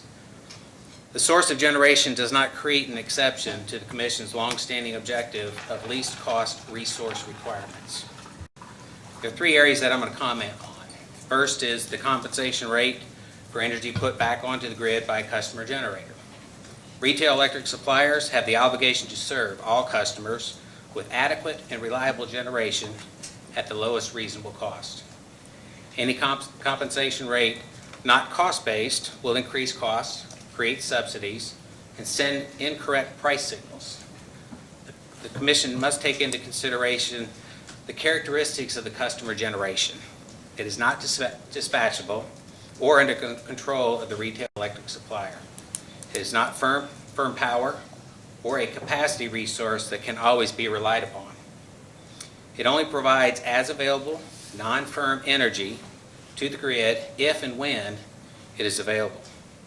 It cannot replace the need for generation capacity or relieve the utility of the obligation to reliably provide electricity to all customers at a moment's notice. Based on these characteristics, avoided cost is an appropriate compensation rate. The company's commission-approved solar share program provides an example of an appropriate compensation rate that could be considered. Second is the treatment of a customer generator as a separate rate class and appropriate rate structures for electric service provided to a customer generator. The changes to the Net Metering Act allows for a separate rate class. It also allows for the establishment of cost-based rate structures that reflect the service being received by the customer generator. The customer generator is utilizing the electric grid both for consumption of electricity and for the delivery of energy to the grid. In that respect, they're utilizing the distribution system regardless of whether they're generating or not. A two-part rate structure where fixed costs are included in an energy rate does not allow for the appropriate cost recovery and leads to cost shifting to other customers. Consideration of the increased cost utilities must incur to serve customers as the number of customer generation grows should be also considered by the Commission. Electric utilities will need to enhance their distribution systems for the ability to provide safe and reliable power across the distribution grid when it's turned into a two-way flow. We have to have the ability to avoid overloading distribution circuits, the ability to control power quality and voltage due to the intermittent nature of distributed generation. And we have to maintain the safety of the public and employees at all times. Final area that I'll comment on is that the Commission should review the interconnection guidelines for customers with generation behind the meter and determine if changes are necessary. Interconnected customer generation transforms the distribution system from a one-way delivery system into a complex two-way network of electricity flow. And this electricity flow needs to be carefully monitored and balanced. Retail electric suppliers need to make sure that interconnection guidelines are updated to reflect new technology. In closing, as always, the company's objective is to provide safe and reliable service to all customers at reasonable rates. So when enacting the provisions of the Net Metering Act, the companies urge the Commission to consider these three areas that I commented on. Thank you for your time and consideration. So you were here this morning when you heard some individuals speak to the fact that solar energy is basically not sent very far over the grid, that it's usually within a small neighborhood. Whether that's true or not, I don't know. LG&E has a very concentrated populace as opposed to KU, which is spread out, and I imagine there has to be some kind of transmission. So what do you say in terms of where you've got a focused populace where energy may not be transmitted very far over that grid? Electrons flow where they flow. That's the physics of electricity. Whether it flows just down the street or across the city, it's all part of an integrated system. So everybody is utilizing the transmission system and portions of the distribution system for the flow of electricity. Individual customers on an individual feeder are utilizing that specific distribution line as well as the transformers on that system. Is there any way to take a rate and try to assign a certain distance, or is it electrons go where electrons go, and that's what it is? So we assign the same cost value over no matter where it's generated or where it goes to? Under basic cost of service principles, it's all there to serve everybody, and you allocate costs to production, transmission, and distribution, not by the distance that people are served. Obviously, there's going to be more losses on lines that are longer, going to rural areas, but the way the companies have developed and the industries have developed rates, it's a consistent rate across all classes of customers. For example, if it's a residential class, all residential classes will pay the same rates. Reflected in those rates can be the allocation of the distribution cost in customer charges, the allocation of transmission costs, in the energy rates, and so forth. There's typically one rate for a class of customer that reflects the service that they're receiving. So does KU and/or LG&E, being both PPL, have a stated goal of renewable target by some specific date? There's not a stated goal of renewable targets. There's a stated reduction of carbon emissions from the PPL and corporate level. LG&E and KU have reduced carbon emissions substantially over the last 10 years or so. We've retired a number of coal units. We've replaced them with natural gas units. We've constructed some solar. There's got to be a balance of being able to provide power at all times of the years, at all times of the day and all seasons of the year. Over time, we see that there will be further retirements in coal units, coal generation, likely to be replaced with natural gas in the future. At some point, renewables, battery storage, and other technologies may be there to continue to reduce emissions. What would you say your coal percentage generation is right now? From an energy standpoint, I believe we're about 80% energy produced by coal, probably about 18% by natural gas. And 20 years from now, coal? I don't have those figures in front of me. It will be lower in 20 years. If we were to retire some other generation units, I could see that going down to 60%. I was just curious. Coal. All right. It's likely contained in the IRP that's before you Yeah, I right now. was going to mention that, but I didn't want to get into that phase of it. Thank you. Okay. Commissioner Matthews. You were mentioning the distribution system upgrades that would be needed to make the system more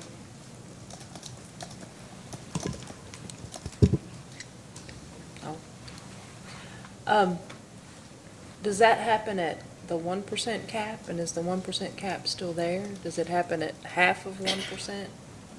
Well, I don't have it I mean, quantified it we kind of get bombarded, so doesn't it depend not just utility by utility, but almost circuit by circuit? Yes, it'll And depend that's upon utility by Limited to utility. 15% per circuit?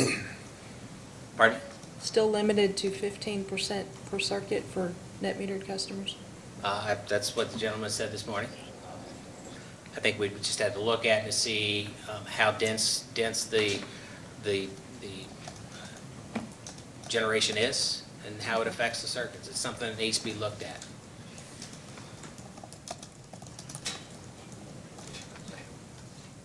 Good. Yeah, that just needed. Thank you. Okay, thank you. First engineer that came up. Ben Inskeep from Kentucky Solar Energy Industry Association.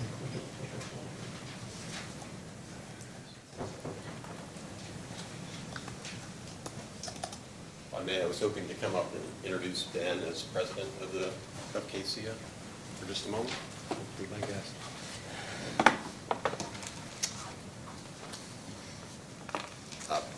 Vice Chairman Cicero, Dr. Matthews, Commission, thank you for having us here today. My name is Matt Partymiller. I'm president of the Kentucky Solar Industries Association. I've worked in the solar industry in Kentucky for 14 years.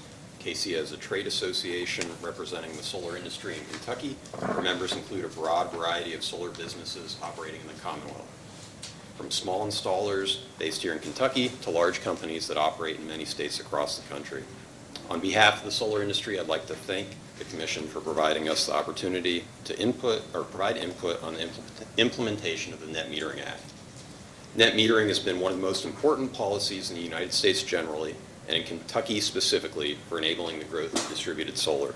For most Kentuckians, net metering provides the only non-utility option to generate their own power and take control of their electric bill. Retail rate net metering provides an intuitive, simple, and easy-to-implement method of compensating homes and businesses with solar for the electricity that their systems export to the grid. Simply put, net metering works and benefits Kentuckians. Under the Net Metering Act, the Commission is tasked with determining in future utility rate proceedings a fair, just, and reasonable dollar value for electricity exported by a net metered system, along with the rates that will apply to new net metered customers. KCEA believes the retail rate compensation under current generally applicable utility rate structures best approximates the dollar value of electricity exported to the grid. The Commission should continue this long-standing, common sense, and widely adopted approach going forward. In implementing this new law, KCEA recommends that the Commission maintain the fundamentals in net metering, which are currently in place for residential customers in approximately 4 out of every 5 states in our country. This includes allowing net metered customers to consume the energy that their system generates behind the meter, as well as netting grid imports and exports on a one-to-one basis over a monthly billing period. It also means solar customers should not be assessed punitive charges by their utility or face unreasonable barriers to interconnecting with the grid. I'd now like to introduce Ben Inskeep of EQ Research, who will provide additional details about our recommendations to the Commission. So if we ask questions, we should ask you now or wait till? I'm happy to answer after. I have counsel here as well that can answer better if there are questions of legal nature. So you indicated 4 out of 5 states still have a one-to-one credit. Out of a population of how many is this? I'm sorry, I didn't follow the question. Is it 20 states, 30 states? What's the 4 out of 5? So 40 states. So 40 out of 50 states. We could certainly provide you a detailed list of those states. No, don't need it. Can I? Sure. Yeah, you're not, we're not done Yeah, with you yet. thanks. Do you do business all across Kentucky? We do. Yeah, do you see different adoption rates in TVA and the munis that have a different? I know TVA has changed over the years, so I assume that has changed their adoption rate. Yeah, you're definitely right. I'd be happy to try and poll members and quantify that for you, but I would say that when I started 14 years ago, TVA was a hot market, and in recent years it's trailed off. We've seen, as some folks here testified this morning, that AEP Eastern Kentucky has been a booming market. Personally, I don't do a lot of work out in Big Rivers, MISO area, but there are definitely different adoption rates in different areas of the city. And one determining factor that would be the prevailing electricity cost in that area, which I think that's fair. would change your payback. If you don't mind, as a post-hearing data request, can we do those, Nancy? I'm looking we at can do that. Nancy. Could you just poll your members and look at adoption rates because we have a bit of a kind of a natural experiment here with Sure, I'm happy to make regulated, that. non-regulated entities within the state. Happy to make that request to members and share all the data I get with you. I would say that I know the Governor's Office of Energy Policy, Kenny Stump there, has put out some great reports about that as well, but I'll get you those numbers. I'm not done. I know you're not, that's why I'm not letting them go anywhere. The decrease of the federal tax credit, is that happens this year, correct? Tax credit steps down to 26%, January 1, 22% in 2021, and then goes away for residential customers in 2022, 10% for commercial customers in 2022. Assuming it doesn't get.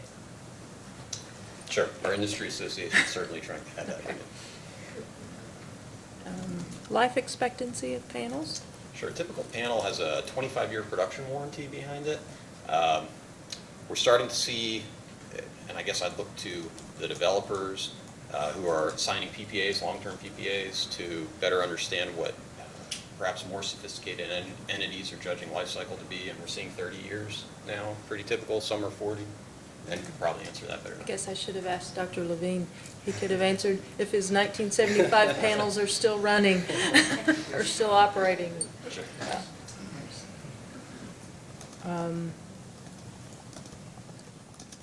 I think that those are the questions that I had written down for Matt. Thank you. So you made cost seem to be the primary driver.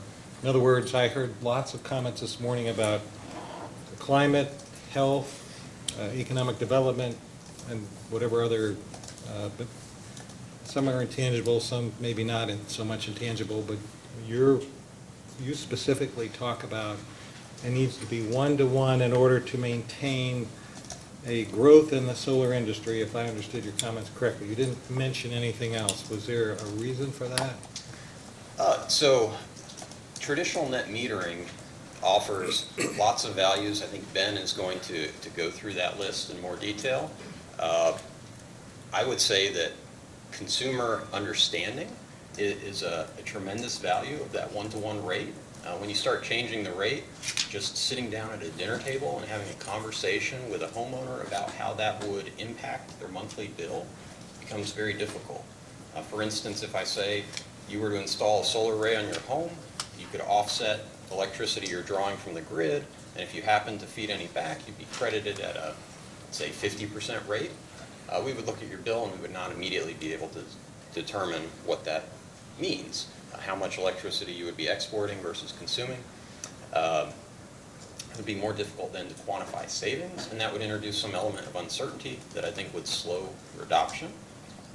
We sell in Kentucky qualifying facilities, so systems that are larger than the current 30 kilowatt net metering cap. And when I'm having conversations with those customers about how we can analyze financial return, it gets pretty complicated pretty quickly. So right now, those that install a system before December 31st, 2019 are grandfathered into the program without any changes regardless of what we do for at least the next 25 years, correct? We've been very busy as a result, yes, sir. And we also know, in relation to Commissioner Matthews' question, that the federal subsidy is scheduled to go down, as you just indicated. Do you believe that the impact of maybe less than a one-to-one rate is more significant than having a 30% drop in the federal subsidy from 30 to 20?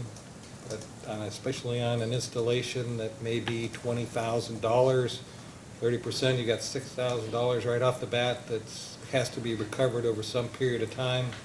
That's not more significant than a slightly different than one-to-one ratio? I think the answer to that would depend on our customers. In many instances, that federal tax credit is a powerful motive, a powerful driver for investment. I think there's an element of understanding the financial investment that net metering offers that the tax credit doesn't necessarily impact. Quite frankly, I think solar costs are coming down substantially over the past few years. We've probably seen drops in the order of 30% quite easily. But understanding the net metering aspect for customers and understanding that they're getting credited at one-to-one rate it's pretty elegant and comforting, perhaps, when someone's considering a 25-year investment. So it may be as much psychological as anything, is that what you're saying? I don't know that I'd say just psychological. I think it's a matter of being able to actually understand and calculate financial return. I mean, quite frankly, I don't think I could calculate financial return for many residential customers with current billing information in a paradigm in which customers aren't compensated at a one-to-one rate. We don't have the data. We don't have the demand interval data that the customer would need to understand their consumption, and then for us to then extrapolate from that how the solar array would impact that consumption. So understand, we're asking these questions primarily to the stakeholders rather than to the general public, because we're going to give you the benefit of the doubt as having a more concentrated focus in your areas of expertise than individuals may have. So that's why anyone coming up here this afternoon is probably going to get a lot of questions. Sure. At least from me. Love as many questions as you care to ask, and I'll do my As best. far as the recyclability of the product, I think Commissioner Matthews touched on that as well. He said 25 years is the warranted period for a rooftop array, and that may be the current. I don't know what the past was. If you've got older systems out there, what happens with those? I mean, what's the program? If solar takes off and it becomes a big part of energy generation in this country, solar panels have to be recycled. Eventually, they have to be recycled. And you're going to have glass, aluminum, there's lots of different materials that go into the production of that product. How is that going to work? From an industry, solar industry standpoint, you must have some Our industry's insight. ramping up to deal with reclamation of panels at end of life cycle. I think it is something our industry recognizes at this point as a weakness and needs further resolution, but there are now companies across the U.S. that are equipped to take panels, and there are fees associated with paying them to recycle the panels. So there is an end-of-life cost associated with, reclaiming perhaps a utility scale field or something like that. Ben may be able to better answer this question. Yeah, I don't have that much more to add other than to say that this is something that the industry has not historically had to deal with much in the past because the industry has ramped up very much in the recent 10 years. So this is now becoming an issue where the industry is very focused on addressing it and dealing with that end-of-life issue to make sure panels are responsibly dealt with when they reach that end of life.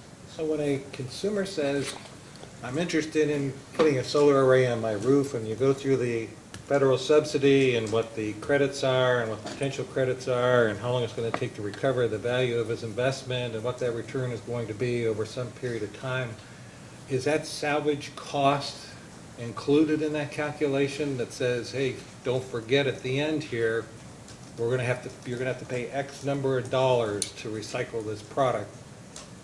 Yeah, I think it would depend on the company that is selling that power to them. Generally, I would guess the answer is probably not. That's an honest answer. I mean, I like that up front.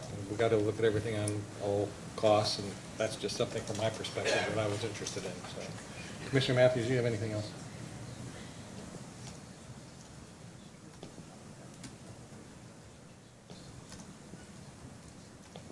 Do you see that there will be, from your perspective, with the difficulties of explaining net metering, but knowing that there are folks from the public out there that still want to offset their environmental footprint or take charge of some of their own generation, that the net effect will be smaller generation behind the meter, not net metered, but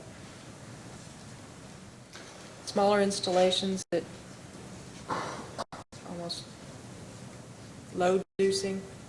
I think you're certainly right for commercial and industrial customers. For residential customers, we see a lot of different load profiles for residential customers, and I think one of the values of having a grid is that when you aggregate those load profiles, it becomes far more predictable.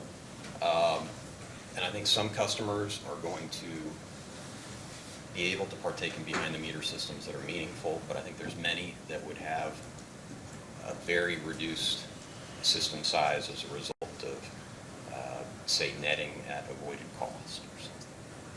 Thank you. Is that it? That's all I've got, yes. Okay, so Mr. Inskeep, I hope I pronounced that right. Yes, Inskeep, yes, sir. Okay.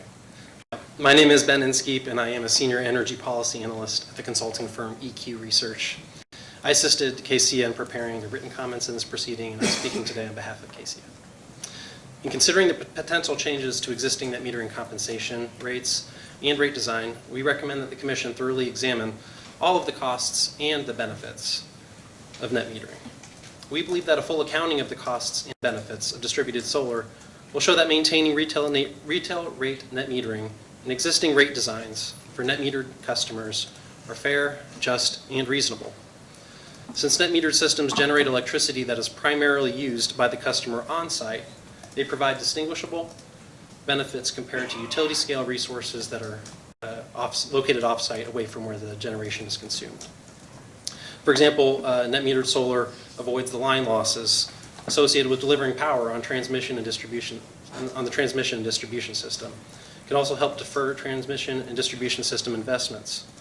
In addition, So the person whose phone has a light on it because they're measuring, it's Blinding her. distracting.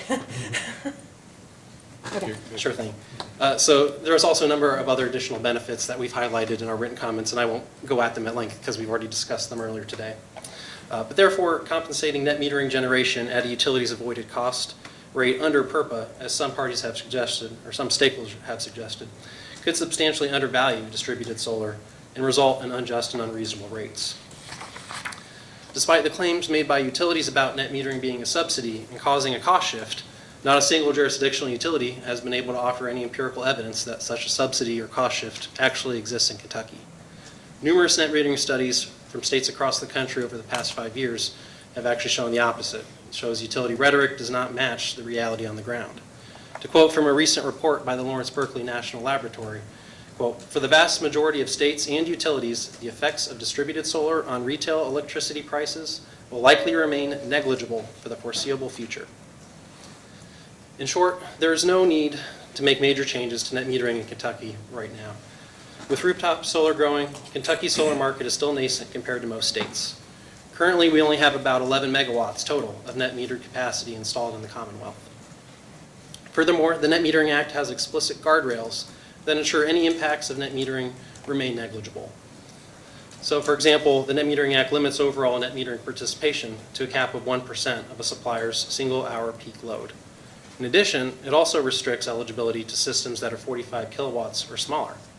Both of these constraints are considerably more restrictive than those of the vast majority of states that have adopted net metering policies, meaning the issues that some states with very high amounts of solar are experiencing are not applicable here today or for the foreseeable future here. Therefore, we urge the Commission to err on the side of establishing a more deliberative and inclusive process to examine these complex issues and allow all interested stakeholders to participate.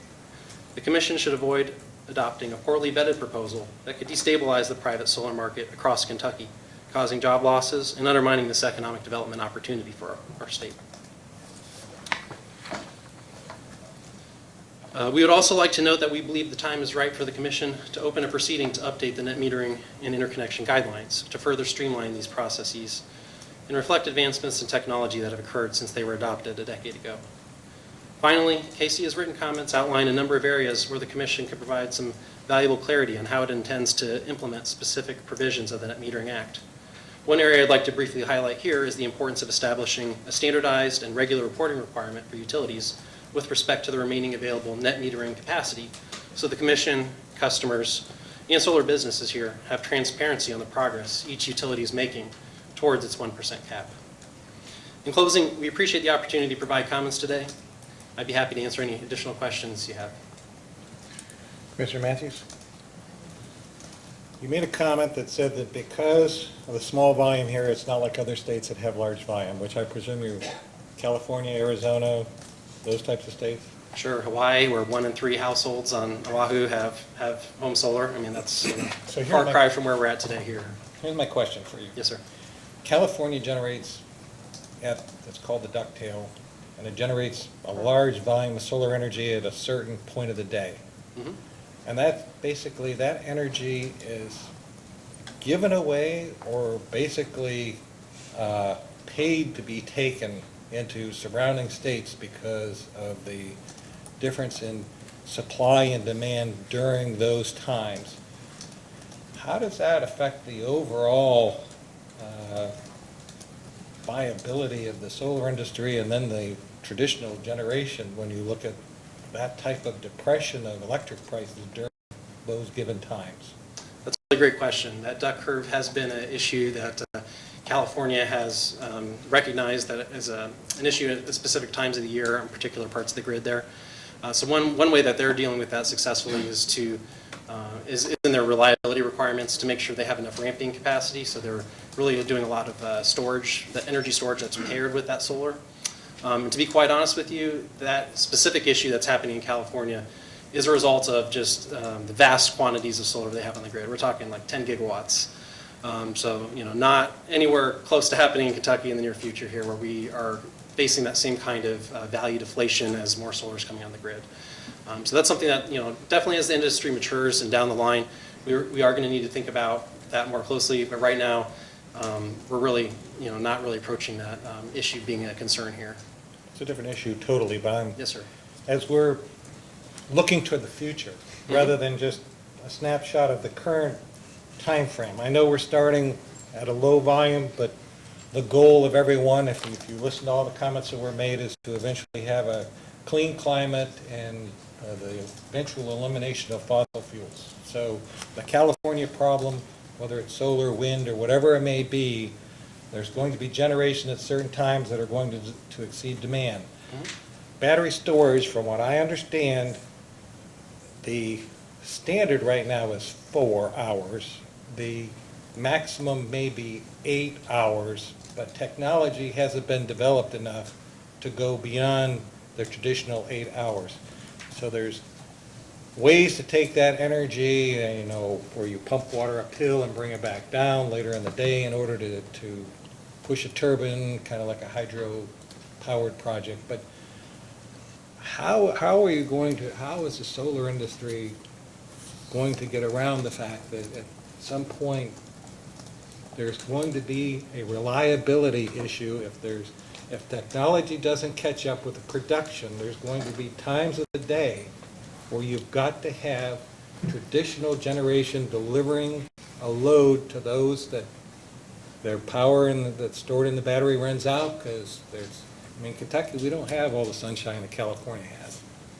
That's an issue. There's a lot of people that live in the hollers and obviously in the dark side of whatever hill that may be there. So it's not like we have all this sunshine all the time, especially during this time of the year.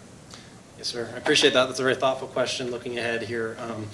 Just a couple things to note on that. One is we do see some very rapid advancements in battery technology in general. That technology has even, costs have fallen even more rapidly than the solar industry and the wind industry, which have both fallen dramatically themselves. So we do expect that dramatic technology advancement to continue. Another factor is that we don't necessarily need to install massive quantities of energy storage to deal with the situation on the grid today or in the near future. Specifically, for example, the issue in California you brought up about having to shift load more towards different times of the day when the sun sets there. If you have 4-hour storage duration, that can do a lot to help shift that solar generation into those evening hours to meet that peak. So that technology exists today, in addition to other kind of distributed energy resources such as demand response technologies, electric vehicles. Other technologies can really plug in and help play a role in this kind of a clean energy grid. We're not saying that it's just going to be solar and that's it. It's going to take a portfolio of resources to balance these real grid needs as we move towards this clean energy future. Do you have anything else? I don't. Thank you very much. Appreciate that. Thank you. Where's Justin? Justin, we had you go next, but I'm going to let you go last, okay? As the Attorney General, you get the last word. So we're going to take Mike Kurtz of Kentucky Industrial Utility Customers.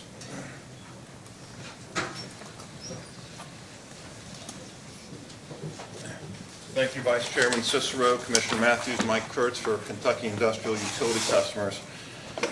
In enforcing a statute, the commission is, of course, required to enforce it by law. You look at the plain words of the statute. If the plain words are ambiguous, you look at legislative intent. The first issue for the commission is to determine the, quote, dollar value, close quote, of electricity that's fed back to the grid. KIUC and all of the utilities are consistent in this concept that what the dollar value is the energy-only price. There's multiple ways to determine it: avoided cost, market value, but KIUC and all the utilities agree that it's the energy price only. Dollar value does not include, electricity is a commodity. You can sell it and there's an amount of money you get for it. That's the value. It does not include externalities, global warming, doesn't include health benefits, doesn't include any of that. The plain words are dollar value, which means money. If the words were ambiguous, you would look at the legislative intent. And I don't think there's any way you could look at the Net Metering Act and say the legislature intended to consider global warming and externalities and those type of things. The dollar value of my car is what I can sell it for. It's not what I can sell it for plus the health benefits of driving to the gym. Okay, so I think that's the first issue. The Net Metering Act gives the commission flexibility to do this on a utility-by-utility basis, but what you will get down to is it's the energy-only price. There's no capacity value from these intermittent resources, and really you have compound intermittency. You heard the gentleman from Duke say that PJM heavily discounts solar in the capacity sense. That's for commercial, that's for merchant solar. When you have homeowner solar, merchant generator here, not only do you have the same intermittency of it's cloudy, it's rainy, it's sunny, but the homeowner uses, first they use the electricity themselves. They may be home, the air conditioning may be on, they may be on vacation. So not only do you not know how much the solar project will generate, you don't know how much the homeowner will use. So it really has no capacity value to the utility. You asked about real-time pricing of intermittent resources.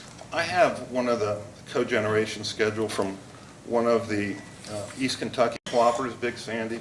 This is really good language.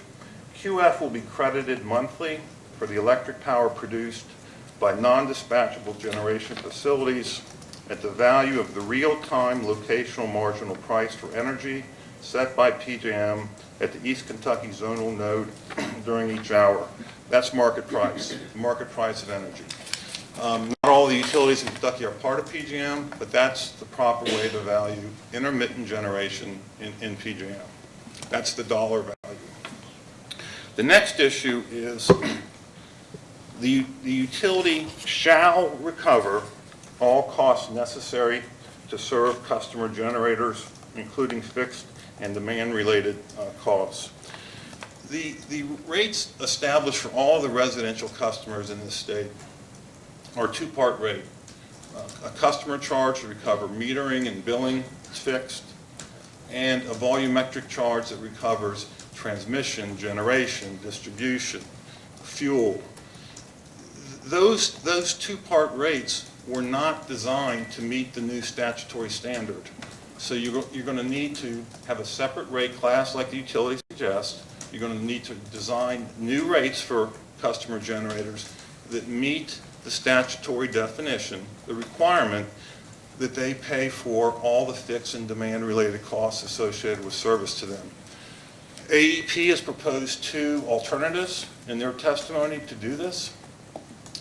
KU and LG&E were one step ahead of LG&E, and they have, for informational purposes, an energy rate that is broken out into fuel and infrastructure.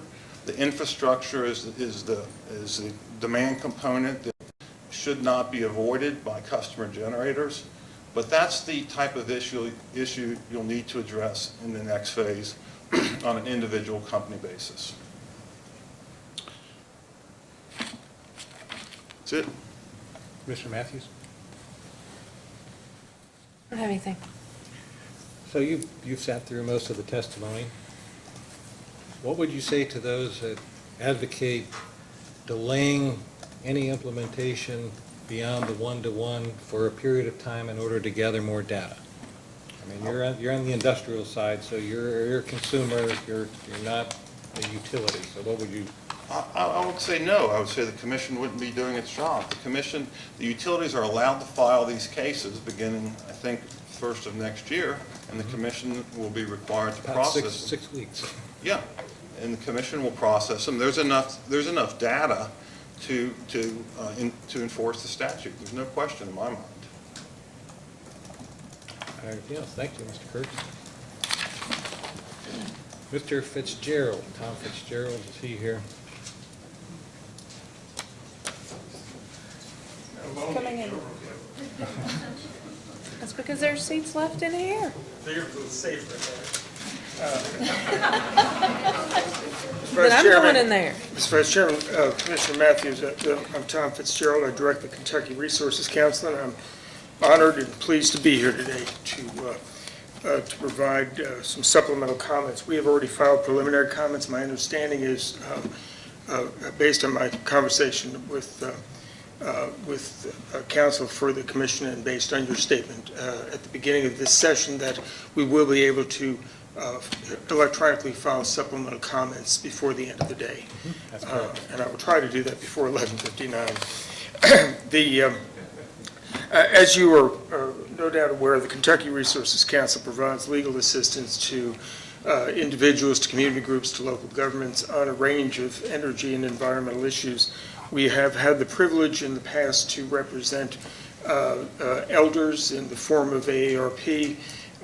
In rate cases before the commission, we've also represented the Metropolitan Housing Coalition, and we tend to work in the intersection of poverty and environmental pollution. We don't charge for our services, we don't take fee-generating cases, we don't take government or corporate money. So beyond our entirely sustainable business model, we tend to be a little more sensitive than some might be to the fact, to the question of whether there are costs that are being stranded within the class. Certainly there are not, based on the rate-making process, any costs that are being borne by classes outside of the class where the net metering customer may be taking service under a net metering tariff. We will be submitting some supplemental comments, but I just wanted to raise just a couple of points just to highlight. First is has already been stated by a number of folks, there is to date no empirical independent evidence to suggest that there is intra-class or interclass cost shifting because net metering customers are being credited, not compensated. And I wish people would be a little more precise when we're dealing with this issue. They are not being compensated because, as was pointed out by Mr. Bills, there is no remaining value to the credits. That was done intentionally. It was done at the request of some of us who were concerned that earlier iterations of Senate Bill 100 used the word compensation and in fact allowed a cashing out of the credits that were being generated. That has never been the case in Kentucky. It's one of the many reasons that the PURPA model and the idea of avoided costs is not the appropriate place to look when you're talking about what is the value and the cost of serving net metering customers, or what will be formerly net metering customers. Another is getting to my colleague and friend Mike Kurtz's point. We do look to the legislative intent. We look to the intent as expressed in the statute, and we look to the legislative history. The utilities attempted to run a avoided cost bill through the legislature and could not get it out of the first committee.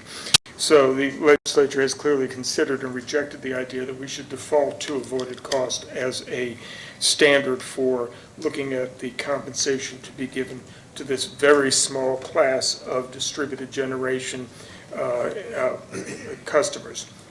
Second, regarding the full range of costs and benefits, I have been mystified over the fact that issues such as climate change appear to be so intangible and amorphous in their benefit when they are suggested by a net metering customer or a solar distributed generation advocate, but suddenly take on a crystalline defined form when they show up in the sworn testimony of utility experts seeking approval from the commission for solar arrays that they themselves are going to propose. It would seem to me that the crystallization occurs when there is a 10% rate of return attached to the proposal, but those same costs and benefits need to be considered.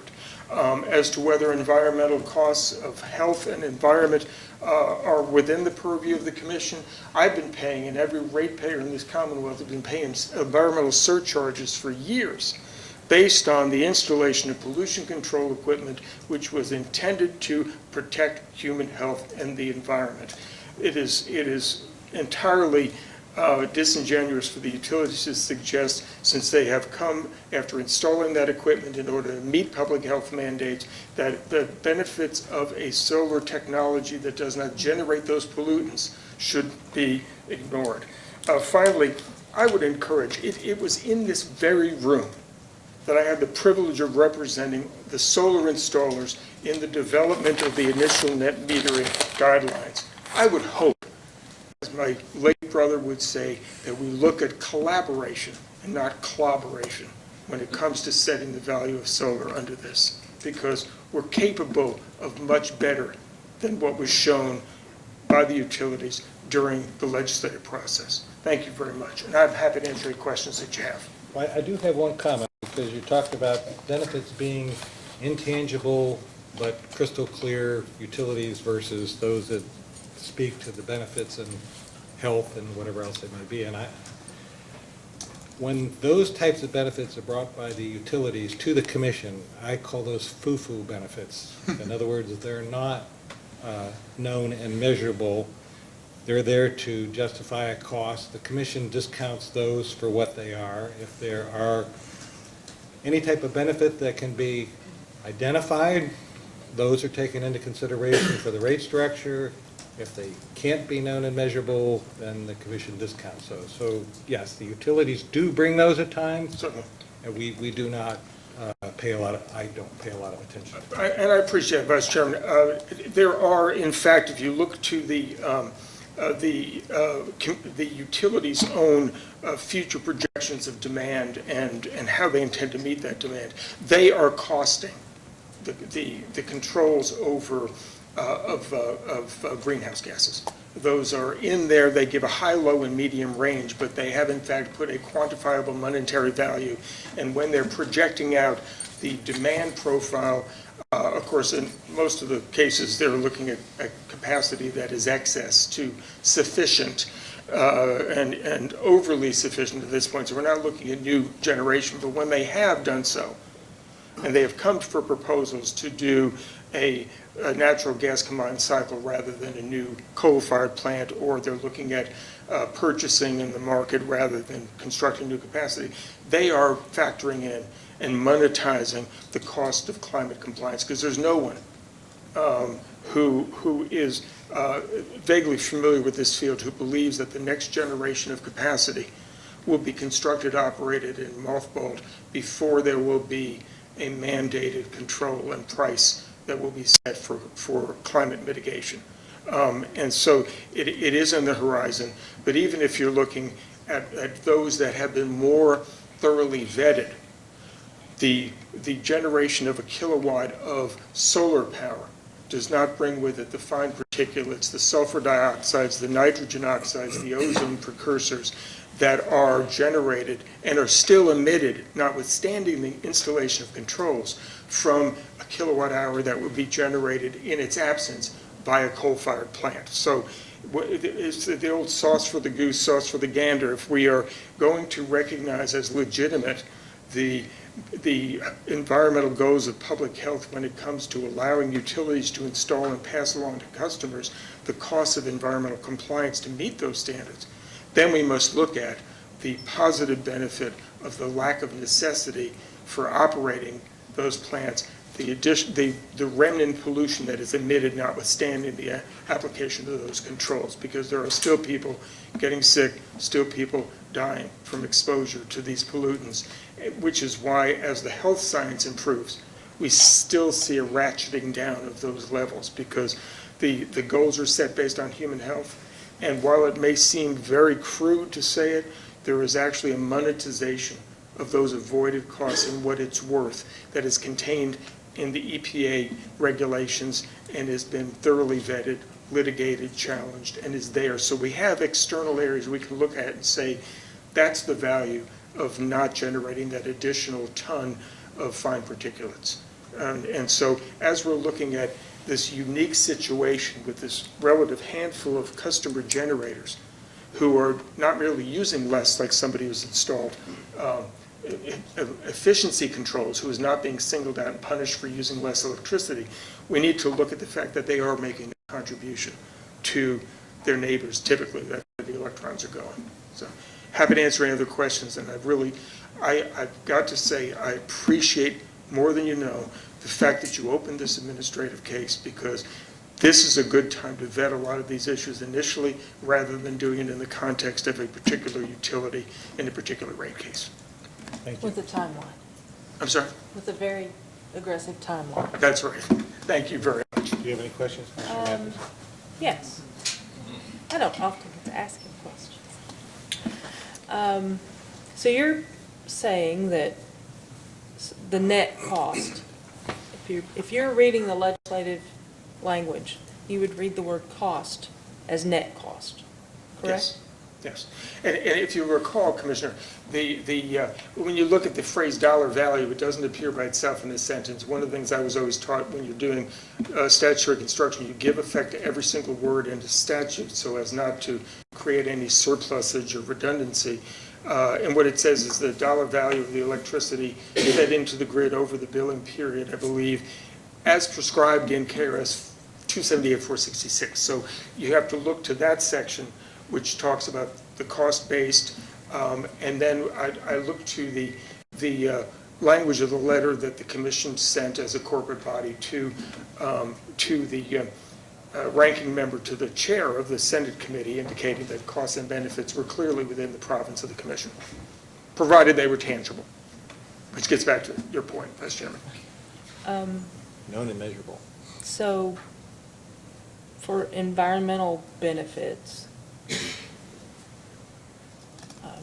variable environmental surcharge-related costs would be, like, whatever the equipment would be. You buy certain, trying to come up with a word. Scrubbers, you buy You know, scrubbers, yeah, environmental there's costs. supplies that go into a scrubber. There's a word I can't quite come up with, and so forth. So those variable costs you would include? I would include, those costs are, you know, and this I don't mean to. I mean, what we were asked to do is pretty complicated. Yes, what you're asked to do is complicated in that all the states that have looked at it have not agreed on the methodology and on the factors to consider.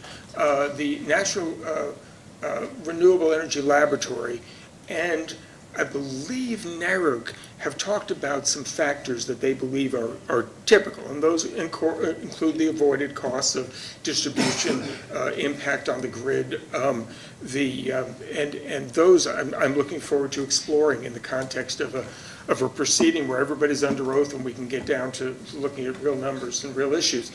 But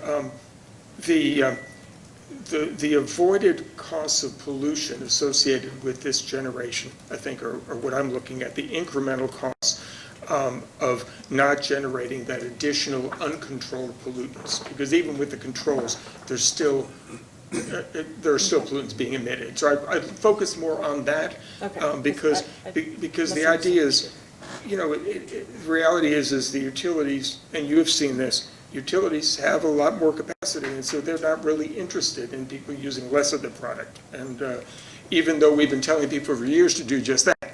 And so now we're in a situation where we're shutting down DSM programs, we're shutting down all of these conservation efforts because the people listened.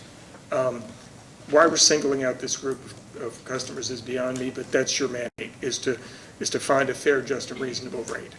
We would just ask that you look at both sides of the equation. If there is a higher percentage of fixed costs that are already in a customer charge, is the potential for cost shifting reduced with regard to that utility? I would believe so, because then and of course there are, you know, both the commission and the utilities are buffeted from different forces suggesting no, more of your cost should be on the volumetric side, more should be on the fixed side. The more that you either are shifting it to a demand or a fixed charge, then you become more indifferent to the amount of electricity that's being used by a customer. And so I would think that that would decline. I think the Office of Energy Policy made that point as well in their comments. So while you could set a formula for how you're going to set what the value of what the cost will be, for a customer within a particular utility, it is going to be different, utility by utility, depending on how much of their fixed costs are embedded. And then, of course, to complicate things further, if you remember the Attorney General's testimony in the last rate case that we were part of the case, was that the fixed costs were already overcharging, and there were things embedded in the fixed costs that shouldn't be there. So that's an unsettled issue as well. So it makes the head spin a little bit. But all the more reason that you open this case, and we have I think a good record of empirical studies to draw from. And I appreciate also the fact that you extended out the time period and made clear that we could provide additional written testimony today. So you work across the state. Do you see different adoption rates in TVA, the munis versus the IOUs and co-ops? Well, yes, and a TVA is, of course, a unique situation because they had a feed-in tariff for some time, and so you would Rather get... generous one. A generous one. And of course, when you look at the TVA system, they were able to avoid additional generating capacity because of that. And you also saw a number of schools that, and talk about benefits, the schools that went net zero in terms of energy use were able to reprogram that money for instructional use, which was for them was a big thing. But I've seen some of the co-ops were the earliest supporters of renewables. Taking landfill gas and turning it into electricity, that was the co-ops that did that first and not the IOUs. It has been, some of the municipals are still offering the true net metering, and I don't have any indication that they are going to change that. But it is kind of all over the map in terms of, we did, because of the collaboration, have a uniform net metering guidelines, uniform net metering tariff that was adopted in turn by each one of the utilities. But we're looking at the potential for a real hodgepodge going forward, depending on the unique rate design of the utility. And then, of course, we have the much larger issue, which is the health of the utilities in a time of declining sales and rising prices.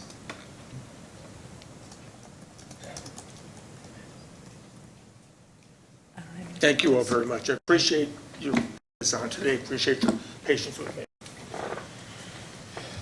Mr. McNeil, Office of the Attorney General. Can answer all these questions. Good afternoon, Commissioners. Justin McNeil, attorney with the Office of Rate Intervention with the Attorney General's office here in Frankfurt. I want to thank you for providing this forum. We will largely rely on the comments already filed in this case. I did want to make a few reiteration of the comments, but in the interest of time, it'll be brief. First, our comments were limited in scope to the compensation rate portion of the Net Metering Act. But in that vein, first, I'd like to echo the comments today about the broad and inclusive process this has been so far, and we would ask that going forward it continue to be that way, that stakeholders and parties be provided the opportunity to offer any and all evidence and arguments for the Commission's consideration. Secondly, we would ask the Commission to adopt an expansive definition of cost-benefit data. In our estimation, similar to what utilities use in integrated resource planning. If they can be used in resource planning, we think they should be used in this sort of issue going forward and in the cases that would be in this context. And then lastly, we would caution the Commission against adopting a rigid methodology. We think that overall, a case-by-case approach is better for maintaining flexibility between the utilities, and generally that one size will not fit all in this issue.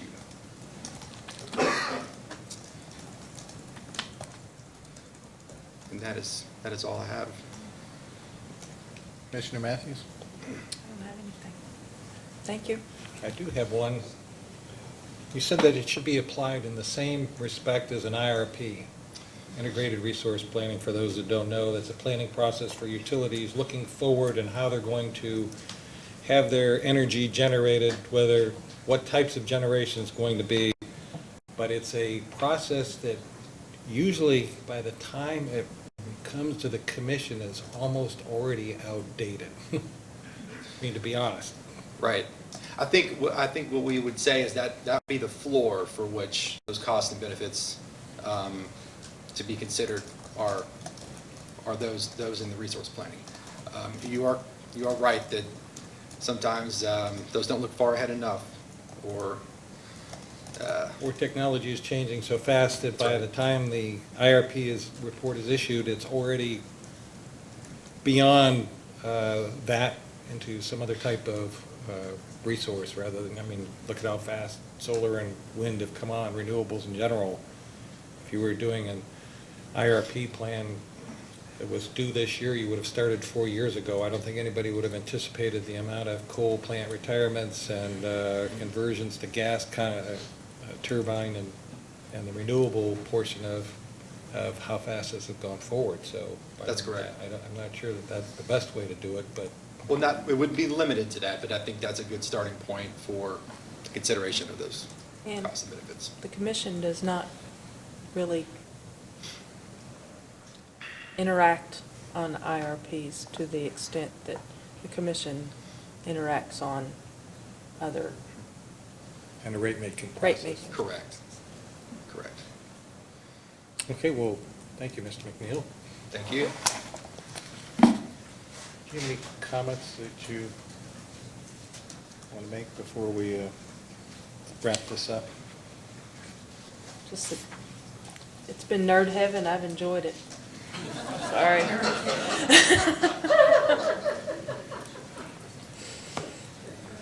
Nancy, does the staff have anything before?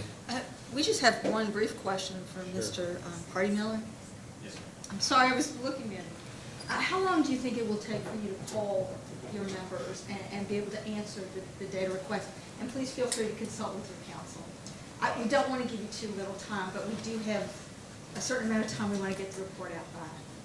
I suspect you can give me a deadline and I'll provide whatever. I think all of us are very busy through the end of the year for some reason. So I'll do my best. Understood. 2 weeks? Is that fair enough? So today's the 13th. We're saying on the Wednesday before Thanksgiving, 27th? No, I will not say that. Following Wednesday? Yes, the following Wednesday. Oh, next week.